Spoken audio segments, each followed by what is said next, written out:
welcome to Fulbeck in Lincolnshire for round 4 of the Kart Championship, the Bambino Kart Championship, Cadet Kart Championship and Junior Kart Championship coming together at the start of 2023 to form the biggest championship aimed at drivers from 5 to 15 years old. The second half of the season is upon us here, and we come to the circuit where the Cadet Kart Championship and Junior Kart Championship started their season last year in conditions that were very, very similar today. We're going to start dry.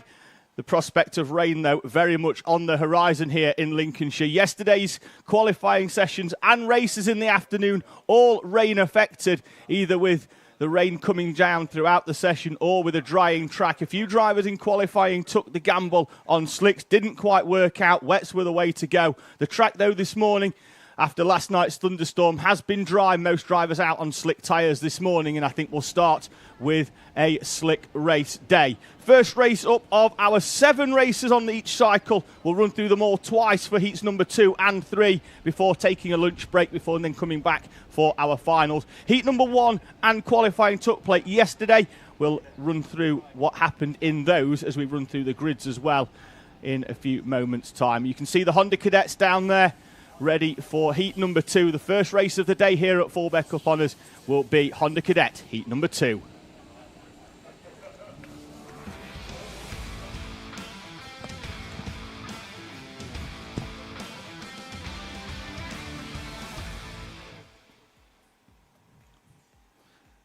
Here is your grid then. The winner yesterday, Theo Bradshaw, did his championship challenge no harm at all by taking victory in the first race of the day yesterday, with Max Taddy in second place. He'll start alongside on the front row. Noah Jebson, a new name to the championship, not a new name to Fulbeck though. He's a regular here in the club championships. He starts in third place. Ryan White, the championship leader, alongside with Kevin Ivanov and Ronnie Legg, with his best result of the season, will start in 6th place. Then it's Fenton Stoneman and Ed Spain, Ralphie Branscombe and William Howard in front of Alfie Forrester and Jensen White on row number 6. Samuel Yeadon starts 13th. Archie Garner for company on row number 7, with Ella Dixon and Freddie Housego on row 8, Will Newton and Margaris Kavekis on row number 9, another new name to the championship, in front of Joshua Sullivan and Charlie Stapleton. Then it's George Ralston and Otto Amy, Matthew Plant and Max Housego. And then it's going to be Lewis Gilbert, Thomas Battershaw, Seth Green Gomez and Jacob Leathenby rounding out the grid. Sam Green Gomez qualified yesterday inside the top 10. Incident on the opening lap saw him in the gravel and then having to work his way through the field. His charge halted somewhat as well by an uncharacteristic mistake into the second chicane here at Fulbeck as he was trying to charge back through. Green flag from our dummy grid, and Hondas make their way out onto the circuit, trying to get some heat in the tyres. They'll have one rolling round lap and then they'll form up for the standing start here at Fulbeck. Now, if you watched this championship last year, you will have noted that we ran all the way down towards this hairpin. We've got Roddy Legg off onto the grass on the outside as he tries to get some heat into his tyres. You can see how wet that grass is on the outside. The thunderstorm last night, the heavens absolutely opened throughout most of the country. And here at Fulbeck we had some lightning as well to keep those who were out late at night very, very entertained. So we've got Legg off, so he should be able to retake his position on the grid in a few moments' time. To the left-hand side, you'll see some of the helpers making their way down. Parents allowed out onto the grid just to place their drivers into positions. We've got some nice grid bays marked out on the track for our drivers to roll into, but no numbers on them, so we're just going to have a little bit of help getting them into position. Now, also here at Fulbeck, they'll be taking the chicane for the first time at the start, and then they'll run down to what will be the second corner, but is called turn 1. Then we've got the back chicane, then they go into, which is turn 2. Turn 3 is the left-hander before they go into the right-hander of turn 4 hairpin. Then there's turn 5, but there's about 5 corners in there. There's a left and then a right that you never really straighten up for before the final corner of the track here at Fulbeck. So we'll run through those as we go. Drivers just making their way into positions left and right. We've got 1 or 2 just at the tail end of the field, just getting themselves into position. Looks like one driver may have rolled slightly too far forward, so we're going to roll them back and allow one of the Housegos into position. Looks like it could be Freddie down there. Or it could be Max actually there in the 38. It is, just getting his kart rolled into place. Max and Freddie, the two Housey-goes with the same colour livery. One running the 38, one running the 69. It's the 69. And Freddie Housey-go off 17th place, just rolling himself into position. Problems already by the look of it. Oh no, I think we're just having another reshuffle with Margaris Kavekis in the 15. The zebra colours. Very Formula One pre-season test delivery. Here's the 15 of Margaris Kavekis, another new name to the championship. He's rolled into position. Parents and helpers just making their way off through the gate here at the start line at Fulbeck. Lights will be on the overhead gantry. They will get a 5-second board, so the lights won't take them by surprise. And then we'll be away. Green flag at the back of the field. Keep an eye on the lights on the gantry. We're away and racing. Good start from Bradshaw, but not quite as good as Max Taddy. From second place, sweeps across to the inside. And Max Taddy from the outside of the front row will lead the field into the first chicane. And then will then defend to the inside. Doesn't need to, though. He's all the way out, and he's going to try and hold off Jebsen down the inside of Bradshaw. He's going to run wide. That's going to allow Ryan White to get a good run up towards the back chicane. So they make their way up. This is the important corner on the opening lap for everybody into this chicane. It's single file as the field streamed through, and it looks like we've had a nice clean start from the Honda Cadet. Everybody making their way through nicely on this opening lap. Round the left-hander of turn 3. Up to the right-hander of 4. Otto Amy in the 77 runs wide over the rumble strips. No harm done. He slots into his position. We see Will Howard there in the 27, coming under pressure from the orange-helmeted Jensen White in the 58. He won a race in very, very similar conditions this last year, slightly wetter, when he took the opportunity to go onto wet tyres. The stacker appears then down the left-hand side as Max Taddy leads from Theo Bradshaw, Noah Jebsen and Ryan White. Then it's Kevin Ivanoff, Ronnie Legg, Fenton Stoneman, Ed Spain, Ralphie Branscombe and William Howard. Rounding out your top 10. Warning for Ronnie Legg shown at the top of the screen. Not quite sure what that's for because we've been focusing mainly on this battle for third place. Noah Jebsen, the local driver, here holding off our championship leader coming into the second half of the season, Ryan White. Jebsen defends down into turn 4. Could that give Kevin Ivanoff a run at Ryan White? And at the moment, the field all being backed up at the moment behind Noah Jebsen, who has some slight understeer coming into the right-hander of the complex. Taddy and Bradshaw at the front have got a gap of around 0.8 of a second each. Back to this train of karts behind Noah Jebsen, William Howard in the background there, defending to the inside. Now coming under pressure from Alfie Forrester, having already been overtaken by Jensen White there in the orange helmet. There's a gap back to the 27 of William Howard. Into the back chicane they go. Jebsen, more understeer as well, into that complex of corners. Into the right-hander then of turn number 4. Jebsen still holding off Ryan White and Kevin Ivanoff into the complex here. See the curbs on the outside there. A recent update.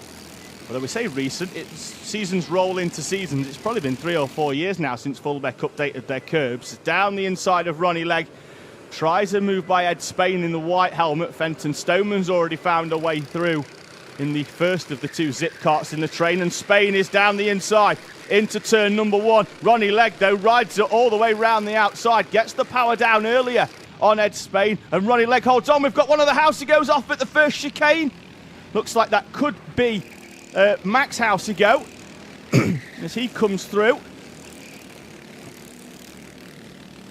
Kevin Ivanoff down the inside of Ryan White, and White's going to have to give that one up. Ivanoff back through into the complex once again. And all of that is because Ryan White has been trying to find a way past Noah Jebsen and couldn't find a way through. And in going for a move, it has opened the door for a very opportunistic move by Kevin Ivanoff. Into that first chicane they go. Just after the start-finish line, Max Taddy with the fastest lap at the front of this race. Ivanoff down the inside of Noah Jebsen. Jebsen's going to run this one all the way around the outside, onto the curb on the outside. He's going to have track position as the track flicks right then left. Penalty shown for Freddie Housey go.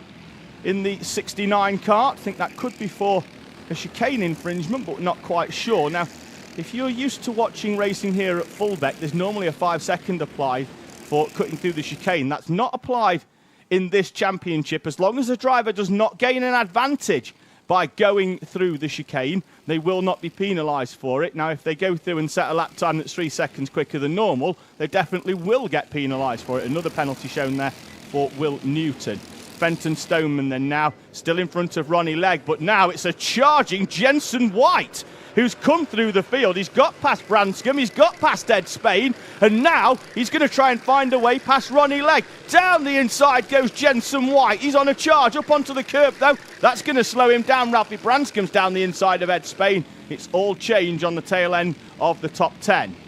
Now we have the move.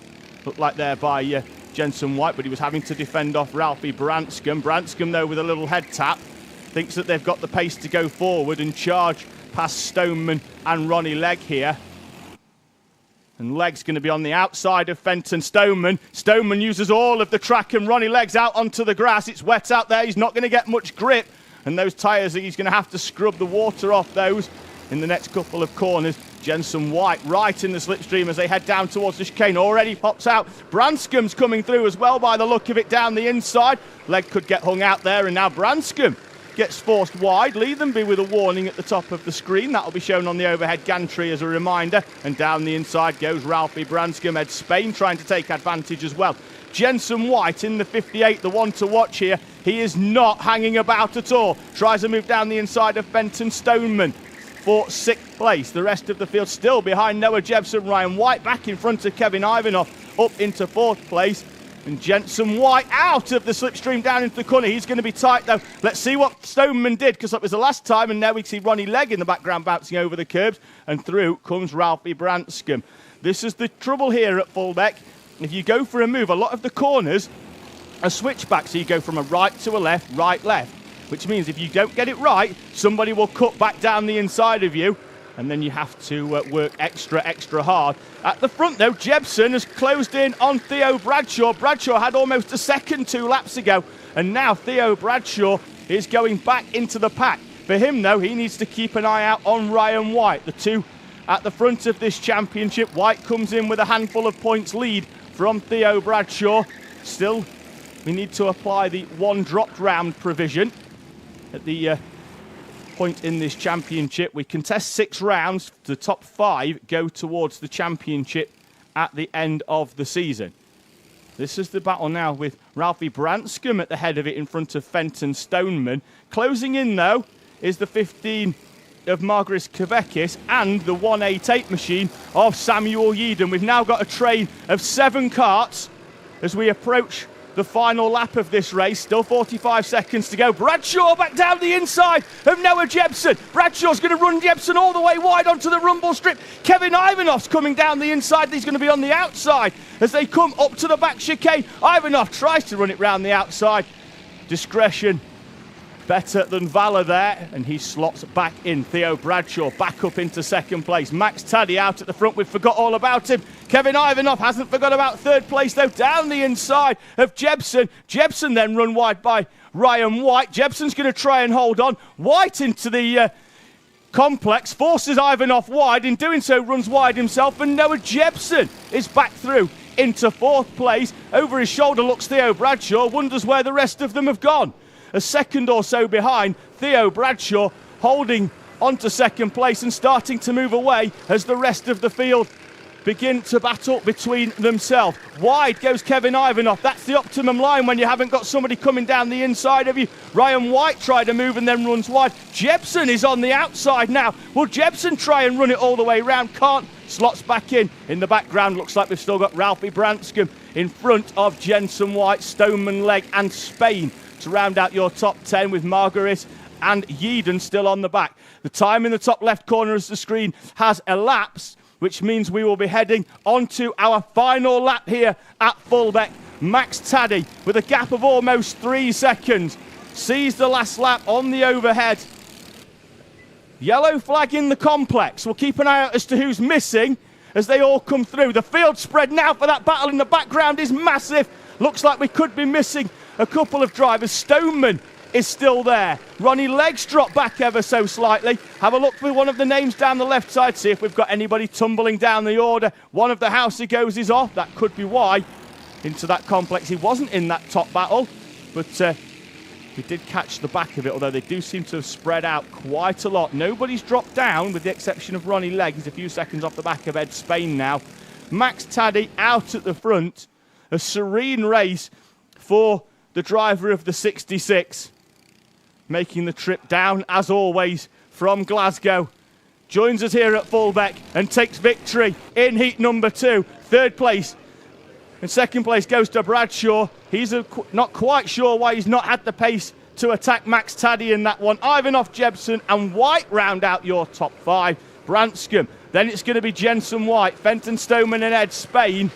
Lewis Gilbert comes through the field. He's up into 10th place in front of Ronnie Legg, Margaris Kavekis, George Ralston, Sam Green Gomez. Samuel Yeadon dropped right the way down towards the end in front of Forrester, Plant, Stapleton, Dixon and Garner. Then it's Sullivan, Howard, Leathenby, who drops down at the end in front of Otto Amy, Will Newton, Jacob Leathenby and Freddie Housey-Go. Max Housey-Go looks like he came in with 3 laps to go. Retirement for the driver of the 38. Your race winner, though, the 66 of Max Taddy, starts the Sunday here at Fulbeck in a vein of form. And he will then now go to pole position in heat number 3 as we start where we finish here in the Kart Championship.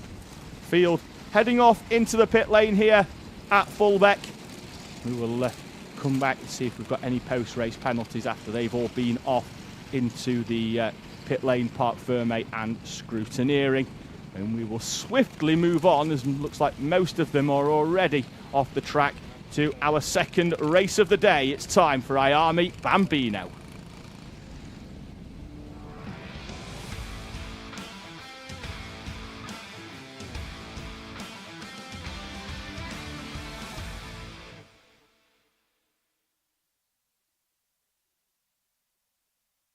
Just having a quick look at a message that came in from our race director about 15 minutes ago. As of the start of this meeting, it has been declared dry until further notice, so everybody will be out on slicks, with the exception, of course, of our Coma Bambinos later on, because they run a treaded tyre in all weather conditions anyway.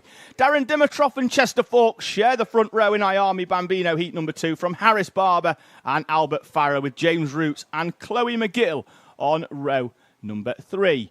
Then it's going to be William Crombie and Theo Poyser on row number 4, with Freddie Baker and Max Joy on row 5 to round out your top 10. Then it's Ollie Liddell and Charlie Holmes on row number 6. They'll be in front of Freddie Purnell and Austin Anderson. Max Mikalski, he retired from the race yesterday. The chain came off the kart, and he will start from 15th place, looking to try and make his way through the field here at Fulbeck from P15 in our Iami Bambino class. Track looks clear. We've got green flags at post. One of the karts, the Housey-Go kart, has been moved into the central part of the track here at Fulbeck, which is a nice feature of this circuit here in Lincolnshire. They are able to get races underway fairly quickly, even if they have had retirements, because there's a channel that runs all the way down the middle of the track here pretty much at Fulbeck. The site of the former RAF Fulbeck, the circuit formed on the intersections of the 2 runways of the airfield, built in 1957. You can see there between the 2 marshals posts down the middle, you can see the old runway tarmac. It's still actually in squared segments. When I say tarmac, it was concrete back then, but we've laid tarmac over the top for the racetrack. So the drivers currently making their way down and back up one of the old former runways here, and then they'll head to this left hand that they're coming up to. This is where the 2 runways intersected, and they head off in the other direction, just beyond 45 degrees, because runways never sit at bang on 90 degrees. So they're just off an angle to each other, the 2 former runways. And the circuit, that's why it's so tight and so confined, using the old layout here of the circuit at Fulbeck. Over 60 years of racing, and the circuit with a very similar layout. Constantly trying to progress, though. See, with the new CIK compliant curbs on that were put in place a few years ago, Drivers rolling into positions. Mikulski in the 15, still waiting for him to come round the last corner. The final runner. He's just going to roll nicely into position. Still waiting for him, actually. We've got the 93 of Max Mikulski just rolling in now. And, his dad there in the yellow high-vis, you'll see him pop up at the back. Armies roll into position. They stop the engines and then start them again. That's what everyone's pulling for. Remember that caught out Chester Forks, actually, at Landau. The kart wouldn't start, and he had to then come back through the field, having missed the heat. So then he'd started from the back of heat number 3. So everybody in position. Mikulski at the back with some very unique white wheel rims. Green flag at the back. 5-second board up. The lights are out at any point in them 5 seconds, and we are away and racing. It's a good start from Darren Dimitrov. Chester Forks tries to squeeze in from the outside, but he's going to get squeezed all the way out. Can't get across, and he's going to drop from second place down into P4. Iami's bouncing over the curbs. The shorter wheelbase really exaggerating as these Iamis bounce up and over. Doesn't quite do it so much into the back chicane, though. They normally can just ride over that curb nicely, up and over it. But the exit curb of the first chicane, they really do bounce over them. The weight limit, you see, they just ride up and over them. You'll see the Hondas and the Juniors later on. They'll be actually getting a little bit of air when they take those curbs with Flexier chassis and larger wheelbase off over those chicanes here at Fulbeck. And the thing is, you really do have to attack the curbs to be quick here at this Lincolnshire circuit. They're not pleasant at all, but if you don't attack them, you will be slow. Out at the front already, Darren Dimitrov beginning to break away as they come over the line at the end of the first lap. Dimitrov from Barber and Farrer, your top 3. Then it's Chester Forks and James Roots. Then it's William Crombie, Freddie Baker, Chloe McGill, Theo Poyser and Ollie Liddell round out your top 10 in front of Max Joy. Max Mikulski already up from 15th into P12. Charlie Holmes, Freddie Purnell and Austin Anderson rounding out your grid. Now, you often see in Iami Bambino, the leader does indeed break away for the first few laps, and then all of a sudden, the train of karts behind, all working together, reel the leader in. And all of a sudden, what looked like a surefire victory for the race leader becomes a 6-kart scrap for the lead. Down the inside of Chester Forks goes Albert Farrer. Farrer was in front in the early part of the lap. Looks like Forks has found a way through the gap. 7/10 at the end of the first lap. Is out ever so slightly to Harris Barber, but Chester Forks in 4th place sets the fastest lap of the race.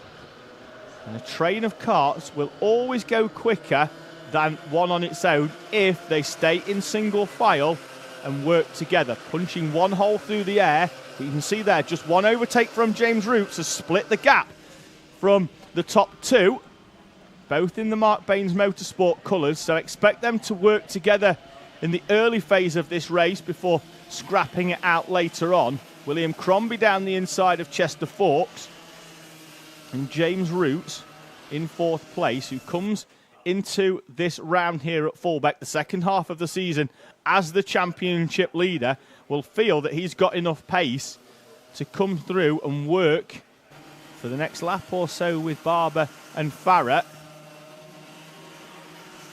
to try and catch up on Darren Dimitrov.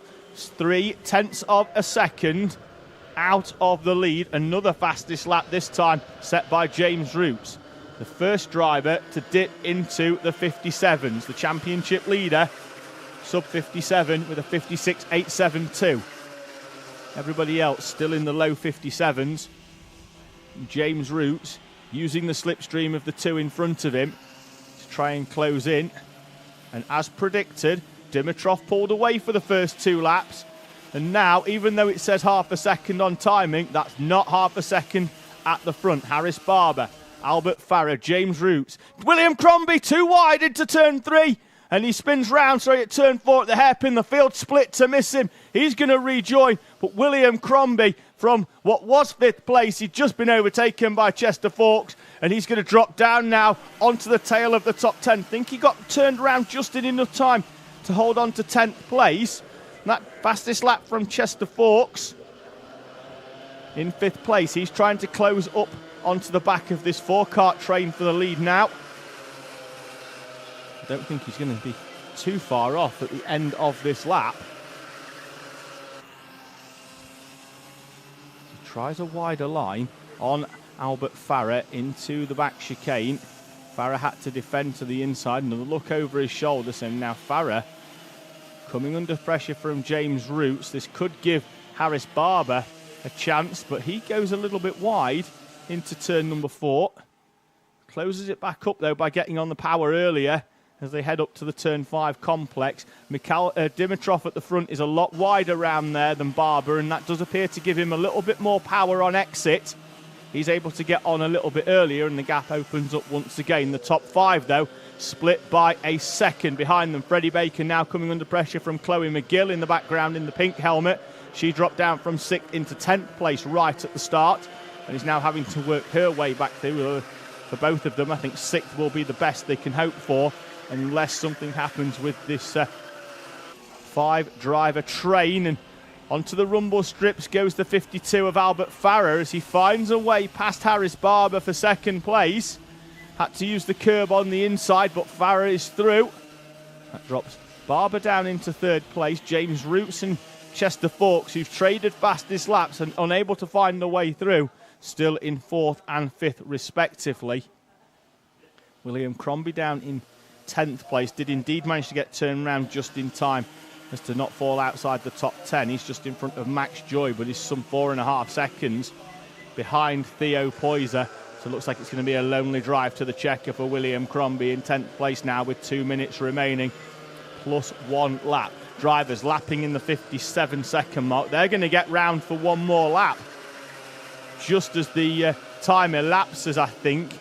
Not at the end of this one. I think as they head towards the end of the next lap, they could cross the line with about 10 seconds to go. Could have 3.5 more laps here in Iami Bambino. And they are now starting to come up to some lap traffic. James Roots is going to try and go down the inside of Albert Farah, who's dropped from 2nd place down into 3rd. And Farah holds on. Now the lap traffic in front. Iami Bambino have been superb at racing this year, although finding their way through lap traffic has been their Achilles heel. It certainly was for a few drivers that were running in the front train at Landau. It caught a few of them out. And Darren Dimitrov is defending because Harris Barber crossed the line just in front over start finish. They were side by side, and all the way round the outside goes Harris Barber. Dimitrov back to the inside, to the right hand, turn number 1 hairpin. Barber's going to draw alongside as well on exit. Barber's going to get a push from Farah. Down they go, in towards the back chicane. And they're both going to sweep round the outside, are they? No, it's only one of them. Harris Barber leads them from Darren Dimitrov and Albert Farah. Down the inside of Farah's going to come William Crombie. And Farah's got enough time to punch his steering wheel in frustration. In going for 2nd place, he's down into P4, just in front of James Roots. All change once again in Iami Bambino. And I'm fairly sure it won't finish in this order. It definitely won't, because down the inside of Farah now is Chester Fawkes. He's up into 3rd place. Dimitrov's going to try and get the run. More lap traffic in front, and they cross the line with 14 seconds to go. And Darren Dimitrov is back down the inside of Harris Barber. Does anybody want to lead this race now for more than 30 seconds? Lap traffic in front on the outside. That's the 7 of Freddie Purnell. Iami managed to negotiate it. Wide, though, goes Darren Dimitrov. They're going to be a little bit more reserved, I think, going into this back chicane this time, knowing that the final lap is on the horizon here in this Iami Bambino 2nd heat. James Roots has dropped away slightly off the back. Looks like he could have to accept P5. Onto the grass ever so slightly goes Harris Barber. He's going to get the run down the inside of Chester Fawkes. Fawkes and Farah side by side into the complex. They sort themselves back into single file. Darren Dimitrov, though, has broken away the battle for 2nd place, giving Dimitrov some respite at the front. The gap almost a second from Barber, Fawkes and Farah. And down the inside goes Chester Fawkes. He'd lost it ever so slightly to Farah. Farah bouncing over the curbs. Farah's gone missing. As he rejoins just behind. Thought we'd lost him there behind Chester Fawkes, as we saw him go very, very wide. Didn't see him reappear, but it was because he's a bit of a smaller driver than Chester Fawkes. I just completely lost him in the background You can see him there as they come into a straight line. Hopefully we'll get a bit more of a visual here as they get into a straight line. You just can't see as Fawkes crosses over in front. Farah goes missing ever so slightly because he's around about half a head shorter than what Chester Fawkes is. At the front, Darren Dimitrov from Harris Barber. Looks like the top two fairly settled now as the others behind have been battling. Darren Dimitrov, who broke away at the start, got reeled in and broke away once again. Sees the checkered flag here at Fulbeck and takes victory from Harris Barber. Then it's going to be Chester Fawkes, Albert Farrett and James Roots. At the line, Chloe McGill with a drag race holds off Freddie Baker for 6th place. Then it's going to be Ollie Little. William Crombie battles back, having spun at half race distance to P number 9 in front of Theo Poyser by the look of it, although that was Freddie Purnell crossing the line a lap down, having already been overtaken by our leaders. Poyser and Max Joy crossed the line 10th and 11th respectively. For some more of the lap traffics, Max Mikalski from 15th crosses the line in 12th. And it'll be Charlie Holmes as the only runner so far not to take the checkered flag. He's going into the complex at the back of the track. Then it's going to be Freddie Purnell and Austin Anderson, who've already taken the checkered flag just behind our leaders. Ayami Bambino once again serving up the entertainment here in the Kart Championship, with Darren Dimitrov taking his 2nd race victory of the weekend. Had to work hard for that one though. Could have been any one of 6 at the start, down to 5 after William Crombie's spin. Could be any one of those drivers heading towards the podium at the end of the race day here at Fulbeck. Hayami's making their way off track. It's time to increase the power a little bit here in the Kart Championship. We're moving into our juniors. It's time for Minimax.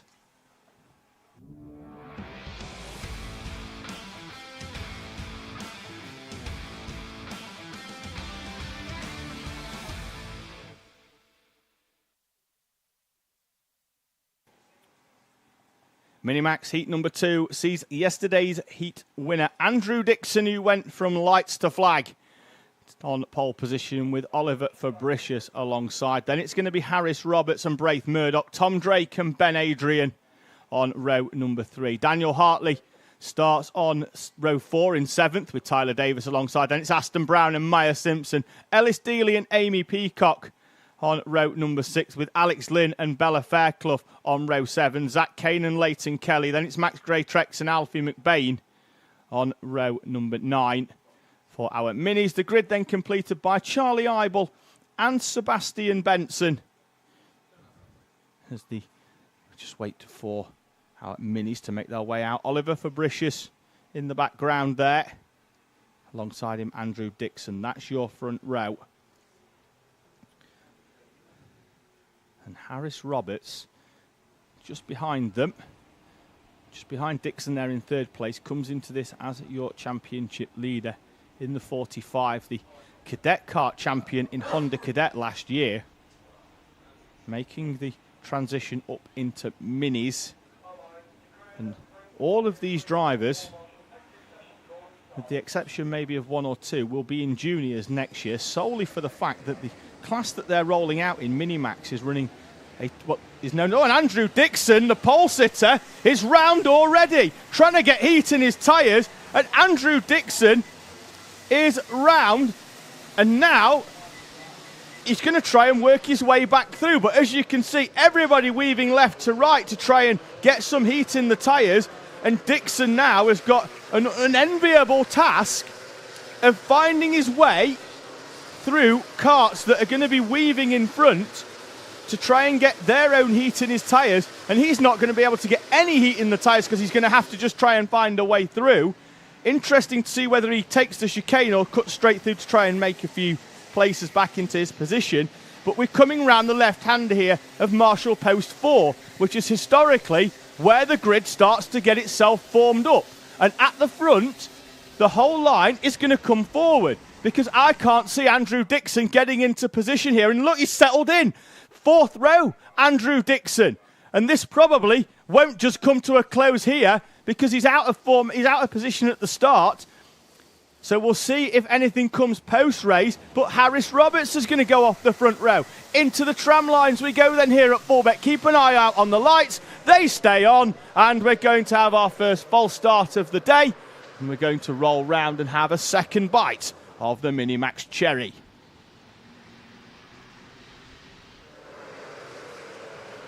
A quick look at Minimax from yesterday to see exactly what happened in that race, solely because we were out doing our paddock walk and paddock show at the same time.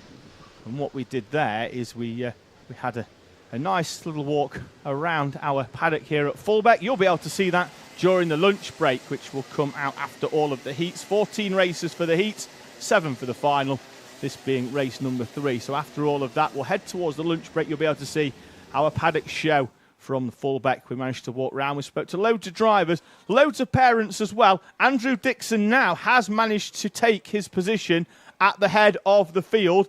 There he is in his new helmet. We actually spoke to him on that paddock show, and he told us all about the new helmet design and why he'd gone for the snowflakes on it.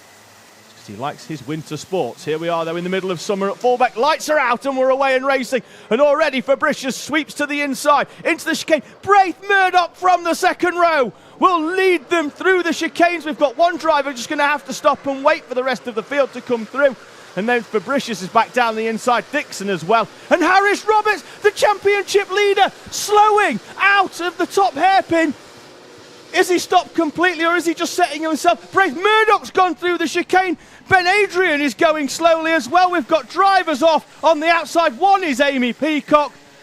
What an opening lap here at Fulbeck. We've got drivers off left, right and centre for problems. Harris Roberts, his championship hopes, and you can see the despair. The car rolling to a halt for Harris Roberts. Not the only one. Ben Adrian as well going very, very slowly. Looks like the plug may well have oiled up. And at the end of the first lap, this one is going to look like a fruit machine on the timing. It's going to go up and down, left and right. Fabricius leads from Dixon and Braith Murdoch. Then it's Tom Drake, Bella Fairclough, Maya Simpson and Aston Brown, with Alex Lynn, Charlie Eibel and Alfie McBain in front of Zach Kane and Leighton Kelly. And to give you some context about that opening lap, Charlie Eibel in 9th place started from the back row. That is how up and down that opening lap has been. Drivers slowing, drivers off. We are down to Battenberg speed, so our drivers will be down now to around about 1/4 race pace, and they will form up behind Oliver Fabricius, our race leader. The time in the top left-hand corner, that's going to keep going down. That'll keep going. The race doesn't stop. The time keeps going. The field will line up behind Fabricius under the Battenberg conditions at the front. They're going to try and keep some heat in their tyres.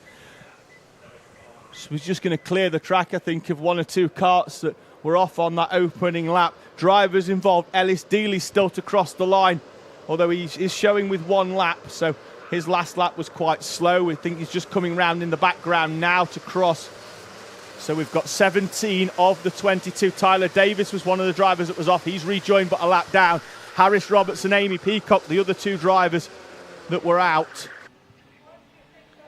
And that opening lap. So we'll see if we get this round. If we're still under Battenberg at the end of this lap, I'd be really interested to see if we can see that opening lap, at least the first half of it again, to see what the issues with Harris Roberts, Ben Adrian, Amy Peacock were. But we may well get this going depending on whether we've got a barrier fixed on the exit of that first chicane at Marshall Post 1. Still showing Battenberg at the moment. Doesn't look like the start line gantry have got a green flag in hand. They have actually. It's just behind the Battenberg, but we'll get confirmation as to whether we're going to go green as they come round this time or whether they'll stay behind the Battenberg. We stay Battenberg for 1 more lap, so not sure if we can have a quick look. So it's going to be around about 1.5 minutes. They're taking 1:15 to get round, as to whether we can see that start once again. Don't think we're going to be able to, actually, although there was quite a lot going on. It was a huge amount of action that saw Roberts just rolling to a halt. He wasn't involved in an incident. He just tried to get the power down on the exit of this turn 1 hairpin. The kart just did not respond, and it rolled off to the inside. Already, though, we'd seen Tyler Davis and Amy Peacock had been involved in some sort of incident that we didn't see. We just saw them on the background. I think we saw Peacock's kart, but we could have actually seen that had gone through the barrier on the outside, and that's why we could see her on the side of the track that we were looking at as they were heading up towards that back chicane. So we're rolling round now. Almost half of this race has elapsed under the Battenberg after the first lap incident, and we are away and racing. Field can't overtake until the line, I don't believe, until the... Not sure if it's the line or the green flag. We'll find out, because Alfie McBain was out trying to make some overtakes. Into that first chicane. Looks like everybody so far is through nice and cleanly. Maya Simpson tries a move down the inside on Bella Fairclough, who in turn tries one on Tom Drake on exit. Into the left-right. And then out onto that back chicane. And the leading trio already breaking away. Fabricius, your race leader. Just having a quick look at the timing. Doesn't look like actually anybody went up or down in position on that opening lap, because on the timing, well, actually it was. Alfie McBain made up 2 over the line. You can see on the right-hand side, if you're looking at live timing, which is live.alphatiming.co.uk/BKC, if you want to watch the live timing in conjunction with the racing here at Fulbeck. On the right-hand side, it gives you an arrow up or down and how many positions drivers have made up on the opening lap or on each lap as they cross the line. So you're able to see the fastest laps, whether drivers are closing in on the gaps on the delta as well, because it goes green if they've closed in, it goes orange if the gap has opened up, as it did for everybody inside the top 10, because they crossed the line nose to tail, and now they're starting to spread out. The gap between the leaders 4/10 of a second, but the gap extending by 3/10 from Fabricius to Andrew Dixon. And real opportunities here for Fabricius, Dixon, Murdoch and the rest to score some solid points, while Harris Roberts, the championship leader, is watching on from the infield, unable to take any further part in this race. Down the inside on the last lap of Maya Simpson went Alfie McBain. Keep an eye out for him. There he is in the green Tony Kart colours with the white helmet. Moved down the inside by Daniel Hartley on Alex Lynn in the 66 machine. Charlie Eibel now under pressure from Ben Adrian, who was thrown a bit of a lifeline, having dropped away at the start with problems. Under Battenberg, he was able to close up onto the tail of the field. And now the driver from not too far away in Lincoln is having a opportunity to make his way back through the field. A regular here at Fulbeck. Done a lot of track time and finds a way past Charlie Eibel. Up there at 4, and Eibel is tipped into a spin by, having a quick look there, I had to say it looked like it could have been Leighton Kelly in the 78 in the complex of corners. As Kelly moves up a few and Eibel drops down plenty. Andrew Dixon with the fastest lap on is out of second place. There's Fairclough wide. Maya Simpson then with the arm out, not quite sure what that's for either, but in the background that's Max Gray Trex in the 77 going down the inside of Aston Brown into the back chicane. Behind them though, keep an eye out because it's Daniel Hartley, and he's down the inside into turn 4. Hartley on the move, making his way up comfortably now inside the top 10 in P9. That's Leighton Kelly on the outside, Tyler Davis on the inside. It was indeed Leighton Kelly who was involved with Charlie Eibel on that previous lap. So they make their way through. Braith Murdoch, third place, fastest lap. Top 3 have broken away. Alfie McBain in the number 7 is on a charge here. Up into 5th place. Max Gray-Trex just behind, under pressure from Maya Simpson in the orange helmet. The 96 Kart, yellow suit, bouncing over the curbs. And Alfie McBain, who does like to throw a surprise every now and again. He's one of those drivers that if there's a hint of rain, he'll throw wets on, and if the track's dry, he'll throw slicks on. He's got a very much nothing to lose attitude. Last lap on the overhead gantry already, with the part of this race nullified under Battenberg. Sees Fabricius, Dixon and Murdoch out at the front. Now Alfie McBain is in front of Tom Drake, and he comes to the inside to defend. Looked like Drake went very, very wide round that corner. Back to the leading trio though for the second half of this final lap. We'll keep an eye out on those in the background. as Dixon tries a late move down the inside of Fabricius. Could that cost him on exit for Braith Murdoch to close up? Fabricius into the complex. We'll see what's happening in the background because it's still Alfie McBain holding on from Tom Drake as Drake tries to move. Bella Fairclough as well. Checkered flag out for Oliver Fabricius, for Andrew Dixon and Braith Murdoch, your top three. Then it's going to be Alfie McBain charging through the field for P4. Tom Drake, Bella Fairclough, Max Greatrex and Daniel Hartley, Maya Simpson and Ben Adrian recovers inside the top 10 in front of Aston Brown and Leighton Kelly. Alex Lynn and Sebastian Benson, Ellis Dealey, Zach Kane, the unlucky Charlie Eibel and Tyler Davis, who was already onto a bit of a hiding, a lap down, unable to make inroads into the field, and he is in 18th. Harris Robertson, Amy Peacock retiring from that one. They're classified in 19th and 20th place respectively there for our Minimax as your race winner. Oliver Fabricius makes his way into the pit lane and Parc Fermé as well.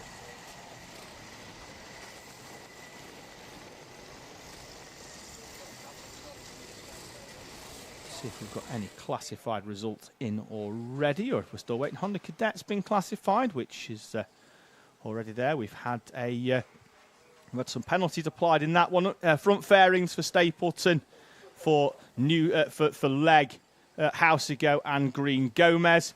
Although we've got Freddie Housego as well. He's been removed from the standings for infringement. And it looks like we've got Ronnie Legg with a penalty as well. Newton with one for gaining an unfair advantage. So that has mixed the order up a little bit, although nothing at the front that's going to affect our race winners. Ben Adrian looks like he's got himself a drop down because we're getting some photos and some notes taken down there. So what's happening, just to run through what's happening here, is the noses on the carts are on an extended front bracket, and they sit in a little lip in between the top and the bottom clamp. And if too much pressure is applied to that front end, be it from contact with another car, it could be contact with a tyre wall, a barrier, even a cone if you come off the track over the start line. If it pushes that nose cone in, that is a 5-second penalty. That is not up for discussion. Junior Rotax are just about to go out on track. We've got plenty to talk about on them. So the next race will be heat number 2 for Junior Rotax.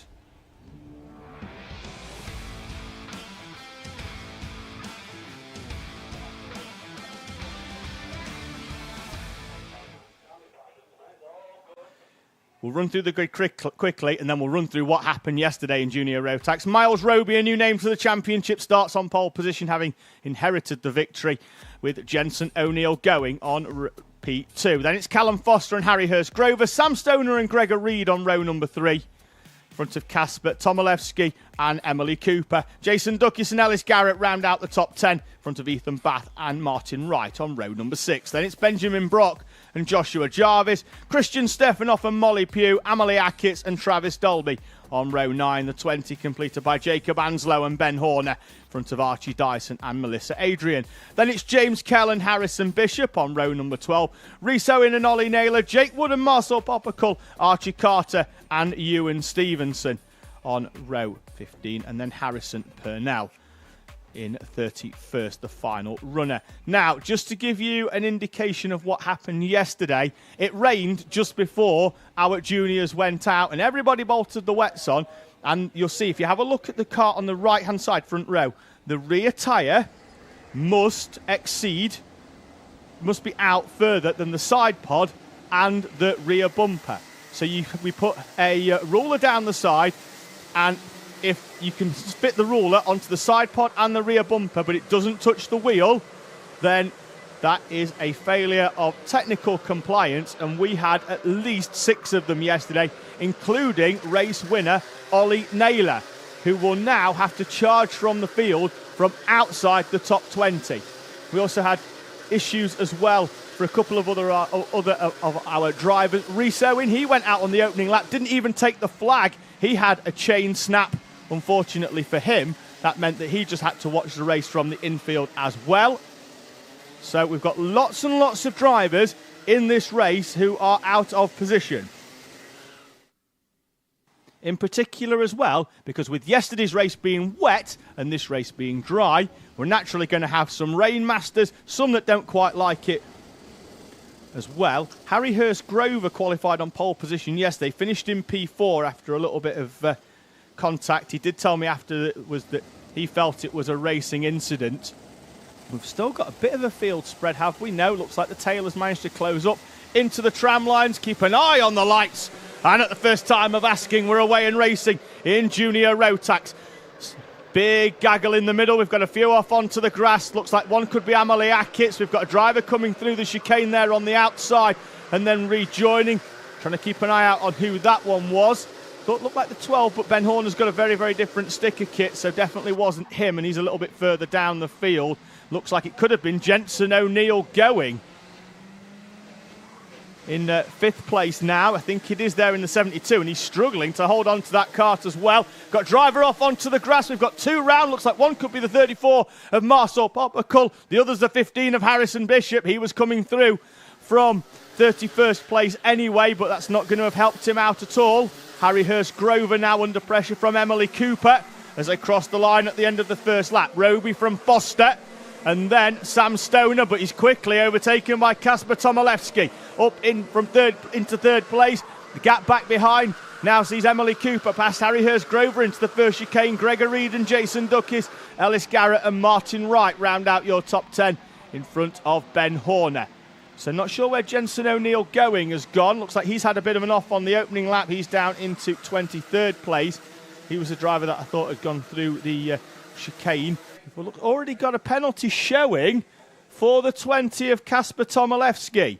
Up into what is now 2nd place. He's going to need to push, because if that's 5 seconds, he's got to open up a gap here. Past Callum Foster and up into 2nd place. Sees it on the overhead gantry. I think that was a little bit of a head shake there by Kasper Tomilewski. Bouncing over the curbs. Will he make a late dive down the inside of Miles Roby? Just needs to push away now. Does Tomilewski as the rest of the field. We've got to move down there in the background. Try and pick out a bit of a number. Trying to find out where Ollie Naylor is. The driver who won on the track yesterday. He's up into 18th place. He's already inside the top 20 already. The top 4 on a little bit of a breakaway here, with Sam Stoner sticking to the back of Callum Foster. Tomilewski not able to get past Miles Roby. As they go over start finish. And Tomilewski would have been hoping for a little bit of a breakaway. If he picks up 5 seconds, so far that'll drop him down to 15th place, but still got well over half race to go. And Tomilewski is down the inside of Miles Roby into the back chicane. Change for the lead then, and it's the 20 of Kasper Tomilewski making his way through. Stoner is down the inside as well of Callum Foster. So we've had a change for the lead and a change for 3rd place. And that's allowed Emily Cooper in the 30 to close up onto the back as well in that very distinctive green, blue and helmet with the red down the middle and across as well.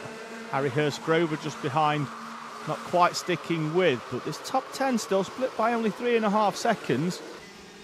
It's giving us plenty. We've got a driver off there in the first chicane. You just about catch that in the background. There is a bit of a gap you can see because there's a short track here at Fulbeck. Warning for Rhys Owen in the 99. It's currently running outside the top 20 at the moment. But yeah, here at Fulbeck, as the drivers take that first chicane, we might be able to see it as Callum Foster tries to find a way past Emily Cooper, and in doing so opens the door for Harry Hurst Grover. Tomilewski. See here the drivers are going into this first chicane, and the track actually you can hairpin back, and it creates a short track here at Fulbeck, rarely used. He's down the inside goes Ben Horner in the 12. Foster's going to try and get a cutback. Cooper's there as well. There's a little bit of contact. You see the tyre smoke come up as they rub side pods. And this now is really going to open this one up, because it looks like Foster has also fallen behind the number 40 of Jake Woods. And Martin Wright is on the back in the 41 as well. makes the trip up once again from Hale in Cornwall. He's going to think that Clay Pigeon is just a trip to the shops when we go to Dorset for round number 5. Having made his way up the country from Cornwall for all of the rounds so far. Horner is down the inside of Harry Hurst Grover, who drops a wheel onto the grass there, under braking on the outside.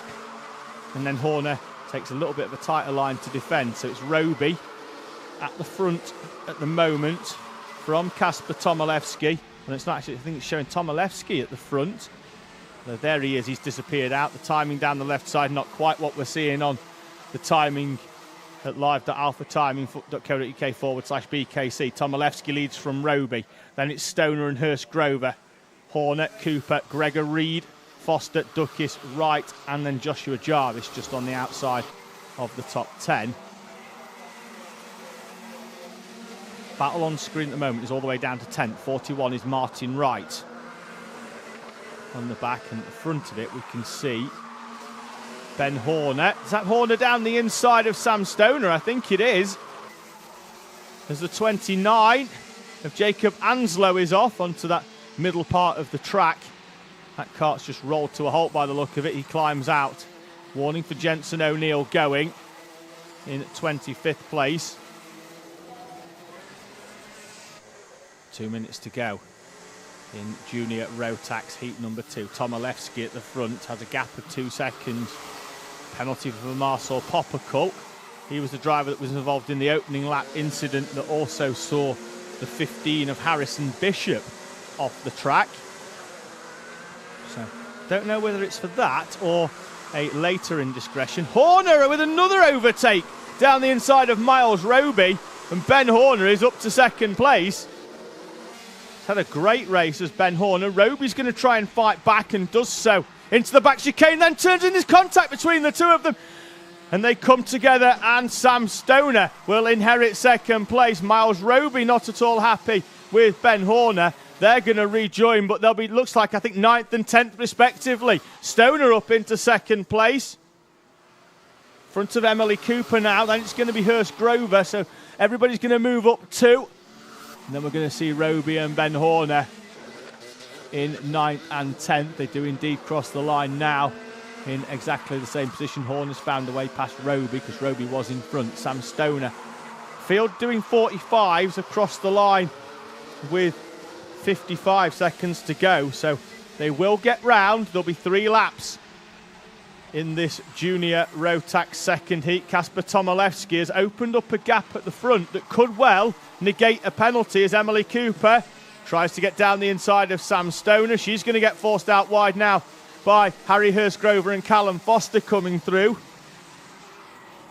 Hurst Grover with a bit of a helmet tap to his ex-kart teammate Callum Foster. They'll be up now into 3rd and 4th respectively. Sam Stoner in second place. So it's Hurst Grover, then it's Foster, Cooper, Reed, Wright, Duckis, Horner, Naylor up inside the top 10. Just seen his name appear in P10. In front of Miles Roby. As Martin Wright goes down the inside of the 49 of Gregor Reed. 2 off there, and with that Molly Pugh's kart just being flipped back over on the start at the final corner in the 21. Looks like we've got a thumbs up, which is great to see. Marshall's giving a thumbs up down there. So we've got yellow flags out. Now we've got red flags out, and the race will come to a premature end here at Fulbeck. Already the gates being opened to allow the medical team to come out onto the circuit. Field will be stopped, I think, here just before the pit entrance because we don't want them all coming through, to allow the medical team to get out onto the circuit as quickly as possible. What we've also seen as well is one of the marshals has just moved a barrier to one side. That's going to allow the medics to come through even quicker to attend to our drivers down there. Definitely the 21 of Molly Pugh is one of the drivers that was involved in that incident. We saw the kart being flipped over. I believe it's Ethan Bath in the 24, the other driver. He's up and out of the kart. He is okay. We'll report on Molly Pugh as soon as we can for anybody watching at home that may well have a vested interest that she is okay. But looks like they've had an off into the final corner. The barrier pushed in, and saw the kart being flipped over by the marshal just to allow Pugh. Now we're going to see the field peeled off into the pit lane. The standings then, at the time the red flag came out, it will go back one lap to the previous fully completed lap by all of our drivers. At the time, though, the red came out, Kasper Tomilewski was leading by just over 5 seconds from Sam Stoner. If they go back a lap, Stoner may well inherit that victory should a penalty be applied to Kasper Tomilewski, because we were shown that on the overhead gantry at the start line. So Stoner may well inherit the victory. We'll keep an eye out on that with Harry Hurst-Grover, Callum Foster and Emily Cooper, your top 5 at the time the red came out, in front of Gregor Reed, Martin Wright, Jason Duckis, Ben Horner and Ollie Naylor. Going to have a quick look at our live chat. See if I can just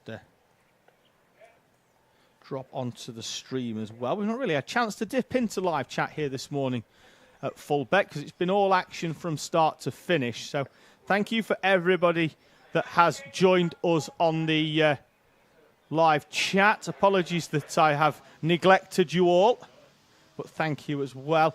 So we started today with Kaylee Rennie wishing good luck to the Housegate brothers and Alfie Forrester in Honda Cadet. 79 Racer saying, have a good day, Alfie, watching from home. That's from his mum. Freya Yeadon and Joshua Owen saying good morning. Gary Banks joining us to say good luck for it and go for it to Sam Green Gomez. Now, he has a lot of supporters watching from over in Spain. He didn't have the greatest of heats yesterday. He was off in the gravel at the first corner, but he's come through the field in Heat 2, so keep an eye out for him getting a little bit more screen time in Heat 3 a little bit later on. We've got Craigie saying hello from Silverstone. I expect a lot of people will be there.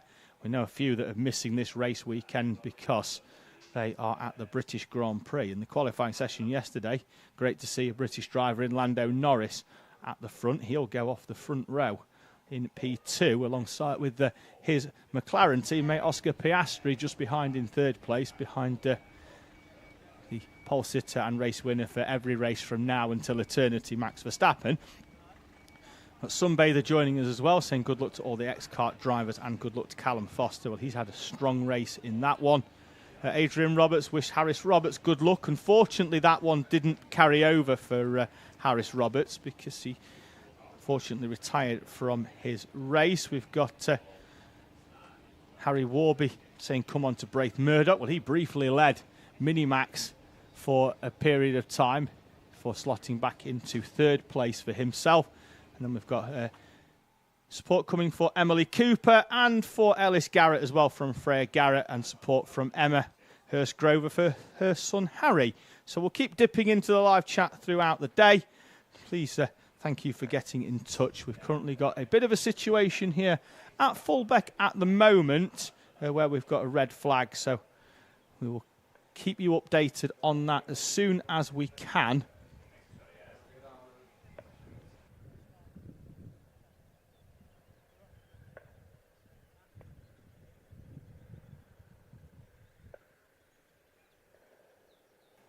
So red flags are out at post 5. BKC officials and all the medical team, the initial paramedic and the ambulance are just down there at the moment, just attending to Molly Pugh in the 21, which is the driver in question. Obviously, for obvious reasons, we're not going to be showing you the incident nor any of the ambulances down there. So we will update you via audio only on the update. Ethan Batt's kart is being recovered as well. He was the other driver that was involved in the incident on the final corner. So both karts are already being removed out of the way.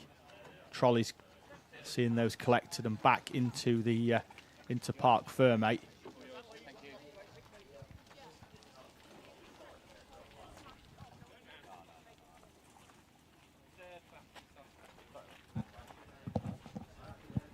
So as we just await, so junior road tax will be classified because we were almost about to enter the last lap We'll follow on in a few moments' time with our Coma C50 Bambinos before moving into Micromax and Might E Bambino as well. But with the we won't rush this. I know that there'll be an impatience of some of our drivers down there, particularly with the Comas being the youngest. They want to get out there on track, but we won't rush this one, I can assure you.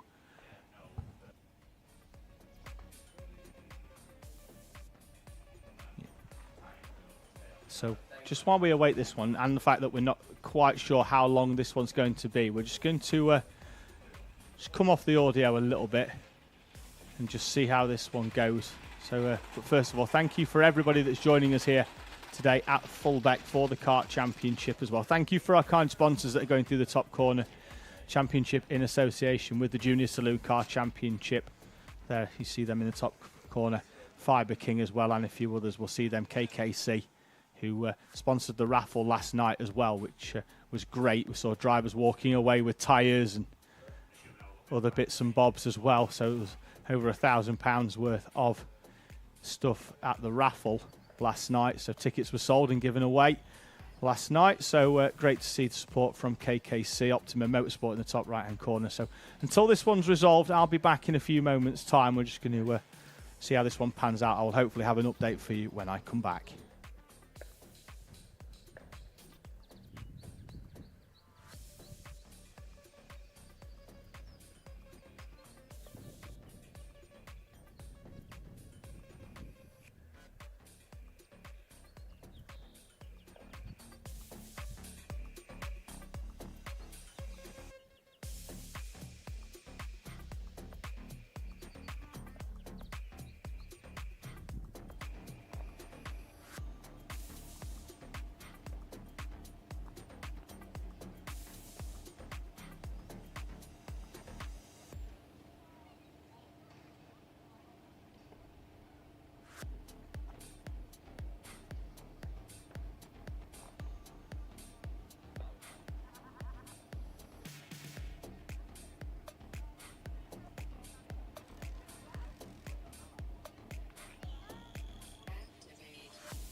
welcome back to Fulbeck in Lincolnshire. Still no real update on Molly Pugh. She's just gone off for precautionary checks with the ambulance, so we will come back hopefully with an update that we get the all clear on Molly, and hopefully there's not too much damage to the kart. They can get that fixed and she'll be given the okay to go back out for heat number 3. We've got one of our Coma C50 Bambinos. That's the 31 of Rex Pooley, who won yesterday.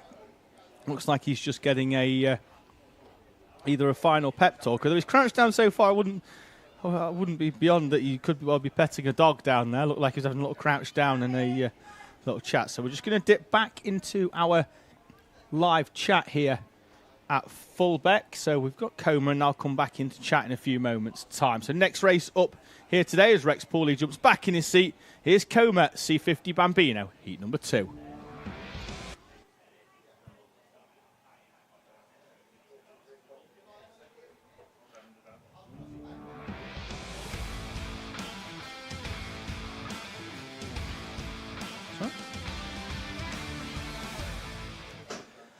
Before we start, I love that drone shot in the background because you can really see the extremities of the Fulbeck circuit and its heritage as well as a former RAF base.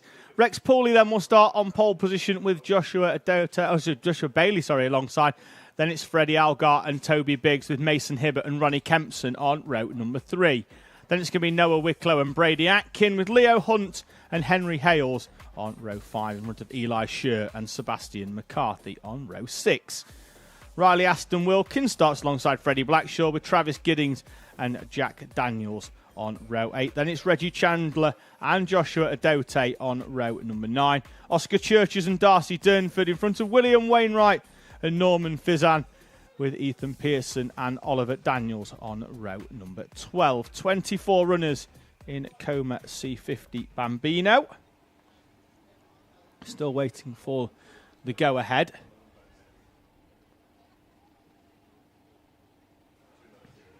Should get this one going fairly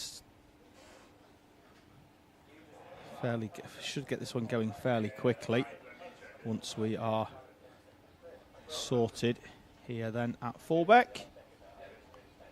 A quick look mainly now at the weather, see if we've got anything coming in. It does look fairly clear out the commentary box window, and it does say no precipitation for the next 2 hours, which is handy.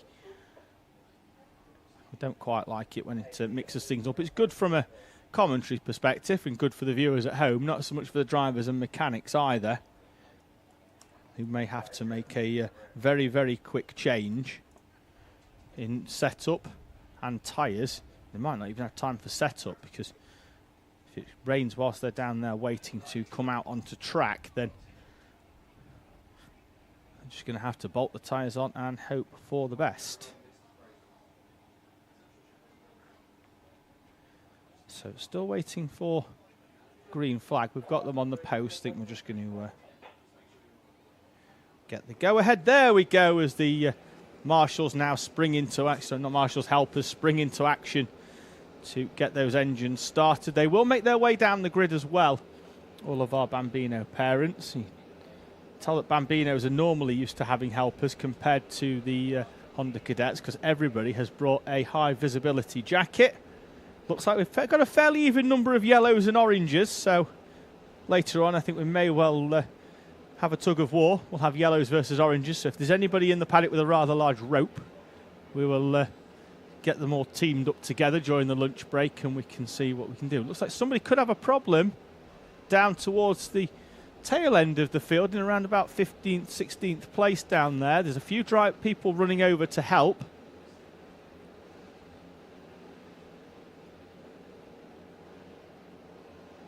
So helpers just being moved to one side. They're getting the green flag, and we've still got a driver with a problem. We'll try and find out which one that is. They'll come through and they'll click over timing in a few moments' time, and that will give us an indication of who is missing in Coma C50 Bambino. And they don't come over in number order, which obviously goes against my commentary notes, so we'll be able to. But one driver coming out in a few moments' time by the look of it. Looks like it could well be Darcy Durnford, but Oliver Daniels, I think, just crossing the line now. Update timing. So Daniels has crossed the line in 23rd. We have 24 signed on, so we are missing one, potentially. We'll see whether we can get them out. We should be able to roll onto the back of the grid, which is handy here at Fulbeck, because the drivers go out of the dummy grid and then actually roll past it once again before gridding up where the pit lane and paddock is here at Fulbeck. So they should be able to roll nicely into position if we do get that final runner.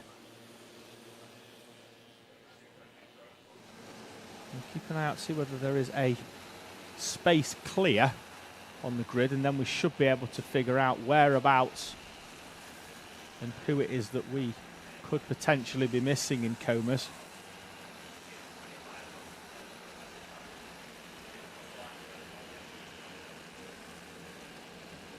So we'll have a look at the Heat 1 results from yesterday. In fact, we'll pull up the grid once again just in the commentary box to keep an eye out as to who we are missing. We've got one driver just rolling in. There's a gap next to Joshua Adote, which I believe could be Reggie Chandler's 77 Kart, which I think we could be missing. That could be, I think it's the 77 of Chandler. So we are one down. Kart with a problem now. May well get back out just before the field get round if they can get that Kart started. Final few helpers going off under the gantry. Green flag at the back to give the go-ahead. And the lights are already out. We are away and racing in Coma C50 Bambino as they run down towards the chicane. Mason Hibbert's on the grass on the inside with a bit of a grass track. That's not done him any harm, though. He's still in third place. Joshua Bailey off the front row drops down into P4. Rex Pooley leads from Henry Algar at the front of this Coma C50 Bambino. Second heat of the day. And Rex Pooley, who comes into this as the championship leader in Coma Bambino from Henry Algar. So the top two are there. Toby Biggs is third in the championship in the 66. I think that's him on the back of this train in the yellow helmet. So he's just a little while off behind the 13 of Ronnie Kempson as the field make their way through, the youngest of our drivers in Coma C50 Bambino. So you can drive at the age of 5. You have to be in the year of your 6th birthday with a weight limit, including the driver, of 71 kilos, which makes it very, very interesting when they grid up in the wrong position, because you'll often just see two helpers just pick the cart up with the driver in situ and just drop it down into the correct berth. Over the line they come for the first time, and Rex Pooley with a 30-point lead in the championship, having taken the first 7 race victories of the season. A clean sweep at Warden Law, was on for it as well at round number 2 at Rowrett, but finished second place in the final. His worst finish of the season is third place. He's never been off the podium in the 12 races that we've contested so far this season as Rex Pooley in the 31 Kart, the Fullerton colours. He's currently leading the way, the driver from March in Cambridgeshire, 2022 Rye House Cup winner. Pedigree in the family as well, his dad being a 9-time Grand Prix Midget World Champion. That may well be the route in which he goes later on in his race career. So Mason Hibbert, Henry Algar trying to find a way past Rex Pooley. Nose to tail, less than a 1/10 of a second, and that is absolutely nothing. That's not the gap from the back of the cart to the next one. That's the gap between the transponders, which are on the back of the seat. So from the same point on the cart at the front to the same point on the cart behind was less than a 1/10 of a second. As the top 3 on a little bit of a breakaway here. Pooley, Algar and Hibbert. Then it's going to be Ronnie Kempson and Joshua Bailey in this battle behind. Kempson appears to still be at the head of it. Toby Biggs has dropped back from where he was at the start. At least from the leaders, because these two at the front of the train behind were with this trio. They've dropped back now into Biggs and Wicklow. Eli Sher not too far back either. He's under pressure from Brady Atkins. They're together with Henry Hales. Doesn't look, just having a quick look, looks like Reggie Chandler did manage to get out at the back end of the race, or back end of the start. So great to see Chandler. They managed to get that kart going, and we are back to our 24 full runners. He's 2 seconds a lap quicker than those in front of him, but as you can see on timing there in the left side, he is some 16 seconds or so. As looks like there, Rex Pooley has allowed Henry Algar to come through. Doesn't look like Pooley got a great exit. And Rex Pooley, we've got a yellow flag out, and that's Joshua Adote in the 11 off on the outside.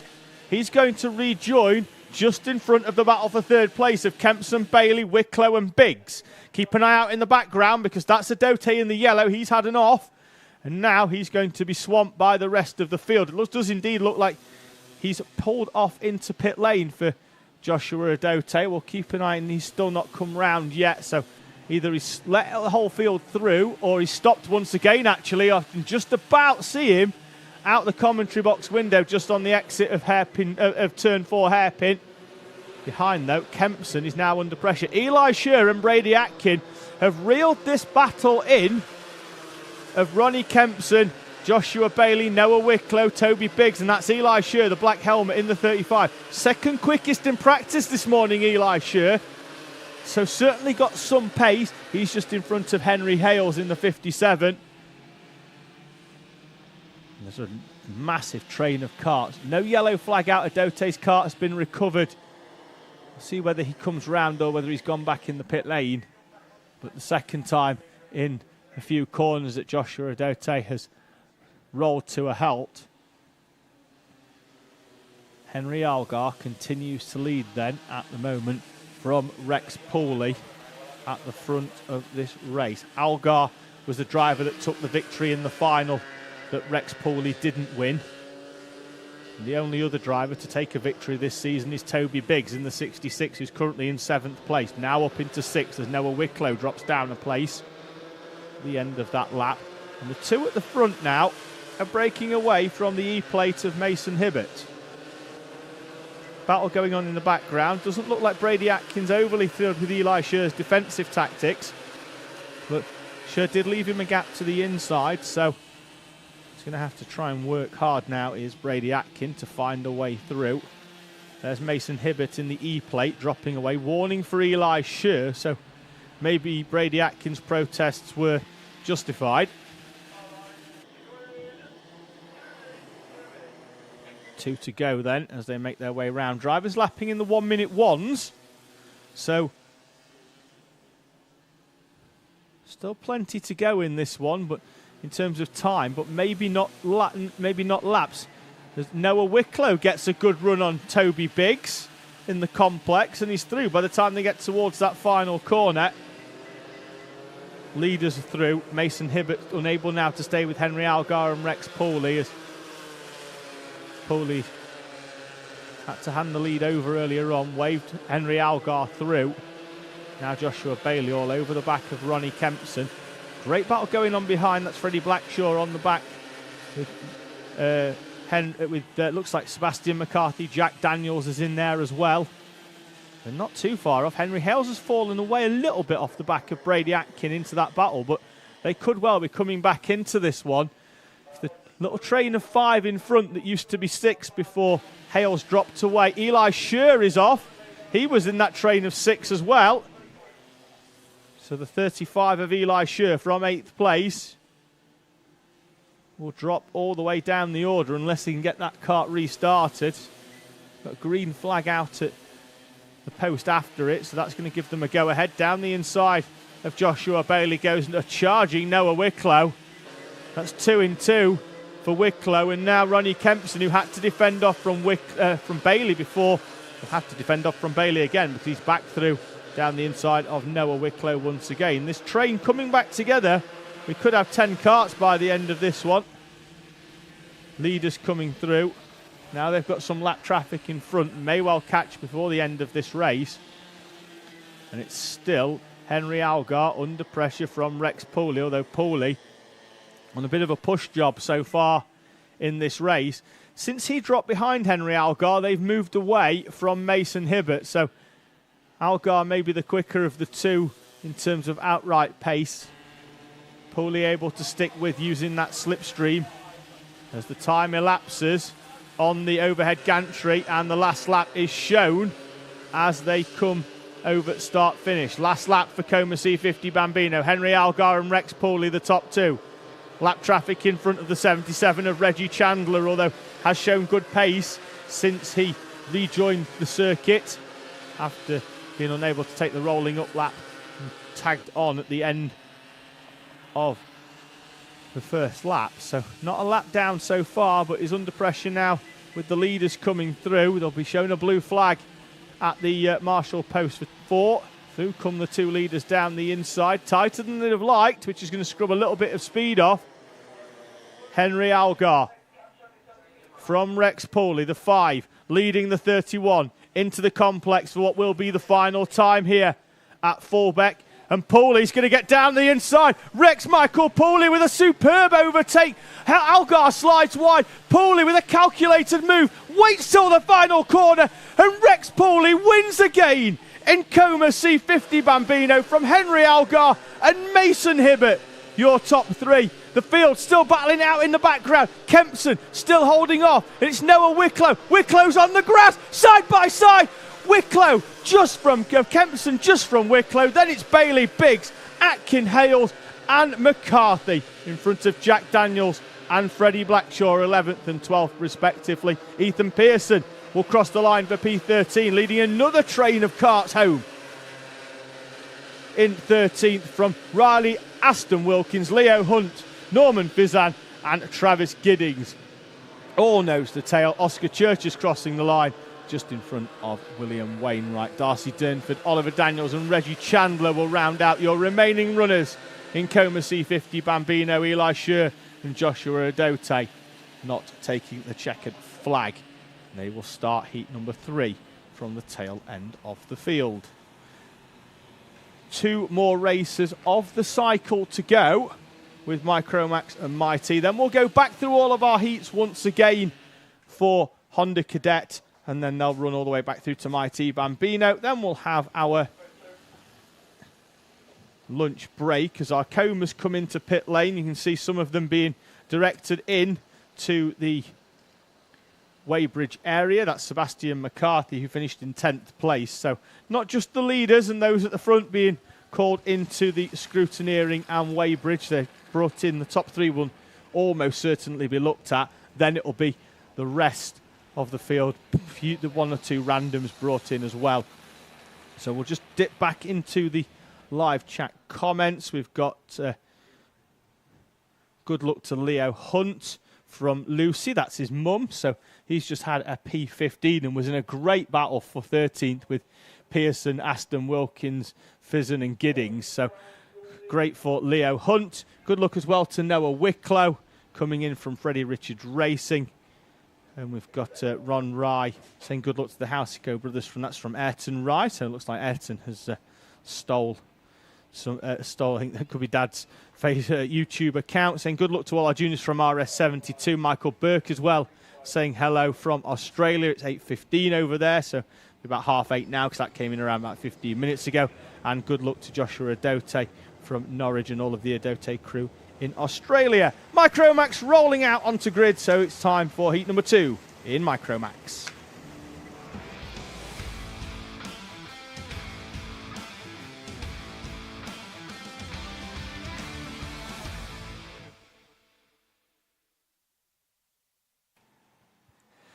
Heat 1 winner Max Gilman, who started the day in 4th yesterday, goes off pole position with Fraser Anderson alongside. Then it's George Swire and Sebastian Clark. Leo Livings and Alfie Mayer on row number 3 in front of Jos Hushka and Logan Jones, with Caden Simpson and Alice Fairclough rounding out your top 10. Then it's Grayson Wortley and James Fabricius, the championship leader, down in 12th, with Fabian Gandhock and Buddy Hugo in front of Arthur Farrer and Marley Fisher, Lewis Herbertson and Logan Rolfe on row number 9. Then it's going to be Jack Holmes and Toby Cannon. Larry Price, who transitions from Honda into Micromax for the first time, alongside Elliot Dimolo on row 11, with Morgan Weston starting in 23rd. Field just starting about to get themselves into position. I've just seen them going into the complex with a fairly good one. So we're going to cut the music, listen to the engine notes, and we're going to have a second bite of the cherry on that one because they weren't close enough. And there was a bit of a break in the middle of the pack. Now, drivers have got to be very, very careful here, because if they make contact on this rolling up lap and push their nose in, as we've got a driver going quite wide there at the far end of the circuit into the towards the gravel at the far end here at Fulbeck. Now, you can get a drop down or a front fairing penalty, as it's preferred to be called, at any point from the moment you leave the dummy grid to the moment you get into Parc Fermé.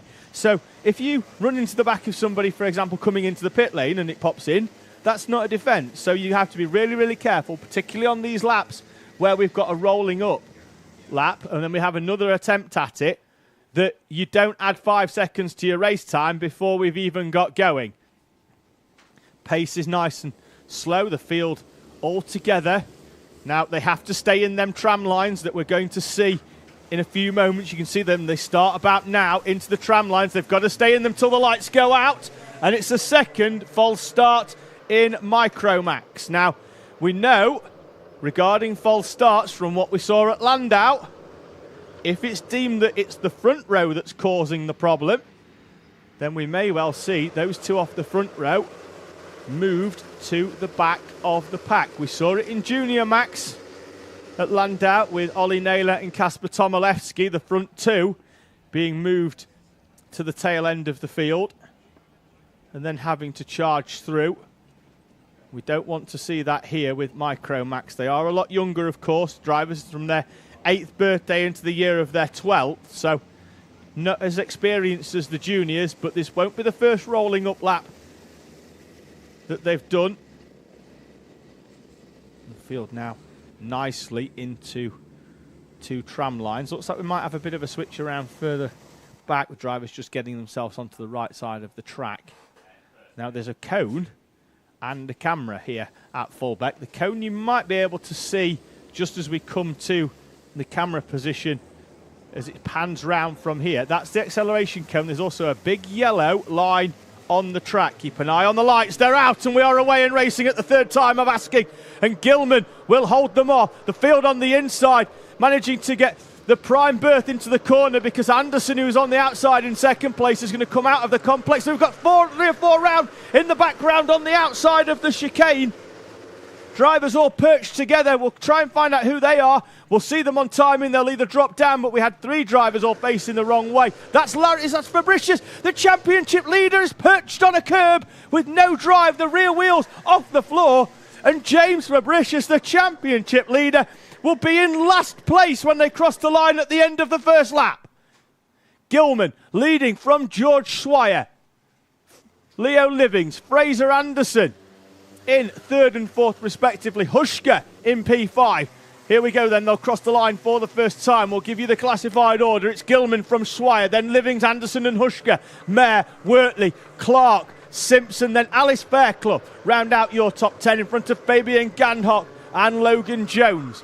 That's the top 12. Down the inside goes Fraser Anderson's as Leo Livings leaves a very inviting door open into the turn 1 hairpin. Livings, though, could well be on the outside. Needs to get back into position for anybody coming back down the inside.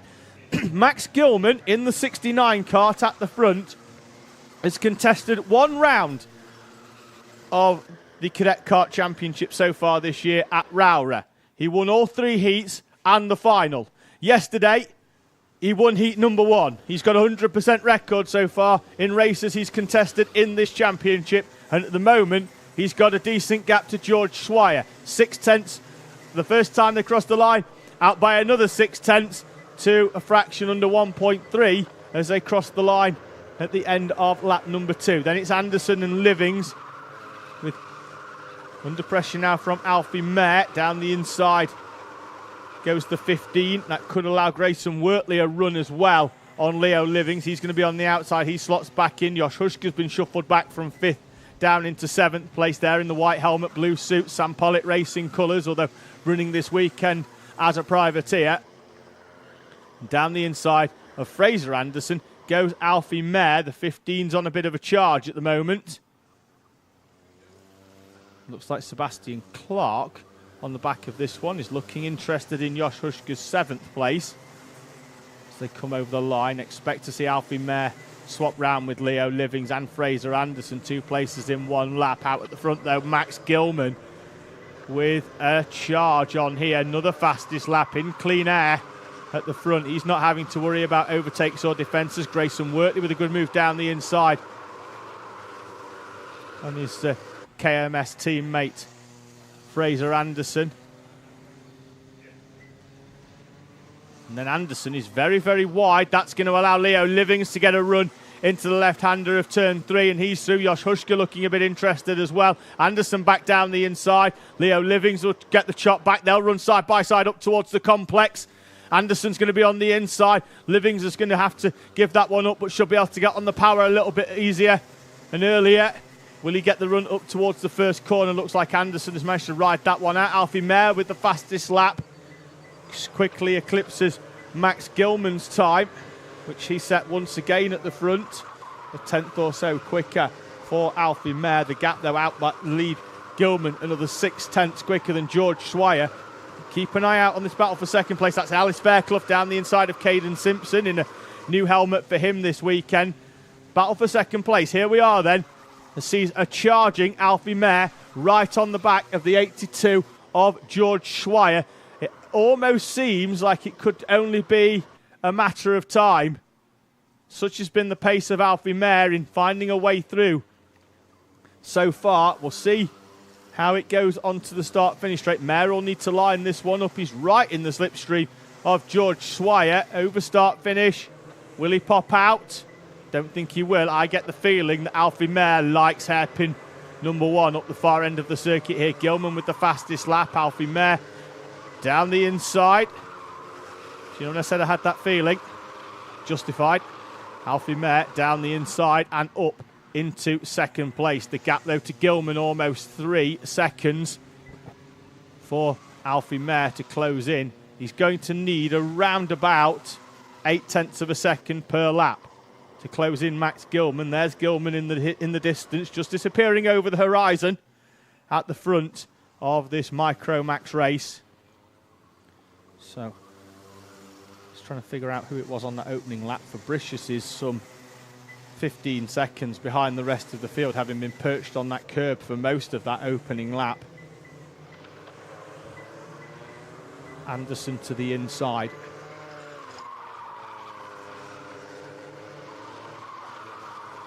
Gilman with another fastest lap at the front of this one. And despite Alfie Mayer's charge, the gap does indeed go over the 3-second mark. Gilman from Mayer, then Swire and Wortley with Anderson, Leo Livings, Jos Hushka. And already Fraser Anderson, with 2 minutes to go, is going very defensive on Leo Livings. And Alice Fairclough, there in the blue helmet, who started the lap some 0.8 of a second off the back of this, is going to be right in the mix of this battle for 5th place in the Zip Kart colours off the back, with Fraser Anderson taking a very, very defensive line. Alice Fairclough's going to come right into the mix. Don't discount Logan Rolfe behind as well. He's not having to defend off Arthur Farrer or Caden Simpson. Fabian Gandhut, Buddy Hugo, all nose to tail. Logan Jones and Marley Fisher not too far at the back. Larry Price has had a decent charge through from outside the top 20 up into 17th place. And we'll see here once again whether Anderson goes defensive into the chicane. He's a full kart width narrower than everybody else, and Alice Fairclough is indeed on the back. It's taken a lap. She's on the back of this battle for 5th place, down to Fairclough in P number 9. So we'll see how you see there. Anderson much, much tighter. Can the field sweep round the outside? They can't. These corners switching from left into a right, then it's going to be another left into a right, then a right into a left. So there's not many corners here at Fulbeck where the same corner follows on. Gilman, another fastest lap, commanding out at the front for Max Gilman. Anderson tight to the inside. Leo Livings thought about it. Hushka with a good run out of the corner. He's going to be in the slipstream of Leo Livings as they head down towards the back chicane. Anderson to the inside. They split into almost fan of 3. With Hushka taking the wider line. Sebastian Clark looking a little bit interested, but not quite close enough. 34 seconds on the clock. The leader will get round before that elapses, I am sure of it, because Gilman is already exiting the final corner. So we're going to have 2 more laps. Warning for Leo Livings on the back of Fraser Anderson. Looks like he could just been tapping away on the back of Fraser Anderson, who's defending very, very well this train of karts as they bounce over. Fairclough has found a way past Sebastian Clark, who's now going to come under pressure from Logan Rolfe. Such is the pace slowing here under Fraser Anderson's defence that Logan Rolfe has joined the back of this one. There's another train of karts behind. Anderson still in front of Leo Livings. Lap and a half to go in Micromax. And out of every single corner, Fraser Anderson is parking the 51. Down the inside goes Leo Living. Forces Anderson wide. Anderson's grass tracking on the outside. He's going to drop all the way down to the tail of the train. Living's down the inside. Hushka. Then it's Sebastian Clark. The 32 of Logan Rolfe has found a way past Alice Fairclough. She's dropped down into what will now be 9th place. Would have been 10th, but Anderson's dropped back. Gilman with another fastest lap. Put that one on record, rinse and repeat. Max Gilman, another fastest lap. On to the final one, though. And he's got a gap of 3 seconds to Alfie Mayer, Grayson Wortley and George Schweier. Then it's Leo Livings now in that 5th place, having found a way past Fraser Anderson, but he's now going defensive, coming under pressure from Josh Hushka as they run down towards the left-hander. They'll come into shot in a few moments' time as they head down towards this hairpin now. He's been able to see all the lines that have held him back for the last 5 laps, and he's taking them as well. Gilman takes the checkered flag and victory. Punches the side pod as well in the KMS colours from Alfie Mayer and Grayson Wortley. George Schweier then out of the final corner. This race-long battle will go the way of Leo Livings, Josh Hushka. Logan Rolfe on the line gets past Sebastian Clark, Alice Fairclough, and then Arthur Farrer with Buddy Hugo, and then Fraser Anderson, who held on for so long to 5th place, crossing the line in P12 in front of Marley Fisher, Fabian Gandhock and Caden Simpson. Then it's going to be Logan Jones, Larry Price, Jack Holmes, Toby Cannon and Elliot Demolau in front of Lewis Herbertson, Morgan Weston and the unfortunate James Fabricius crossing the line in 23rd place. And our championship leader going into this round will have to charge through from the back of the pack in heat number 3. The final race of the first cycle that we've gone through today, before then we head back into our 3rd heat, sees the arrival of our electric karts. It's time for Might E Bambino.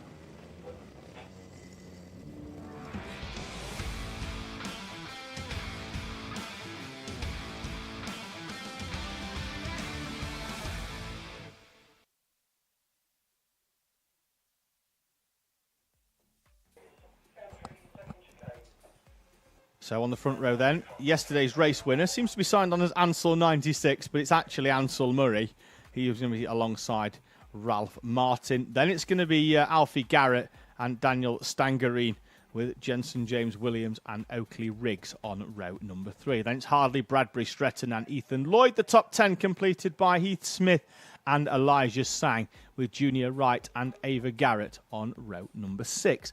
Then it's Jude Taylor and Hadley Jarvis, Henry Ward and Seth State Mackey on row number 8, with Oscar Maskell and Arthur Bath on row 9. Then it's Jack Morell and Etienne Gardner rounding out your 20 Might E Bambino runners.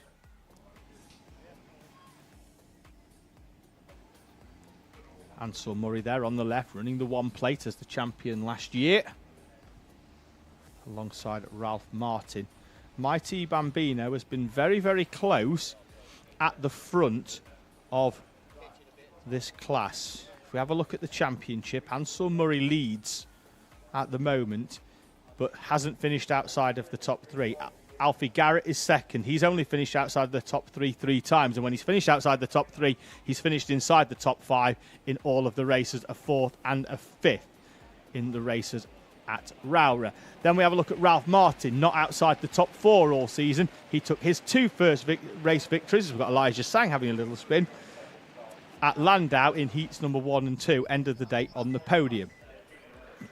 Only other drivers that have had top 3s throughout the season: Rowrah, Ethan Lloyd, who was in 3rd place in the final, and Oakley Riggs, who's had a pair of seconds, including a final one at Rowrah, and 3/3 in the heats.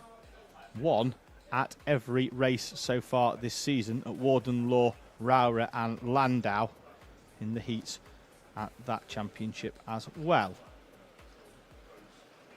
So we'll have a quick look at the results for some of the other races as the field make their way round. It's a standing start for our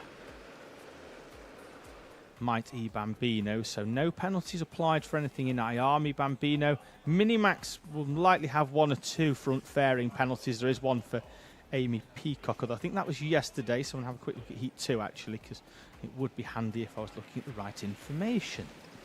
So we had Alfie McBain with a 10-second penalty for contravention of flag signals during the race. Get the feeling that was from the restart of the Battenberg, where he did make up 2 places at the start, so he's picked up a penalty. We've got 2 drivers with incorrect front fairings. We've got Oliver Fabricius being given a penalty for a jump start by the look of things, and Max Greytrex, who's been removed from the standings for a failure of technical compliance. So we don't get to find out what that's for, but there's a million and one things on karts that the scrutineers look for to make sure, and it could be anything as innocent as yesterday with the hub moving in and the rear track being out, but field making their way in. We've got a few penalties in junior Rotax as well, with Kasper Tomolewski and Marcel Popokur both gaining an unfair advantage, similar for Jensen O'Neill going. Out of junior Rotax as well, though, we have had an update on the status of Molly Pugh, who was the driver who had the incident into the final corner with that kart flipping over. She's been given the okay, so much so that she's been given the okay to race for the rest of the day, should the kart be okay.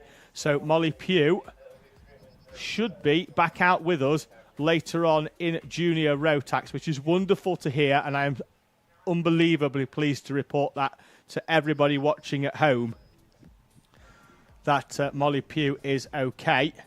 So drivers all into position. We'll dip back in the live chat comments a little bit later on, because I've had Ben Edwards ask who's doing the photos today. Well, it's Stu Stretton once again as part of this championship as our championship photographer.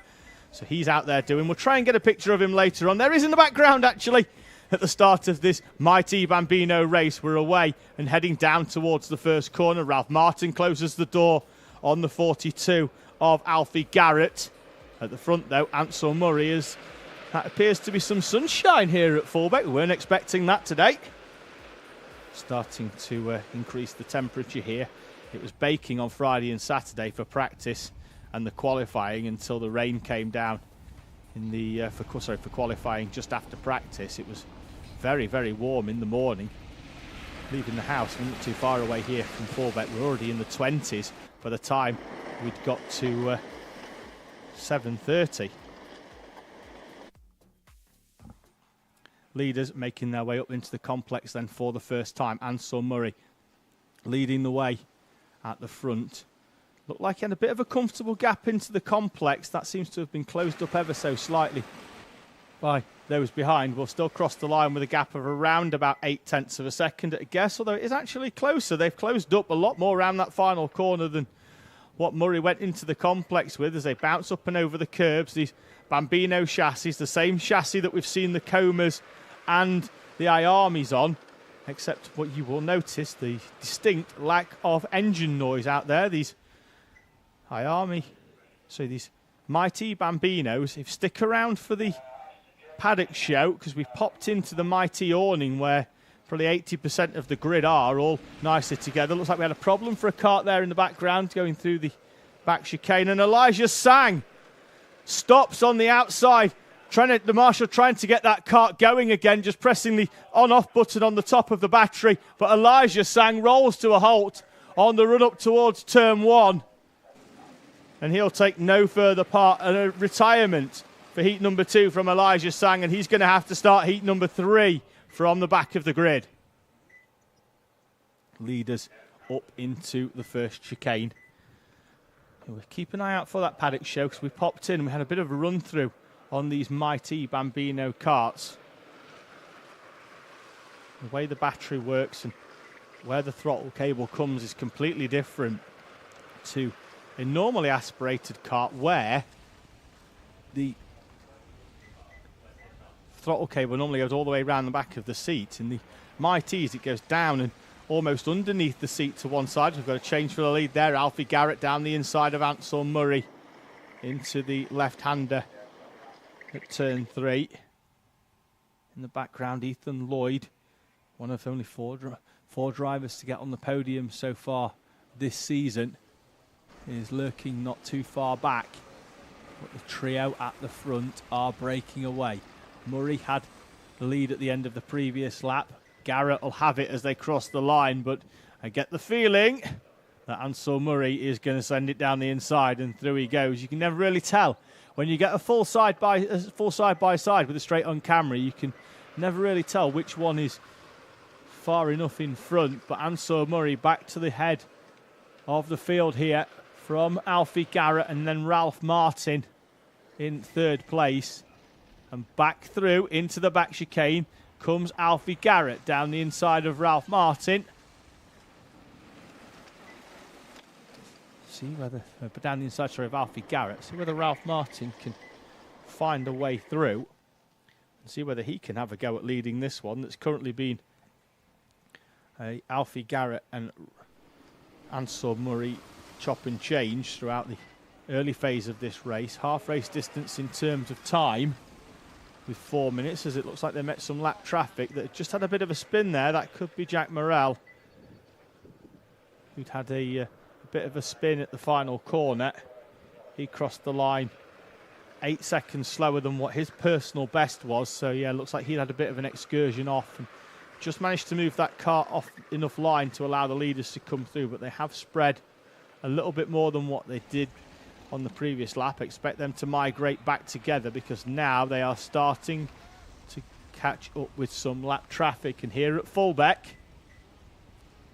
with it effectively being corner after corner after corner, they're going to have to work their way through meticulously through the lap traffic. And this is going to be an opportunity, I think, for Ethan Lloyd in the 66 to potentially close up if he can be fortuitous with the lap traffic. So they've just made their way through. Now they're going to get a lap or so without any, by the look of things, where everybody else is on track. And then they're going to catch a few more. So this one far from over. Just under the 3-minute mark. Lap time's just over the 1 minute. So a little bit quicker than the Coma C50 Bambinos. There's Alfie Garrett there.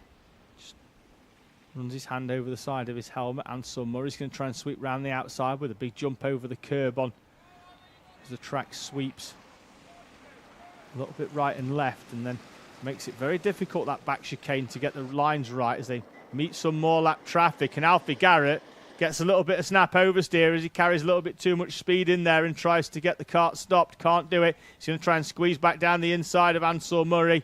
Ansel Murray has to give that one up on the outside. Left a kart width than an inch, and that was enough for Alfie Garrett to squeeze the machine down the inside. Ralph Martin looks like he's playing a bit of a waiting game here now, and Garrett's going to be squeezed out on the outside. Martin comes through, pushing. I think that looks like there was a little bit of contact between the two of them. Was it 2 into 1 doesn't go? Ralph Martin certainly thinks so. And Ethan Lloyd is onto the back now of the train of karts at the front. But Ansel Murray has got a bit of a gap now with Alfie Garrett and Ralph Martin squabbling into the back chicane. So into the front chicane, out of the back chicane they come. Ansel Murray with a big look over the shoulder.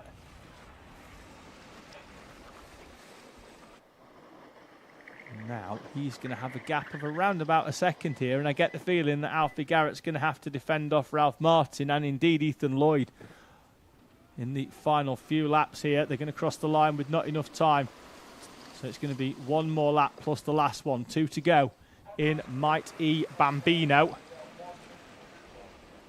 with 53 seconds on the clock.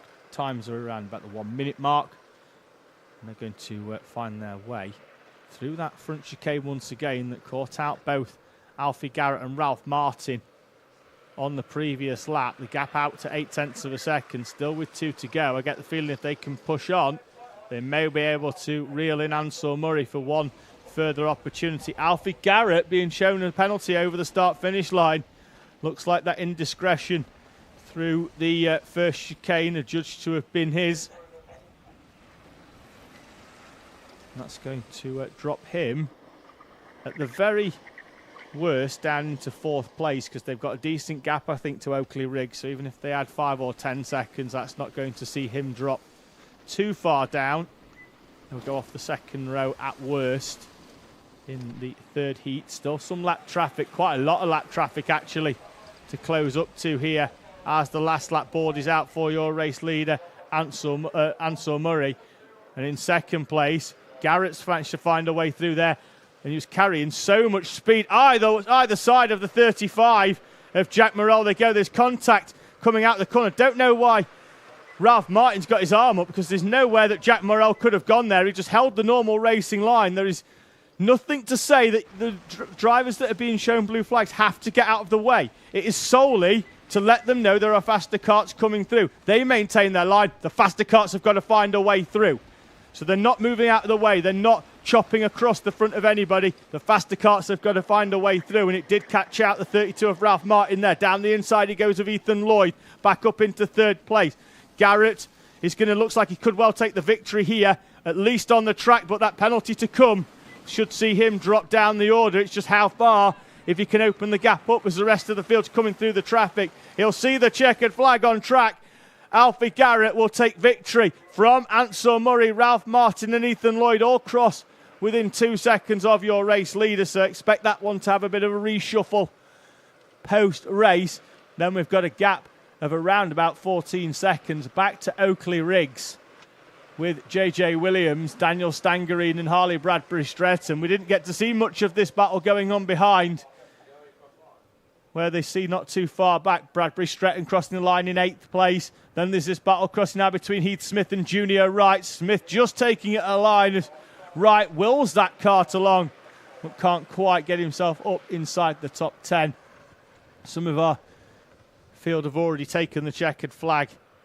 Hadley Jarvis will be classified in 13th, 1 lap down, as will Oscar Maskell, Henry Ward, Sestate Mackey, Etienne Gardner. We've got Ethan Bath coming through in a few moments' time. Ava Garrett classified in 11th place in the 44. She'll cross just in front of Jude Taylor, who's coming through in a few moments' time. There he is in the 17 kart. And Arthur Bath will cross the line to be classified in 18th place. Elijah Sang, unfortunately, we saw him roll to a halt on the lap number 2, so he'll be classified as 20th place, albeit having only completed 1 full lap. 7 races down, 7 more to go before lunch, and then we'll head into our finals. So we're back. Now we are moving on to our 3rd heats. It's time for heat number 3 in Honda Cadet.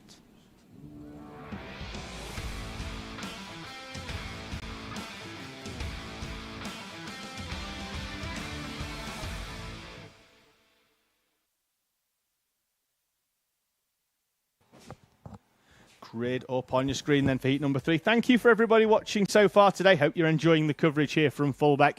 Max Taddy, the heat 2 winner, will start off pole position with the heat 1 winner Theo Bradshaw alongside. Then it's Kevin Ivanoff and Noah Jebson, Ryan White and Ralphie Branscombe on row number 3, Jensen White and Fenton Stoneman on row 4. Then it's Ed Spain and Lewis Gilbert, Margaris Kavekis and George Ralston on row number 6, with Samuel Yeadon and Alfie Forrester 13th and 14th respectively.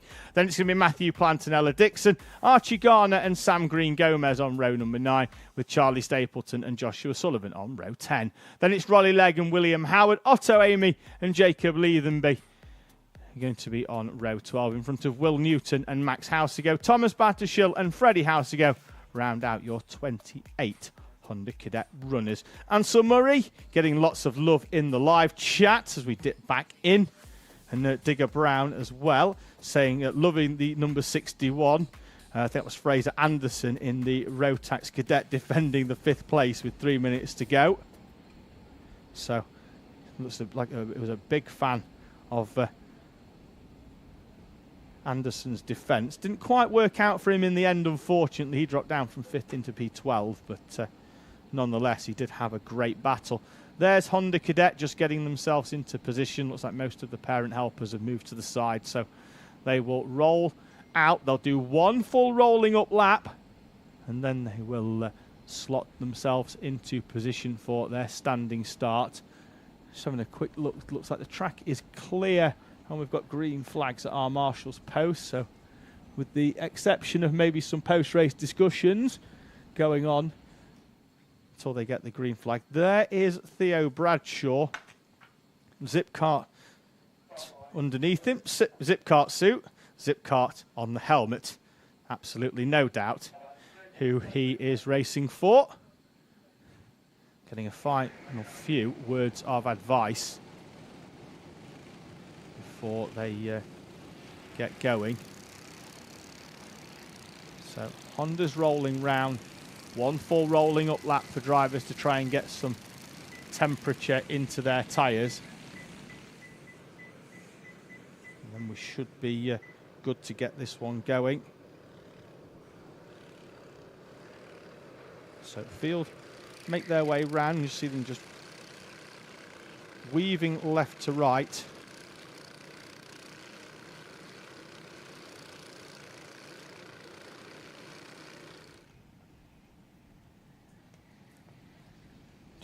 Just had a bit of an update actually as well of my social media platforms regarding the Kart of Molly Pugh in Junior Rotax. As I mentioned earlier, she is good to go. The Kart at the moment is just having a bit of a once-over and a refresh, anything that was damaged on there. So the team clubbing together down there at X-Kart just to try and get that machine back out for Molly Pugh. They've got around about half an hour because we've got Honda, Iami Bambino and Minimax to go.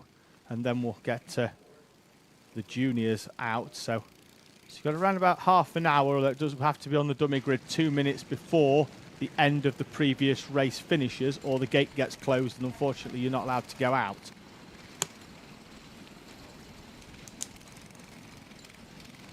So runners rolling into position, front few rows already there and everybody else joining and just meeting into position. Driver stopping with their front wheels just behind the white line, which is the indicator. So it doesn't have to be the full nose. The wheels have to be on the white line. The nose can be as far forward as is necessary as long as the wheels are on or behind the white line of our starting grid.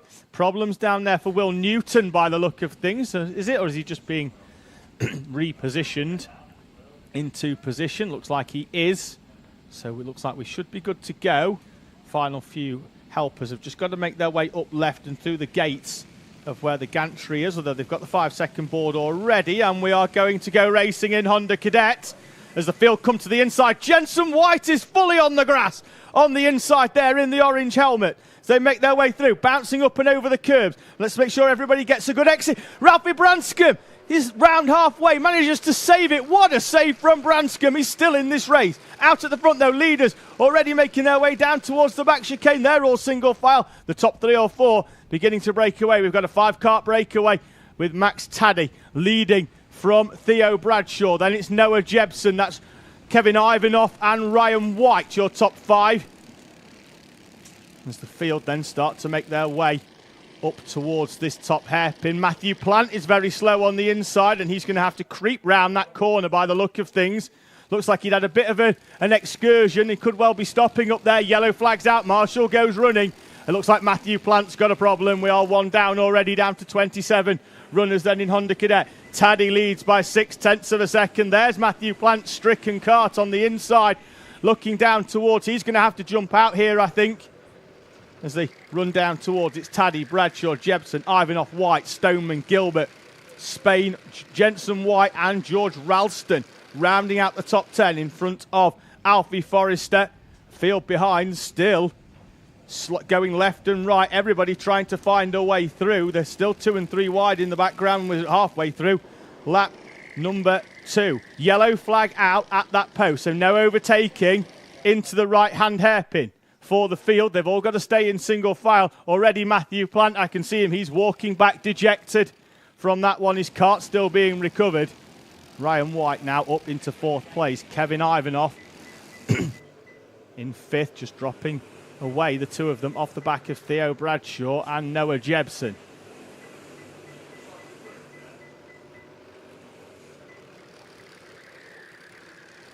Still nose to tail from I was about to say Fenton Stoneman, but now he's going to fall behind Lewis Gilbert in the fort. Stoneman's going to be on the outside. Could Ed Spain find a way through to the inside as well? He can't. Electing to take the wider line as they bounce over the curbs. Lewis Gilbert with a helmet tap, but he's still a little bit... They've got a good couple of seconds to try and close in on the 5 in front of them. They're going to need a lot of teamwork and a lot of compliance from everybody from 6th down into around about 11th place to be able to come through and work together to close the gaps to those in front of them. Kevin Ivanoff, for some reason, doesn't seem happy. In 2nd place, Theo Bradshaw with the fastest lap has closed in on Max Taddy. At the front of this race, Taddy had a fairly comfortable gap. And now it's been reeled in by Theo Bradshaw. Noah Jebson is going with them as well. Could have a decent battle here for the lead as Taddy makes a bit of a mistake. Uncharacteristic in the curbs there. Fulbeck clatters them and slows himself down, and Theo Bradshaw is through into the lead. Noah Jebson now is being defended robustly by Max Taddy. The two of them now will have to try and close in. Whoever finishes in front in terms of this race, with Taddy and Bradshaw both having a heat victory, will start the final from pole position as long as they're up there in that top 5. And the train of karts from 6th place looks like it pretty much goes down all the way to about 23rd. And just here, behind my commentary position, every time a driver crosses the line, it beeps from a transponder. And all you can hear from this battle there, from now Ed Spain at the front, all of them karts in the background, it's just beep, beep, beep, beep, beep, beep, beep as they all cross the line, all within 1/10 of a second of each other. There's kart after kart after kart. Sam Green Gomez down the inside of Samuel Yeadon. Yeadon wide out onto the rumble strips. That's just in front of them is Ella Dixon. So just behind them is Ella Dixon. They're now under pressure from Ronnie Legg in the black suit with the orange helmet. Into the complex of corners, you've got Ed Spain now breaking away from what looks to be George Ralston. It is Ralston up into 8th place now. He's backing the field up with Fenton Stoneman and Margaret Kavekis rounding out your top 10. Then it's Jensen White, Alfie Forrester and Sam Green Gomez. We'll see them in a minute. When we come back onto this straight, the train of karts in the background.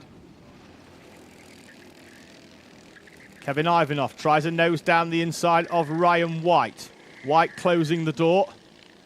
And then Ivanoff had to back out of that one. That slowed him down ever so slightly. A train of karts still nose to tail with 2 minutes and 45 seconds to go. Currently behind George Ralston, but I don't think he's really backing them up. He's not defending.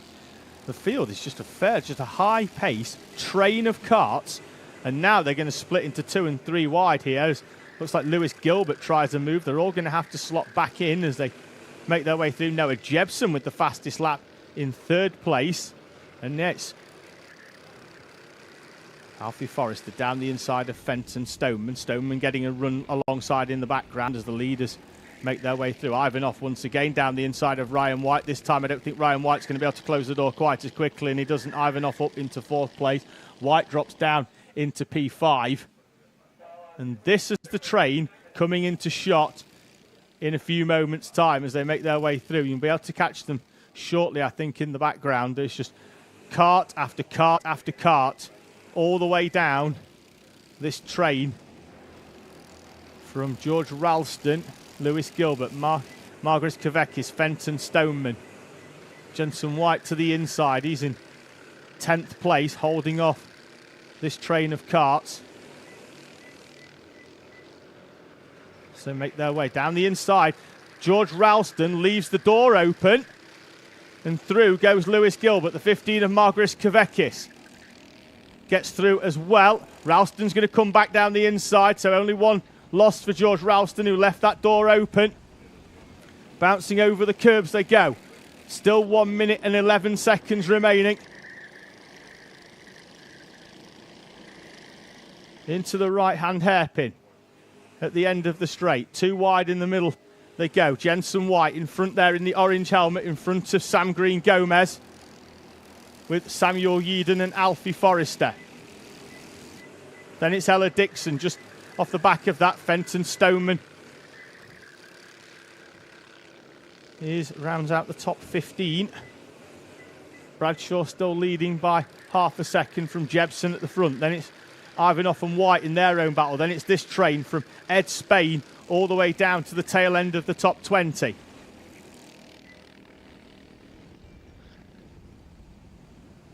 Margaris Kavekis in the zebra colours, his first CKC outing this season, acquitting himself very, very well inside the top 10. Theo Bradshaw's opened the gap up now at the front to Max Taddy. It's out to well over a second, I think, when they cross the line. And indeed it is. Jebson still holds the fastest lap on lap number 6. 2 laps to go then. Time at the top corner elapses. We are down to 0. They'll get the last lap board next time round. Ivanoff and White, who have been nose to tail and trading places lap on lap. As White drops a wheel off there on the outside. Luckily there's concrete underneath and he was able to maintain traction. Although it has dropped him a kart length or 2 off the back of Ivanoff, who's sliding a lot now around that hairpin at the far end of the track. Last lap board will be out this time for Theo Bradshaw. Gap out to over a second. Another 10th added to his comfort at the front of this one. Now we see Ivanoff and White. That's just going to get a lot more defensive from Kevin Ivanoff in the 50, the driver from Kings Lynn in Norfolk, holding off Ryan White, the current championship leader. And White sells him a dummy, goes to the outside, cuts back to the inside. Not going to get the run though. Kevin Ivanoff's going to be able to get the power down. Ivanoff didn't see it coming. White went to the outside, chopped back to the inside. Taddy and Jebson are battling out over second place. Bradshaw's got this one in the bag as long as the kart still keeps running. And he keeps it facing in the right direction. 1 complex of corners to go for Theo Bradshaw in the 43. And down the inside, Taddy holding off Jebson. Jebson tried to run it all the way around the outside. Theo Bradshaw will win heat number 3 in Honda Cadet.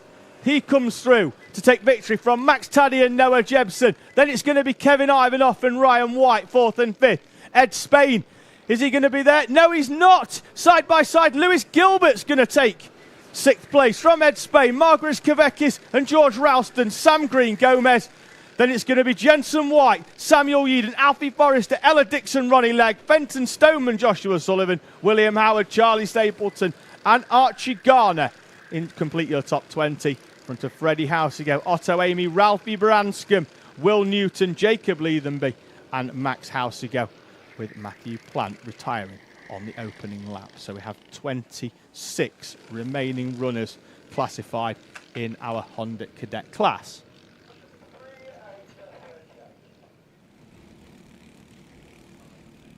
Have a quick look at Coma C50 Bambino. That result was classified without issue. In fact, it hasn't been classified just yet. Micromax Heat 2 hasn't either. So still got a few to be run through before Mighty Bambino is not classified either. So the first 4 races of the day have been done. The next 4 haven't. We're still waiting for confirmation on them.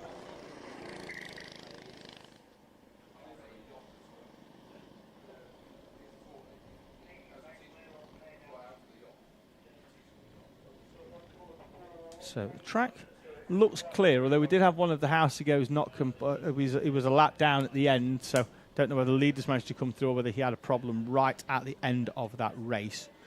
But nonetheless, we'll move on, and we are back with one of my favourite classes of the season so far in Ayami Bambino.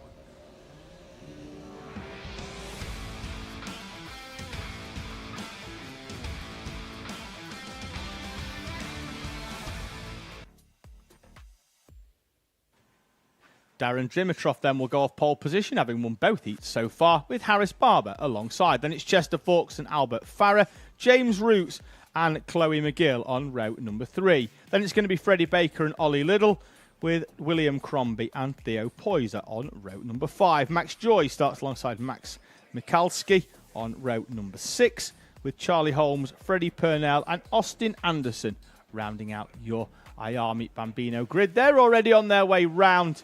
Parent helpers will get themselves into position. So we've got a bit of a poll, I think, that we're going to put up onto the in the live chat if you're watching on the Alpha Live network. So you're going to have a few options to pick from in terms of colour, but the poll is what colour shoes is our race director Dan Ashton wearing today. Your choices are going to be blue, red or green, because Dan only does bright colours.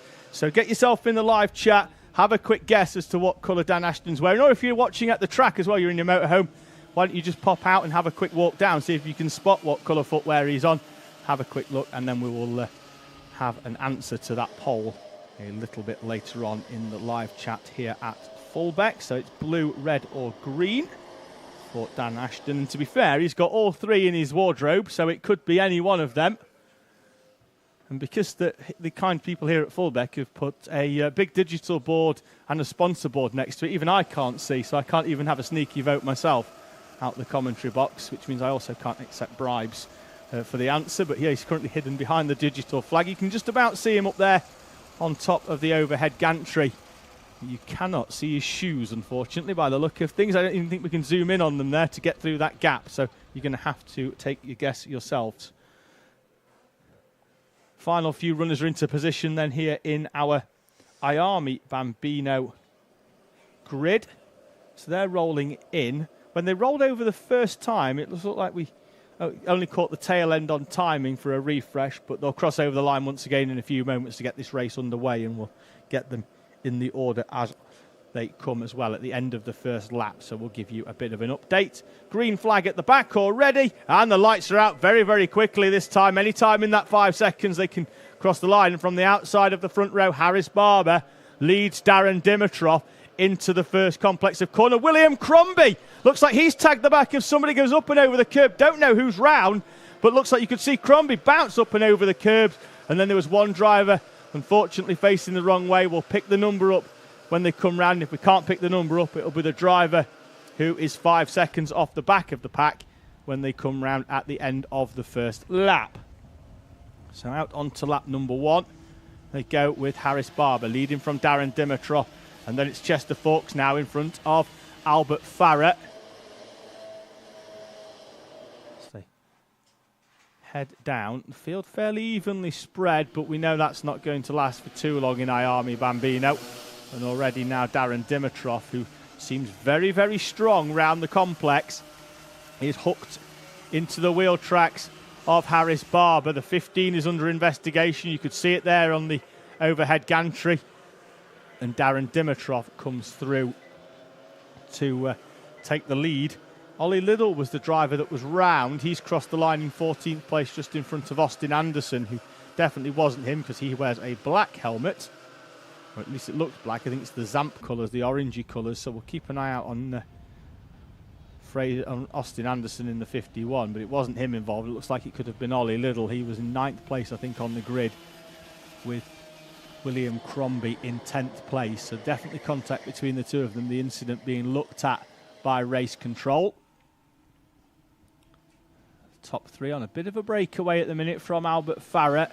Penalty already being applied to William Crombie. So looks like that one didn't need too much looking at because he was notified of a penalty on the previous, under investigation on the previous lap. And this time round he's notified of a penalty 1 minute or so later. So looks like that one was fairly cut and dry. Dimitrov then leads from now Chester Fawkes, so Harris Barber did cross the line in front as they came through side by side. Albert Farrett in P4, James Roots in 5th place at the moment, struggling to stay with the leaders in front, but as soon as they start battling, that's going to give Roots an opportunity. And Chloe McGill is up into 6th place in front of Freddie Baker, William Crombie, Theo Poyser and Max Joy. That's the next train of karts from 8th down. See him coming through there, Crombie in the green, so he's in P8 as Darren Dimitrov finds his way through the complex at the far end of the circuit, and they come through onto the start-finish line here at Fulbeck. Just clipping that white line, you'll not see the Bambinos on the curb, and now it's Chester Fawkes' time to come down the inside at the same time as he sets the fastest lap. And Chester Fawkes will have a go at leading this one that's already been led by Darren Dimitrov and Harris Barber.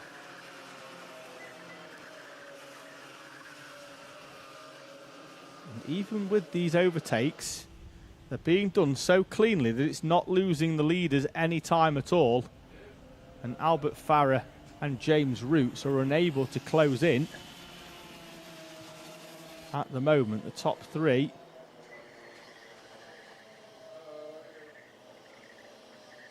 moving away here. And unless Farah and Roots can work together, you can see them there, and looks like Roots would rather be at the front of the work together, and he is through into 4th place. But that's going to lose them a bit more time. They were not too far off, actually. If you have a look at the time, they've lost 0.3 of a second in all of that reshuffle between 4th and 5th place, as Chester Fawkes goes slightly wider than he would probably liked at the far end there. And what he's done there is just slot himself back in. The reason he doesn't want to go too wide there is because there's a big bump on the outside of that back chicane here at Fulbeck. So the front chicane at Fulbeck that sort of developed over the last couple of years since they put that curb in. You can actually see the karts bouncing over it when the road taxers go over it, where they haven't got much of a choice but to go wide, such as they put the power down, they just naturally slide out there. You just see it a lot more, but there's a big bump, and that's why you'll see often the drivers, they'll elect now not to run all the way out onto that curb on the outside, which used to be pretty much a must to use.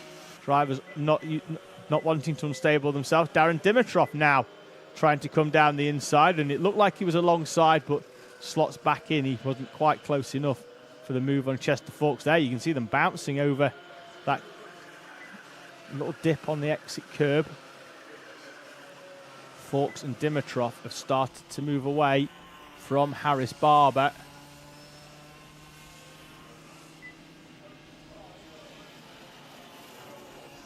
And some more lap. Looks like for the first time in this race, looks like we may have some lap traffic. Austin Anderson in front, as mentioned, with that black helmet, being approached now by our race leaders, Chester Fawkes and Darren Dimitrov.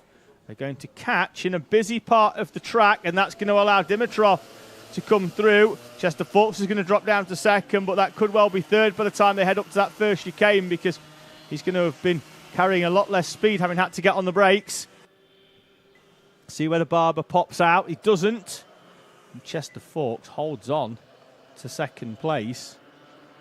And now the top 5 have come together because of that. 0.6 of a second. Roots closed in 4th place. So he makes his way up now into 3rd almost, trying to find the way round the outside of Harris Barber. Miami Bambino's bouncing it over the curbs. Under 2 minutes to go.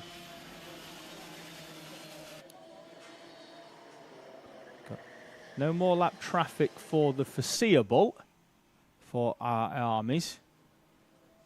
Chester Fawkes is indeed back into the lead once again. It was this corner on the previous lap when he handed it back over to Darren Dimitrov, unable to negotiate the lap traffic, just didn't fall for him. Once again, he goes wide over start-finish. Dimitrov trying to come to the inside. The door not quite open enough. He didn't quite have the straight line speed to draw alongside. 55-second laps, roughly, our drivers are doing, with Farah setting the fastest so far. 55 now remaining, so they're going to get 2.5 more laps in here. The remainder of this one, the next one, and then the last lap. So plenty to go in Army. Top 2, though, had a little bit of a breakaway on this lap since James Roots has found a way past Harris Barber. And we appear to be missing somebody, because we had 5 karts within a second of each other, and it looks like one of them's dropped back now into the clutches of Chloe Miguel. Harris Barber, that's who we're missing on the grass.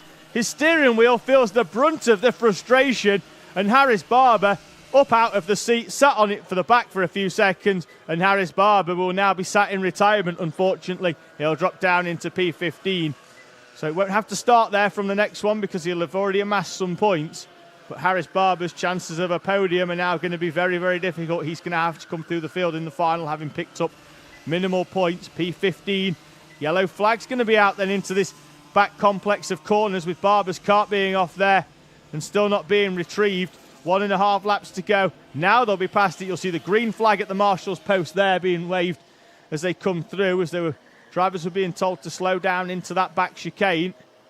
So Freddie Baker and Chloe McGill both move up a place into 5th and 6th respectively. Baker just in front of McGill, having got through a few laps ago. Chester Fawkes and Darren Dimitrov will see the last lap board now on the overhead gantry, just as they come past Freddie Purnell. Some lap traffic, he keeps out of the way on the inside. Chester Fawkes isn't going to be that wide this time, though. He's going to defend it to the inside. Does open the door briefly, but then runs all the way through the chicane nicely. Dimitrov still in the wheel tracks. James Roots in 3rd place, waiting to pick up some pieces, as Albert Farrer is managing to get down the inside as well, nice and cleanly on Freddie Purnell. Top floor 4 through now, and with no more traffic in front of them, should have a clean run to the checkered flag. Chester Fawkes into the left-hander, and then heading down towards turn 4. Don't think Dimitrov's going to be close enough, but we know he's strong in the complex. We know he can close up, and almost every lap so far he's drawn alongside as they run towards the start-finish line.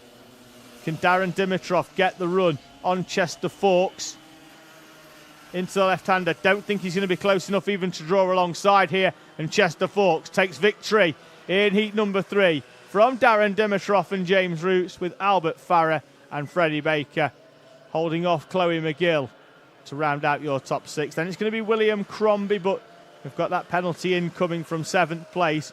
Luckily for him, though, he's got a gap of around about 10 seconds back to Theo Poyser, so it may well be that penalty doesn't really affect him too much. Then it's going to be Ollie Little and Max Joy rounding out your top 10. That's Joy just crossing the line now,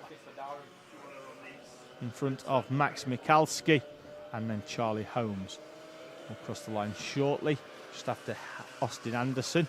He crosses the line 1 lap down. Dipping back into the live chat comments, we've just got Deal Lewis saying no, let's go Theo, and Dave Edwards looking for Dan Ashton's infamous red shoes. So let's see if I can have a quick look at where we are with that. I'm just going to take a random guess at the moment. I think for blue. Don't know why I'm thinking blue. It's just struck me that it may well be blue today. Well, I have seen Dan Ashton this morning. He did the driver briefing that I listened into, but at no point during that driver briefing was I looking at Dan's shoes. Like a good person, I was listening intently to Dan's voice and during that driver briefing. So I'm going to go with blue, which is currently getting 13%. Looks like the infamous red are taking the lead at the moment with 60%, and then green in second on 27%. So thank you for everybody that's got in touch via the live chat. Keep it going on the poll for which colour shoes Dan Ashton is wearing at the moment, and we'll move swiftly on to Minimax heat number 3.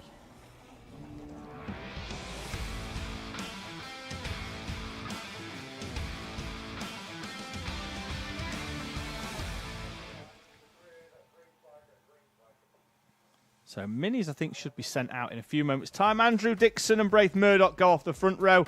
Oliver Fabricius and Tom Drake on row number 2. Then it's going to be Bella Fairclough and Daniel Hartley on row number 3. That's in front of Maya Simpson and Aston Brown, with Leighton Kelly and Alex Lynn completing the top 10, with Sebastian Benson and Ellis Dealey on row number 6.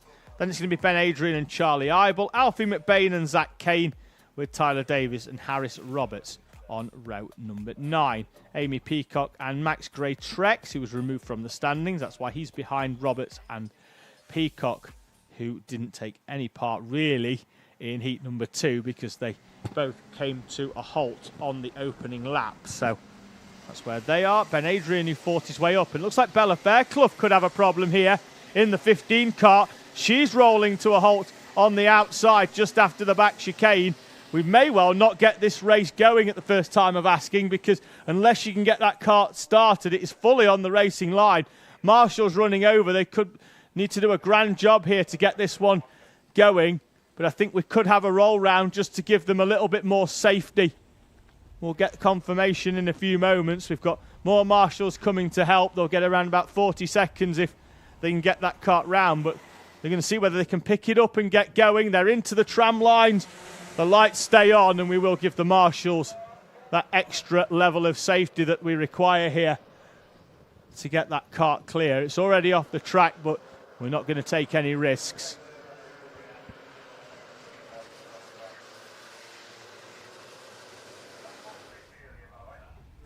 And Bella Fairclough already on the barrier. The kart up and to one side. The kart just grinding to a halt, just where the karts are coming through now. And Fairclough, who was due to go outside of the top half of the field, will now have to watch on as her Minimax compatriots will see out the rest of this race. Down to 19 runners then in Mini.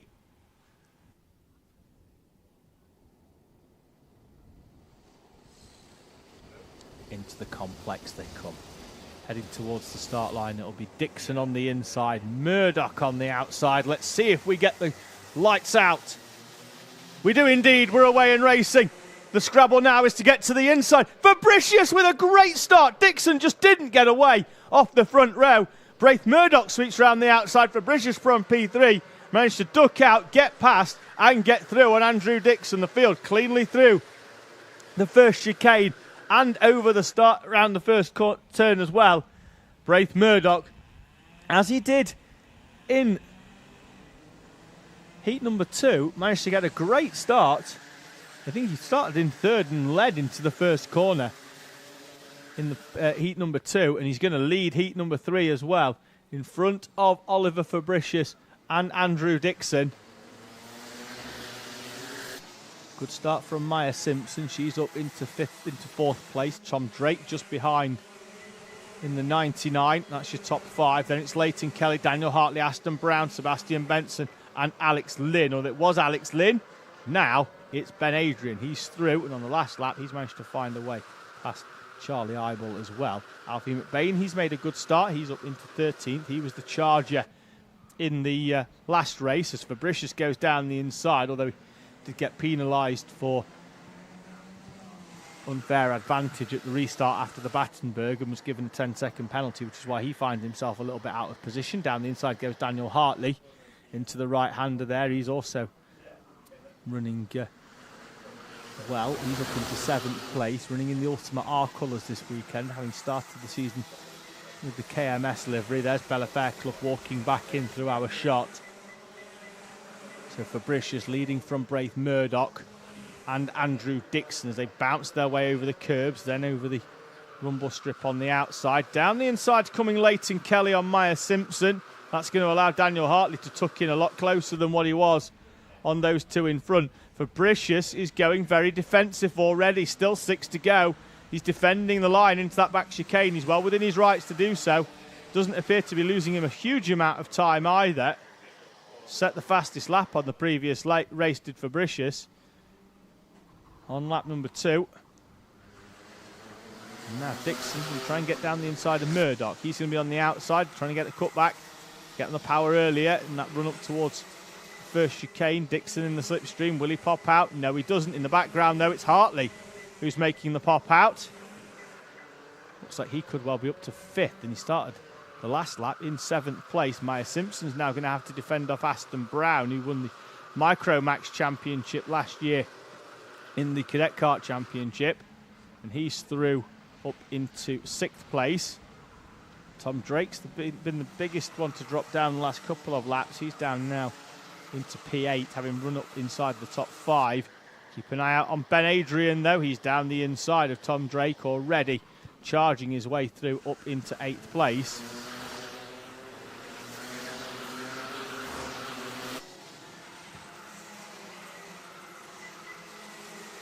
Over the start finish they come then. Another fastest lap from Fabricius, and him and Dixon have moved away from Braith Murdoch, who's made a mistake at some point because his best lap is a 48.1, and on that one he did a 49.4.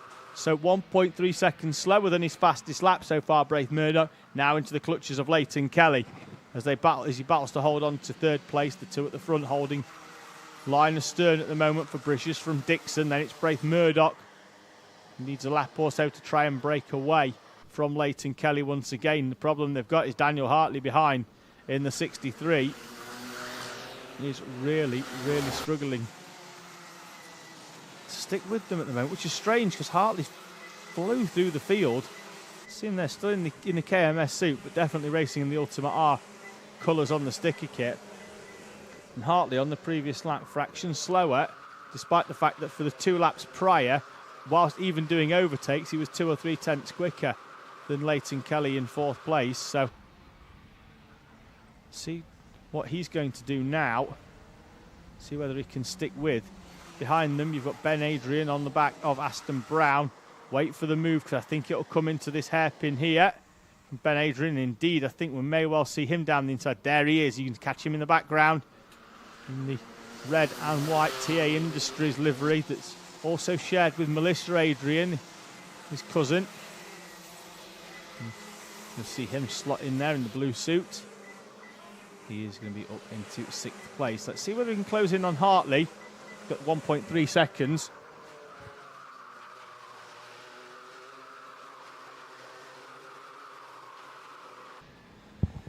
Two and a half minutes remaining then in Minimax. So they make their way through the back chicane. Oliver Fabricius and Andrew Dixon with Braith Murdoch, Leighton Kelly and Daniel Hartley. Then it's going to be Ben Adrian and Aston Brown in front of Harris Roberts, who's charged through from the tail end of the field. Remember, having retired from heat number 2 and had to start right at the back of this one, as did Amy Peacock. She's up into 12th, so 8th and 12th respectively from the tail end of the field for Harris Roberts and Amy Peacock. 2 minutes and 20 to go. Fastest lap for Ben Adrian at the moment with this 2 minutes to go in this one.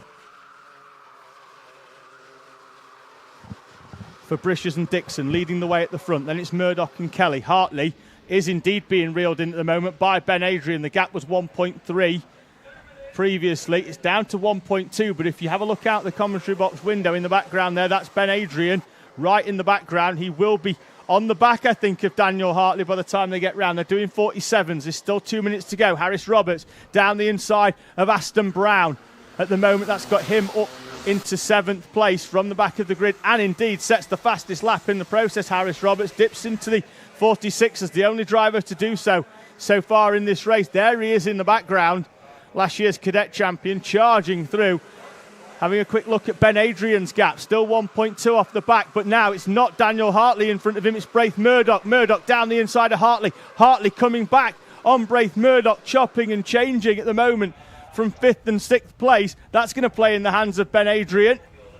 Leighton Kelly looks comfortable in front, mainly because the two behind are not having any sort of attack on him. They're just attacking each other at the front. Fabricius and Dixon still line astern, as you were, with 2.5 tenths between them.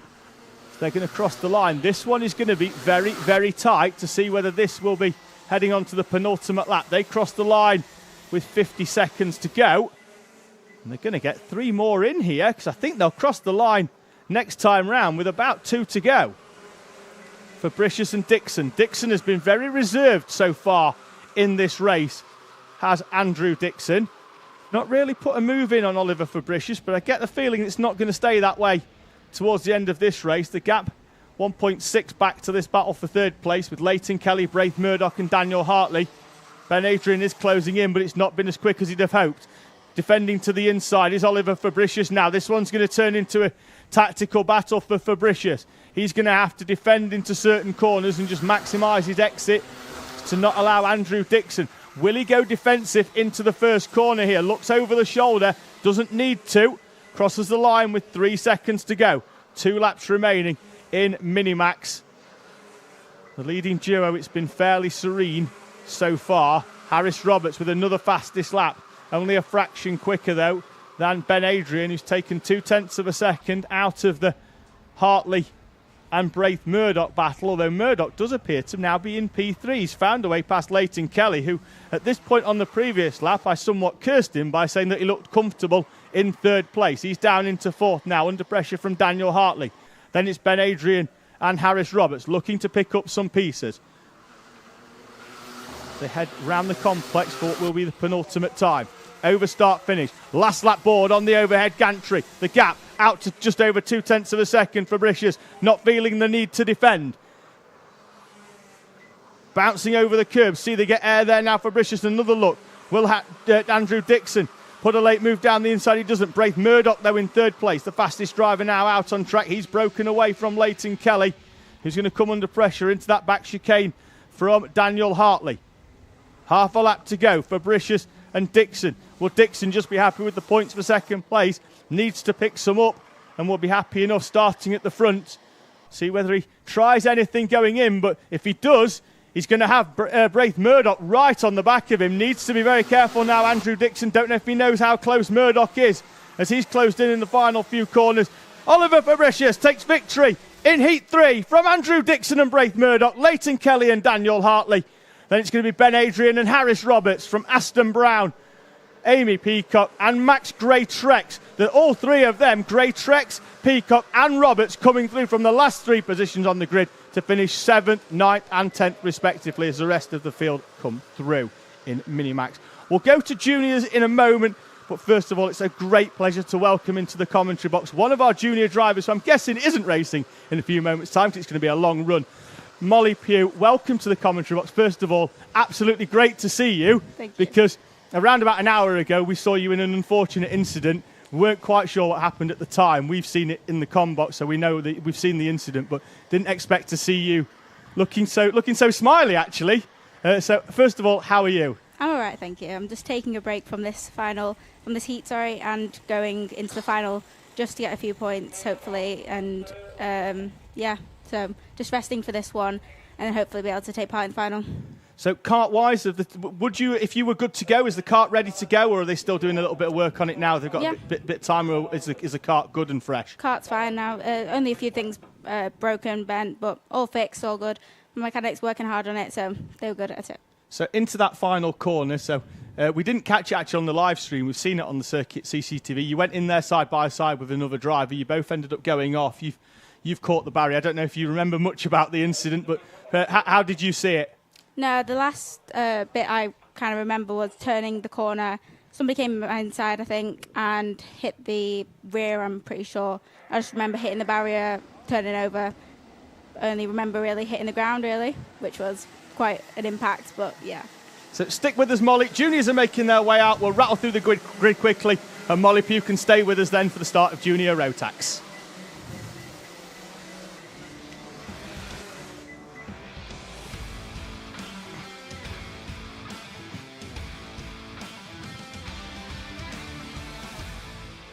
We'll rattle through this really, really quickly. I don't think I've ever prayed for a false start as much as I have for this one. Tomilewski and Stoner on the front row. Hurst Grover and Foster on row 2. Emily Cooper and Gregor Reed on row number 3.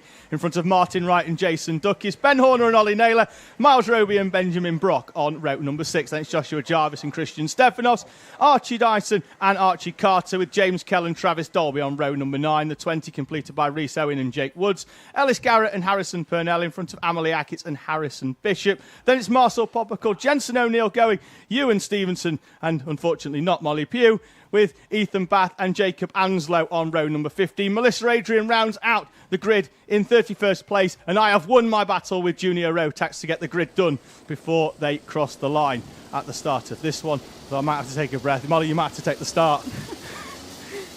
Out of the final complex of corners they come then. Yellow flag, and we'll get into the tram lines. I want to discuss the start with you in a few moments' time, Molly, to find out what it's like from a driver's perspective when you're going off in the middle of the pack. Lights are out, we're away and racing as they head down. We've got a few off onto the grass. Looks like that could be Marcel Poppercull on the inside. We'll keep an eye on timing to see who crosses the line a little bit late. We've got one driver coming through the chicane a little bit later on. Ewan Stevenson, I think, in the background could be the other driver. We'll keep an eye on. There's that Martin Wright goes off into the gravel and skittles the barriers at the end of turn number 1.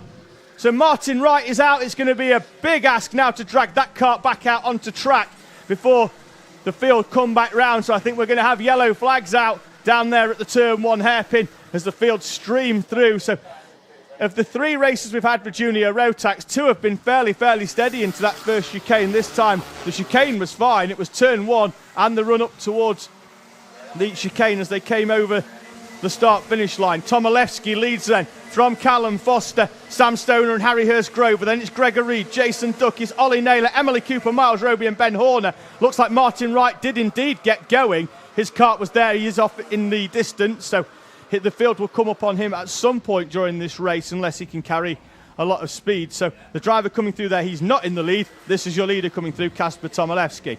Molly, when you're in them tram lines at the start of the race and there's 15 karts to the left of you and you're in a train of 15, what goes through your mind? What's the thought process? Are you looking at the kart in front? Are you looking at the lights? Are you trying to have one eye on each?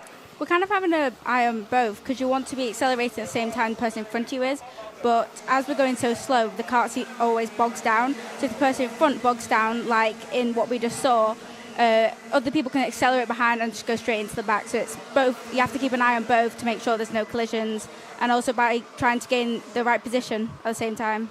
Do you often feel that when you're in a train? And obviously, it's a lot harder now in the last couple of years since the drop-down front fairings have come in. But do you ever feel like that you're in a train and there's a bit of a push along, or do you think it's not quite as bad these days now that the people have got drop-downs? Everyone leaves about half a foot or so. Yeah, I wouldn't say it was as bad as, because you don't want to get a drop-down because that's basically half your race over because you drop so many positions as you come through at the end of the race so close together. So you do leave a bit of space, but at the same time you do push them along and try and see the gap in front by moving out of the way, yeah. So they're heading up now towards this first chicane. Looks like we've got a move in the middle of the pack. Keep an eye on Ollie Naylor there with the yellow on his kart, who won Heat 1 yesterday and then was removed from the standings. He's had to come through the field in Heat number 2 as Emily Cooper goes down the inside of the 16 of Jason Duckis into the right-hand hairpin for turn number 1.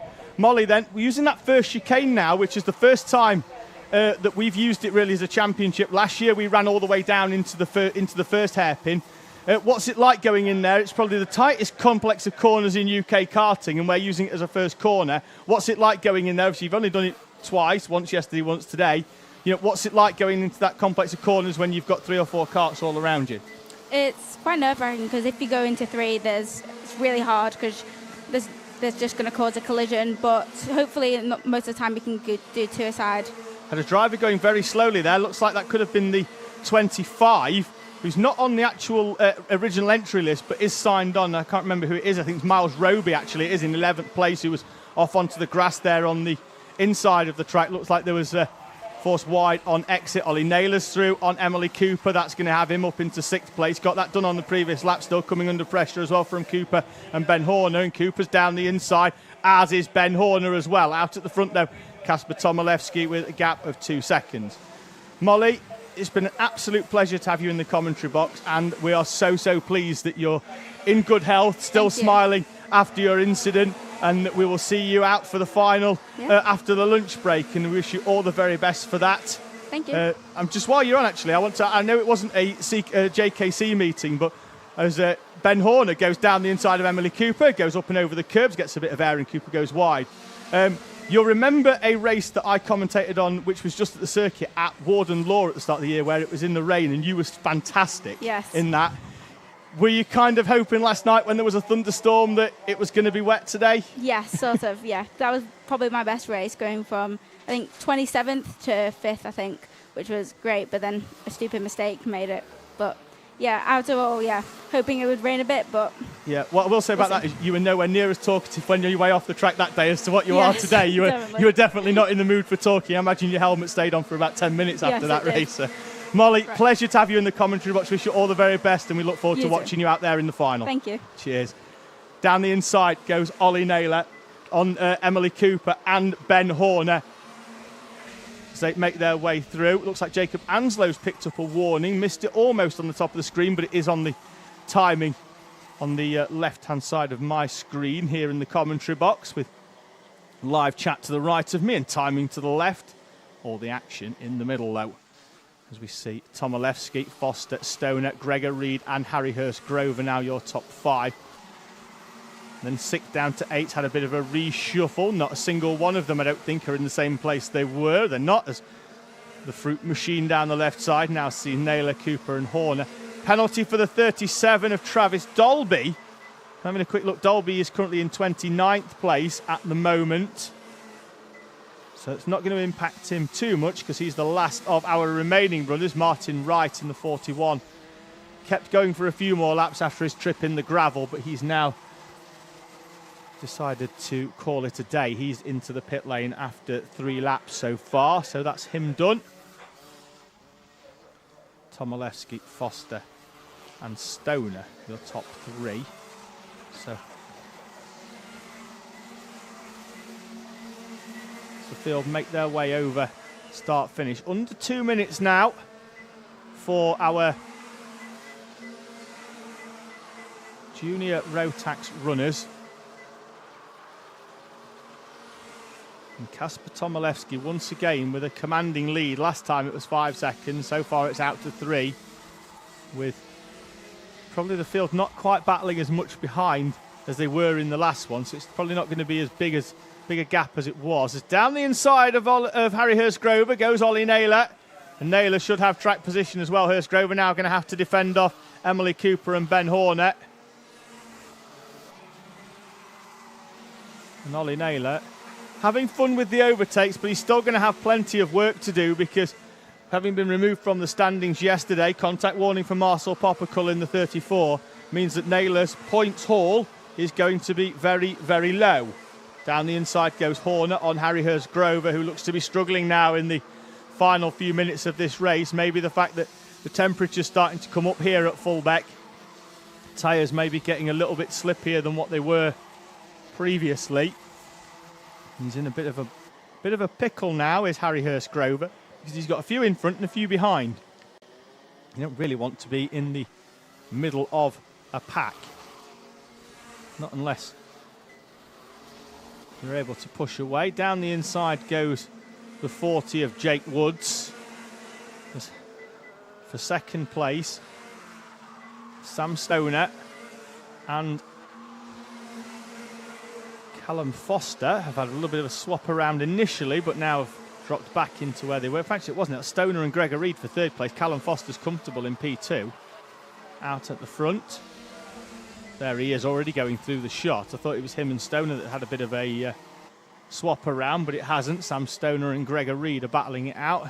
There's then Ollie Naylor and Emily Cooper in front of Ben Horner now. He's found a way past Harry Hurstgrover, who's now under pressure from, and there's a bit of contact there with Jake Woods riding up the back of what looked to be Jason Duckis in the 16. That's going to allow Christian Stefanovs to come through and up inside the top 10.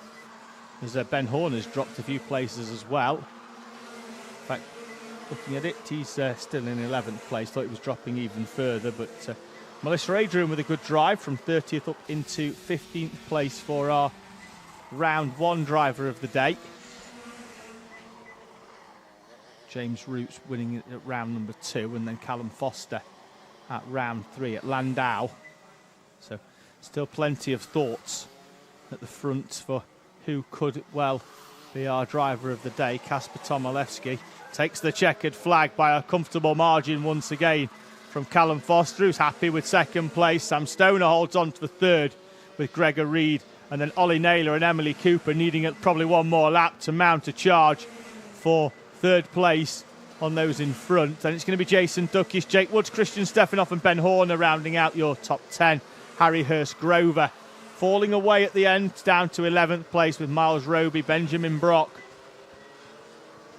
in 13th. Then it's going to be Joshua Jarvis and Melissa Adrian, Archie Dyson and Rhys Owen, Harrison Bishop, Archie Carter and Marcel Poppercull round out your top 20 in Junior Max.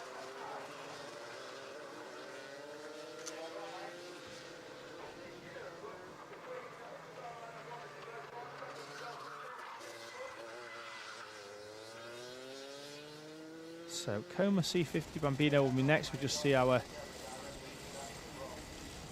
juniors making their way off. I think we might have a bit of a delay for some debris retrieval on track, so we'll move swiftly on then to Coma C50 Bambino and have a little bit of a chat about the Comas and our youngest drivers on the grid. So it's time for heat number 3 in Coma C50 Bambino.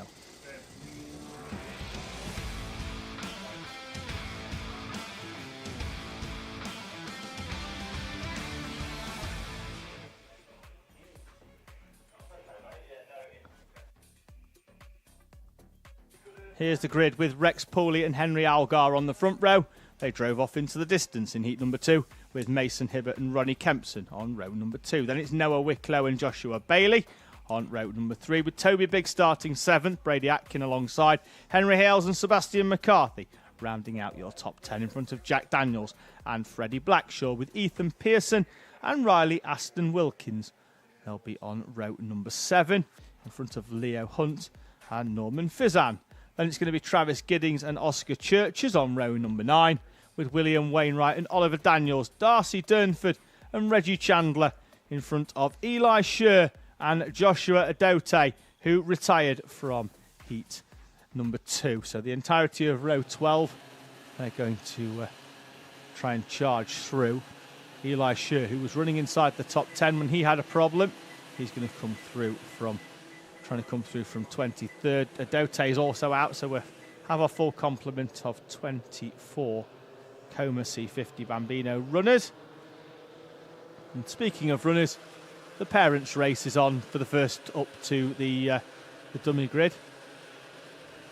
Now, Joshua Adote's dad's going to win by a mile, mainly because he hasn't got to run anywhere near as far, because unfortunately his driver retired from the previous race. Now, it was a lot of fun doing this when we did it at Warden Law, because the holding area is actually in front of the start line rather than behind it, so the parents had to come the wrong way down the start-finish line, so we almost had a race for all of our parents to the start line, which was a lot of fun, particularly when our mobile cameraman decided that he was going to pick his camera up and race them down the start-finish grid as well, which was entertaining. I think it's far too sunny for us to be doing that here today.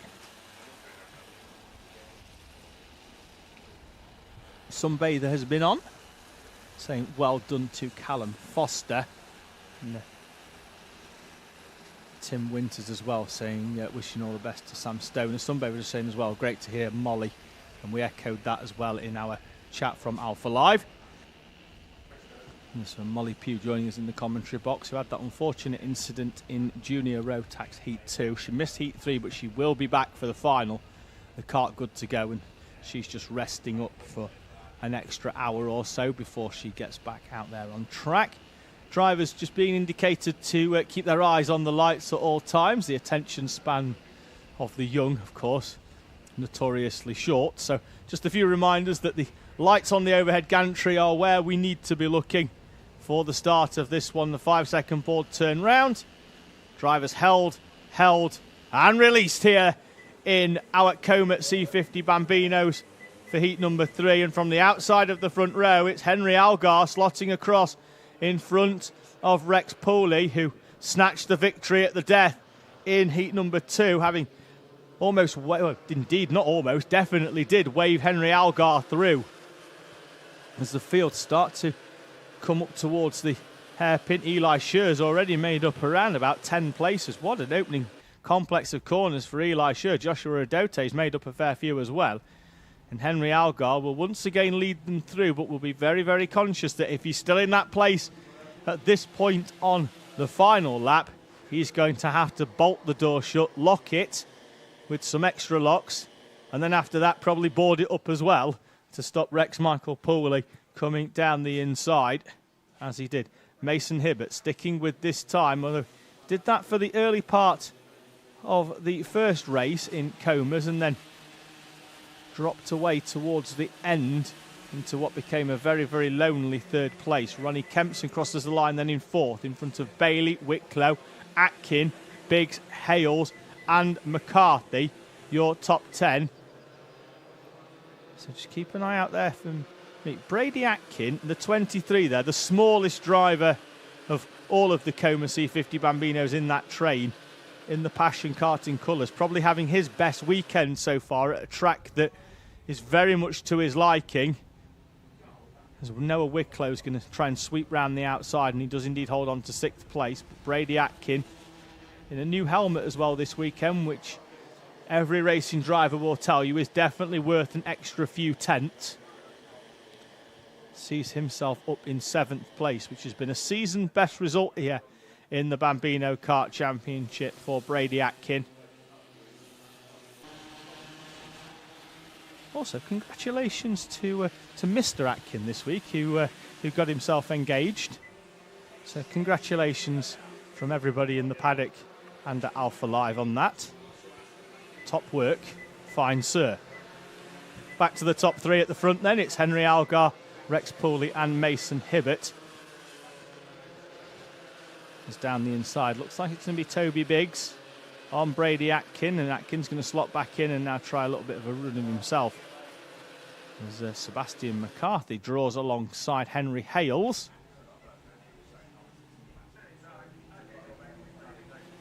In and out of that back chicane they go, as it looks like there Joshua Bailey was either trying to get back past Noah Wicklow or was having to defend off, and they're going to have a bit of a do-si-do into turn 4 as Wicklow goes down the inside. Bailey then gets the overspeed and the run but can't go all the way around the outside, and the 99 of Riley Aston Wilkins has rolled to a halt. Looks like that's on the run up towards the turn 1 hairpin, and the driver from P16 will drop all the way down to 24th place. Trying to have a look out the window as to where the yellow flag is. It looks like it's on the exit of the chicane. It is. And on the run up past the start line, here it is on the outside. We'll see the yellow flag. So drivers are past the incident, I think, by the time they get to the hairpin, but probably too late to make a move. On exit, though, Noah Wicklow has drawn alongside Ronnie Kempson. He's going to have to go the long way round the outside. And Wicklow, unfortunately, then leaves the door open for Joshua Bailey to come back through in the 81, the 2022 UK IKR champion from Todwick in South Yorkshire near Sheffield, putting up a good scrap here with Noah Wicklow. And they're going to be 3 wide as they head towards the complex. Hold your breath. Who's going to be brave into the complex of corners? They slot back into single file somehow. Absolutely no idea how. They were 3 by 3. It's almost like the start of the Indy 500 into the complex with all of those karts in formation. And Ronnie Kempson is still at the front of the formation. Henry Algar, Rex Pooley and Mason Hibbert, as you were at the front, 3.5 to go.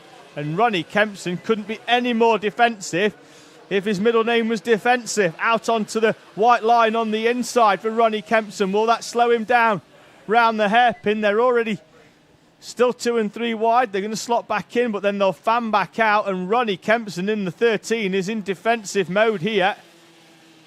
Wicklow's been overtaken by Brady Atkin, who's back up into 7th place. Then it looks like there's that Sebastian McCarthy coming down the inside. Both him and Henry Hales have both got very, very similar colour schemes. I think it's Hales who, in fact, in front. As they fan out once again. And Joshua Bailey is past Ronnie Kempson. Kempson, who's held 4th place for the entirety of Heat 2.